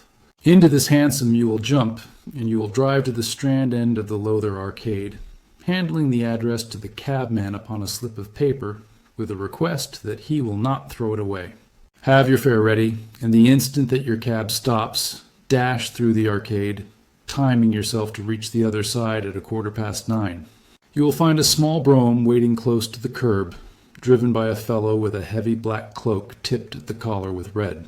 Into this you will step, and you will reach Victoria in time for the Continental Express. Where shall I meet you? At the station. The second first-class carriage from the front will be reserved for us." "The carriage is our rendezvous, then?" "Yes." It was in vain that I asked Holmes to remain for the evening. It was evident to me that he thought he might bring trouble to the roof he was under, and that was the motive which impelled him to go. With a few hurried words as to our plans for the morrow, he rose and came out with me into the garden, clambering over the wall which leads into Mortimer Street, and immediately whistling for a hansom, in which I heard him drive away. In the morning I obeyed Holmes's injunctions to the letter. A hansom was procured with such precaution as would prevent its being one which was placed ready for us, and I drove immediately after breakfast to the Lowther Arcade, through which I hurried at the top of my speed. A brougham was waiting with a very massive driver wrapped in a dark cloak, who, the instant that I had stepped in, whipped up the horse and rattled off to Victoria Station. On my alighting there, he turned the carriage and dashed away again without so much as a look in my direction. So far, all had gone admirably. My luggage was waiting for me, and I had no difficulty in finding the carriage which Holmes had indicated, the less so as it was the only one in the train which was marked "Engaged." My only source of anxiety now was the non-appearance of Holmes. The station clock marked only 7 minutes from the time when we were due to start. In vain I searched among the groups of travelers and leave-takers for the lithe figure of my friend. There was no sign of him. I spent a few minutes in assisting a venerable Italian priest, who was endeavoring to make a porter understand, in his broken English, that his luggage was to be booked through to Paris. Then, having taken another look round, I returned to my carriage, where I found that the porter, in spite of the ticket, had given me my decrepit Italian friend as a traveling companion. It was useless for me to explain to him that his presence was an intrusion, for my Italian was even more limited than his English, so I shrugged my shoulders resignedly and continued to look out anxiously for my friend. A chill of fear had come over me, as I thought that his absence might mean that some blow had fallen during the night. Already the doors had all been shut and the whistle blown when, "My dear Watson," said a voice, You have not even condescended to say good morning." I turned in uncontrollable astonishment. The aged ecclesiastic had turned his face towards me. For an instant the wrinkles were smoothed away, the nose drew away from the chin, the lower lip ceased to protrude and the mouth to mumble, the dull eyes regained their fire, the drooping figure expanded. The next, the whole frame collapsed again, and Holmes had gone as quickly as he had come. "Good heavens!" I cried. "How you startled me!" "Every precaution is still necessary," he whispered. "I have reason to think that they are hot upon our trail. Ah, there is Moriarty himself." The train had already begun to move as Holmes spoke. Glancing back, I saw a tall man pushing his way furiously through the crowd and waving his hand as if he desired to have the train stopped. It was too late, however, for we were rapidly gathering momentum, and an instant later had shot clear of the station. "With all our precautions, you see that we have cut it rather fine," said Holmes, laughing. He rose, and throwing off the black cassock and hat which had formed his disguise, he packed them away in a handbag. "Have you seen the morning paper, Watson?" "No." "You haven't seen about Baker Street, then?" "Baker Street? They set fire to our rooms last night. No great harm was done." "Good heavens, Holmes, this is intolerable. They must have lost my track completely after their bludgeon man was arrested. Otherwise, they could not have imagined that I had returned to my rooms. They have evidently taken the precaution of watching you, however, and that is what has brought Moriarty to Victoria. You could not have made any slip in coming. I did exactly what you advised." "Did you find your brougham?" "Yes, it was waiting." "Did you recognize your coachman?" "No, it was my brother Mycroft. It is an advantage to get about in such a case without taking a mercenary into your confidence, but we must plan what we are to do about Moriarty now. As this is an express, and as the boat runs in connection with it, I should think we have shaken him off very effectively. My dear Watson, you evidently did not realize my meaning when I said that this man may be taken as being quite on the same intellectual plane as myself. You do not imagine that if I were the pursuer, I should allow myself to be baffled by so slight an obstacle. Why, then, should you think so meanly of him? What will he do?" "What I should do? What would you do, then?" Engage a special. But it must be late." "By no means. This train stops at Canterbury, and there is always at least a quarter of an hour's delay at the boat. He will catch us there. One would think that we were the criminals. Let us have him arrested on his arrival. It would be to ruin the work of 3 months. We should get the big fish, but the smaller would dart right and left out of the net. On Monday we should have them all. No, an arrest is inadmissible. What then? We shall get out at Canterbury. And then? Well, then we must make a cross-country journey to Newhaven, and so over to Dieppe. Moriarty will again do what I should do. He will get on to Paris, mark down our luggage, and wait for 2 days at the depot. In the meantime, we shall treat ourselves to a couple of carpet-bags, encourage the manufactures of the countries through which we travel, and make our way at our leisure into Switzerland, via Luxembourg and Basel. At Canterbury, therefore, we alighted, only to find that we should have to wait an hour before we could get a train to Newhaven. I was still looking rather ruefully after the rapidly disappearing luggage van which contained my wardrobe, when Holmes pulled my sleeve and pointed up the line. "Already, you see," said he. Far away, from among the Kentish woods, there rose a thin spray of smoke. A minute later, a carriage and engine could be seen flying along the open curve which leads to the station. We had hardly time to take our place behind a pile of luggage when it passed with a rattle and a roar, beating a blast of hot air into our faces. "There he goes," said Holmes, as we watched the carriage swing and rock over the point. "There are limits, you see, to our friend's intelligence. It would have been a coup de maître had he deduced what I would deduce and acted accordingly. And what would he have done had he overtaken us? There cannot be the least doubt that he would have made a murderous attack upon me. It is, however, a game at which two may play. The question now is whether we should take a premature lunch here, or run our chance of starving before we reach the buffet at Newhaven." We made our way to Brussels that night, and spent 2 days there, moving on upon the 3rd day as far as Strasbourg. On the Monday morning, Holmes had telegraphed to the London police, and in the evening we found a reply waiting for us at our hotel. Holmes tore it open and then, with a bitter curse, hurled it into the grate. "I might have known it," he groaned. "He has escaped. Moriarty. They have secured the whole gang with the exception of him. He has given them the slip. Of course, when I had left the country, there was no one to cope with him, but I did think that I had put the game in their hands. I think that you had better return to England, Watson." "Why?" "Because you will find me a dangerous companion now. This man's occupation is gone. He is lost if he returns to London. If I read his character right, he will devote his whole energies to revenging himself upon me. He said as much in our short interview, and I fancy that he meant it. I should certainly recommend you to return to your practice." It was hardly an appeal to be successful with one who was an old campaigner as well as an old friend. We sat in the Strasbourg salle à manger, arguing the question for half an hour, but the same night we had resumed our journey and were well on our way to Geneva.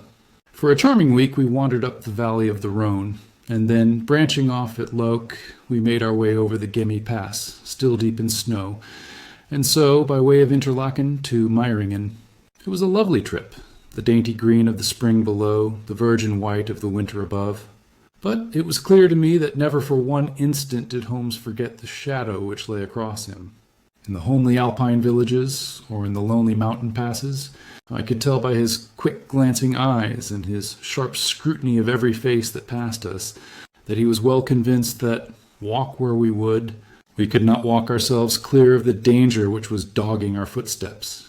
Once, I remember, as we passed over the Gemmi and walked along the border of the melancholy Daubensee, a large rock which had been dislodged from the ridge upon our right clattered down and roared into the lake behind us.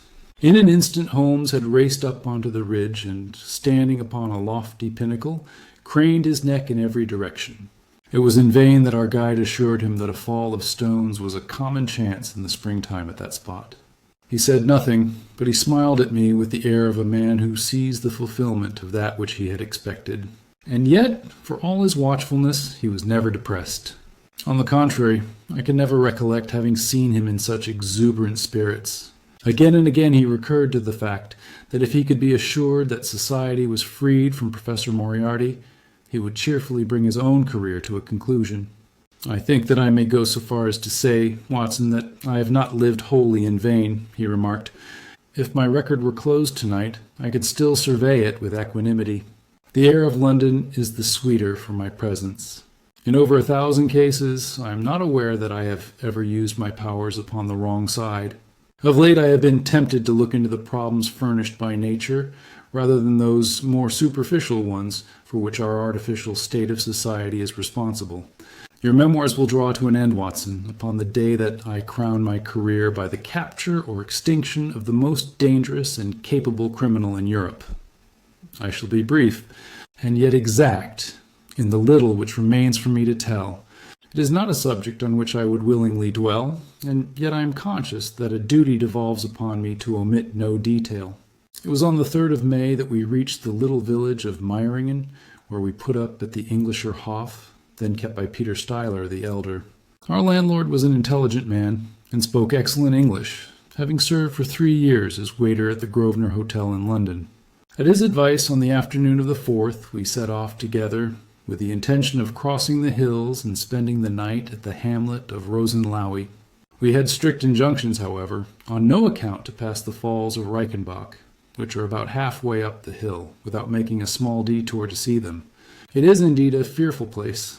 The torrent, swollen by the melting snow, plunges into a tremendous abyss, from which the spray rolls up like the smoke from a burning house. The shaft into which the river hurls itself is an immense chasm, lined by glistening coal-black rock, and narrowing into a creaming, boiling pit of incalculable depth, which brims over and shoots the stream onward over its jagged lip. The long sweep of green water roaring forever down, and the thick, flickering curtain of spray hissing forever upward, turn a man giddy with their constant whirl and clamor. We stood near the edge, peering down at the gleam of the breaking water far below us against the black rocks, and listening to the half-human shout which came booming up with the spray out of the abyss. The path has been cut halfway round the fall to afford a complete view, but it ends abruptly, and the traveller has to return as he came. We had turned to do so when we saw a Swiss lad come running along it with a letter in his hand. It bore the mark of the hotel which we had just left, and was addressed to me by the landlord. It appeared that within a very few minutes of our leaving, an English lady had arrived who was in the last stage of consumption. She had wintered at Davos-Platz, and was journeying now to join her friends at Lucerne when a sudden hemorrhage had overtaken her. It was thought that she could hardly live a few hours, but it would be a great consolation to her to see an English doctor, and if I would only return etc. The good Styler assured me in a postscript that he would himself look upon my compliance as a very great favor, since the lady absolutely refused to see a Swiss physician, and he could not but feel that he was incurring a great responsibility. The appeal was one which could not be ignored. It was impossible to refuse the request of a fellow countrywoman dying in a strange land. Yet I had my scruples about leaving Holmes. It was finally agreed, however, that he should retain the young Swiss messenger with him as guide and companion while I returned to Meiringen. My friend would stay some little time at the fall, he said, and would then walk slowly over the hill to Rosenlaui, where I was to rejoin him in the evening. As I turned away, I saw Holmes, with his back against a rock and his arms folded, gazing down at the rush of the waters. It was the last that I was ever destined to see of him in this world. When I was near the bottom of the descent, I looked back. It was impossible, from that position, to see the fall, but I could see the curving path which winds over the shoulder of the hill and leads to it. Along this a man was, I remember, walking very rapidly. I could see his black figure clearly outlined against the green behind him. I noted him and the energy with which he walked, but he passed from my mind again as I hurried on upon my errand. It may have been a little over an hour before I reached Meiringen. Old Styler was standing at the porch of his hotel. "Well," said I, as I came hurrying up, "I trust that she is no worse?" A look of surprise passed over his face, and at the first quiver of his eyebrows, my heart turned to lead in my breast. "You did not write this?" I said, pulling the letter from my pocket. "There is no sick Englishwoman in the hotel." "Certainly not," he cried. "But it has the hotel mark upon it. Ha! It must have been written by that tall Englishman who came in after you had gone. He said—" But I waited for none of the landlord's explanations. In a tingle of fear, I was already running down the village street and making for the path which I had so lately descended. It had taken me an hour to come down. For all my efforts, 2 more had passed before I found myself at the fall of Reichenbach once more. There was Holmes's alpine-stock still leaning against the rock by which I had left him, but there was no sign of him, and it was in vain that I shouted. My only answer was my own voice, reverberating in a rolling echo from the cliffs around me. It was the sight of that alpine-stock which turned me cold and sick. He had not gone to Rosenlaui then.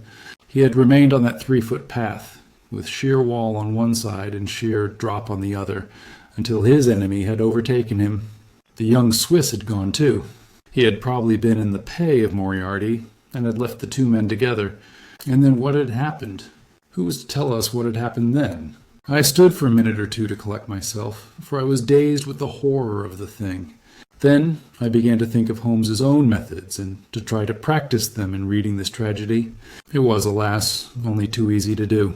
During our conversation we had not gone to the end of the path, and the alpine stock marked the place where we had stood. The blackish soil is kept forever soft by the incessant drift of spray, and a bird would leave its tread upon it. 2 lines of footmarks were clearly marked along the farther end of the path, both leading away from me. There were none returning. A few yards from the end, the soil was all ploughed up into a patch of mud, and the branches and ferns which fringed the chasm were torn and bedraggled. I lay upon my face and peered over with the spray spouting up all around me. It had darkened since I left, and now I could only see here and there the glistening of moisture upon the black walls, and far away down at the end of the shaft, the gleam of the broken water. I shouted, but only the same half-human cry of the fall was borne back to my ears. But it was destined that I should, after all, have a last word of greeting from my friend and comrade. I have said that his alpine stock had been left leaning against a rock which jutted onto the path. From the top of this boulder the gleam of something bright caught my eye, and raising my hand, I found that it came from the silver cigarette case which he used to carry. As I took it up, a small square of paper upon which it had lain fluttered down onto the ground. Unfolding it, I found that it consisted of 3 pages torn from his notebook and addressed to me. It was characteristic of the man that the direction was as precise and the writing as firm and clear as though it had been written in his study. "My dear Watson," it said, "I write these few lines through the courtesy of Mr. Moriarty, who awaits my convenience for the final discussion of those questions which lie between us. He has been giving me a sketch of the methods by which he avoided the English police, and kept himself informed of our movements. They certainly confirm the very high opinion which I had formed of his abilities. I am pleased to think that I shall be able to free society from any further effects of his presence, though I fear that it is at a cost which will give pain to my friends, and especially, my dear Watson, to you. I have already explained to you, however, that my career had in any case reached its crisis, and that no possible conclusion to it could be more congenial to me than this. Indeed, if I may make a full confession to you, I was quite convinced that the letter from Meiringen was a hoax, and I allowed you to depart on that errand under the persuasion that some development of this sort would follow. Tell Inspector Patterson that the papers which he needs to convict the gang are in pigeonhole M, done up in a blue envelope and inscribed Moriarty. I made every disposition of my property before leaving England and handed it to my brother Mycroft. Pray give my greetings to Mrs. Watson, and believe me to be, my dear fellow, very sincerely yours, Sherlock Holmes. A few words may suffice to tell the little that remains. An examination by experts leaves little doubt that a personal contest between the 2 men ended, as it could hardly fail to end in such a situation, in their reeling over, locked in each other's arms. Any attempt at recovering the bodies was absolutely hopeless, and there, deep down in that dreadful cauldron of swirling water and seething foam, will lie for all time the most dangerous criminal and the foremost champion of the law of their generation. The Swiss youth was never found again, and there can be no doubt that he was one of the numerous agents whom Moriarty kept in his employ. As to the gang, it will be within the memory of the public how completely the evidence which Holmes had accumulated exposed their organization, and how heavily the hand of the dead man weighed upon them. Of their terrible chief few details came out during the proceedings, and if I have now been compelled to make a clear statement of his career, it is due to those injudicious champions who have endeavored to clear his memory by attacks upon him whom I shall ever regard as the best and the wisest man whom I have ever known.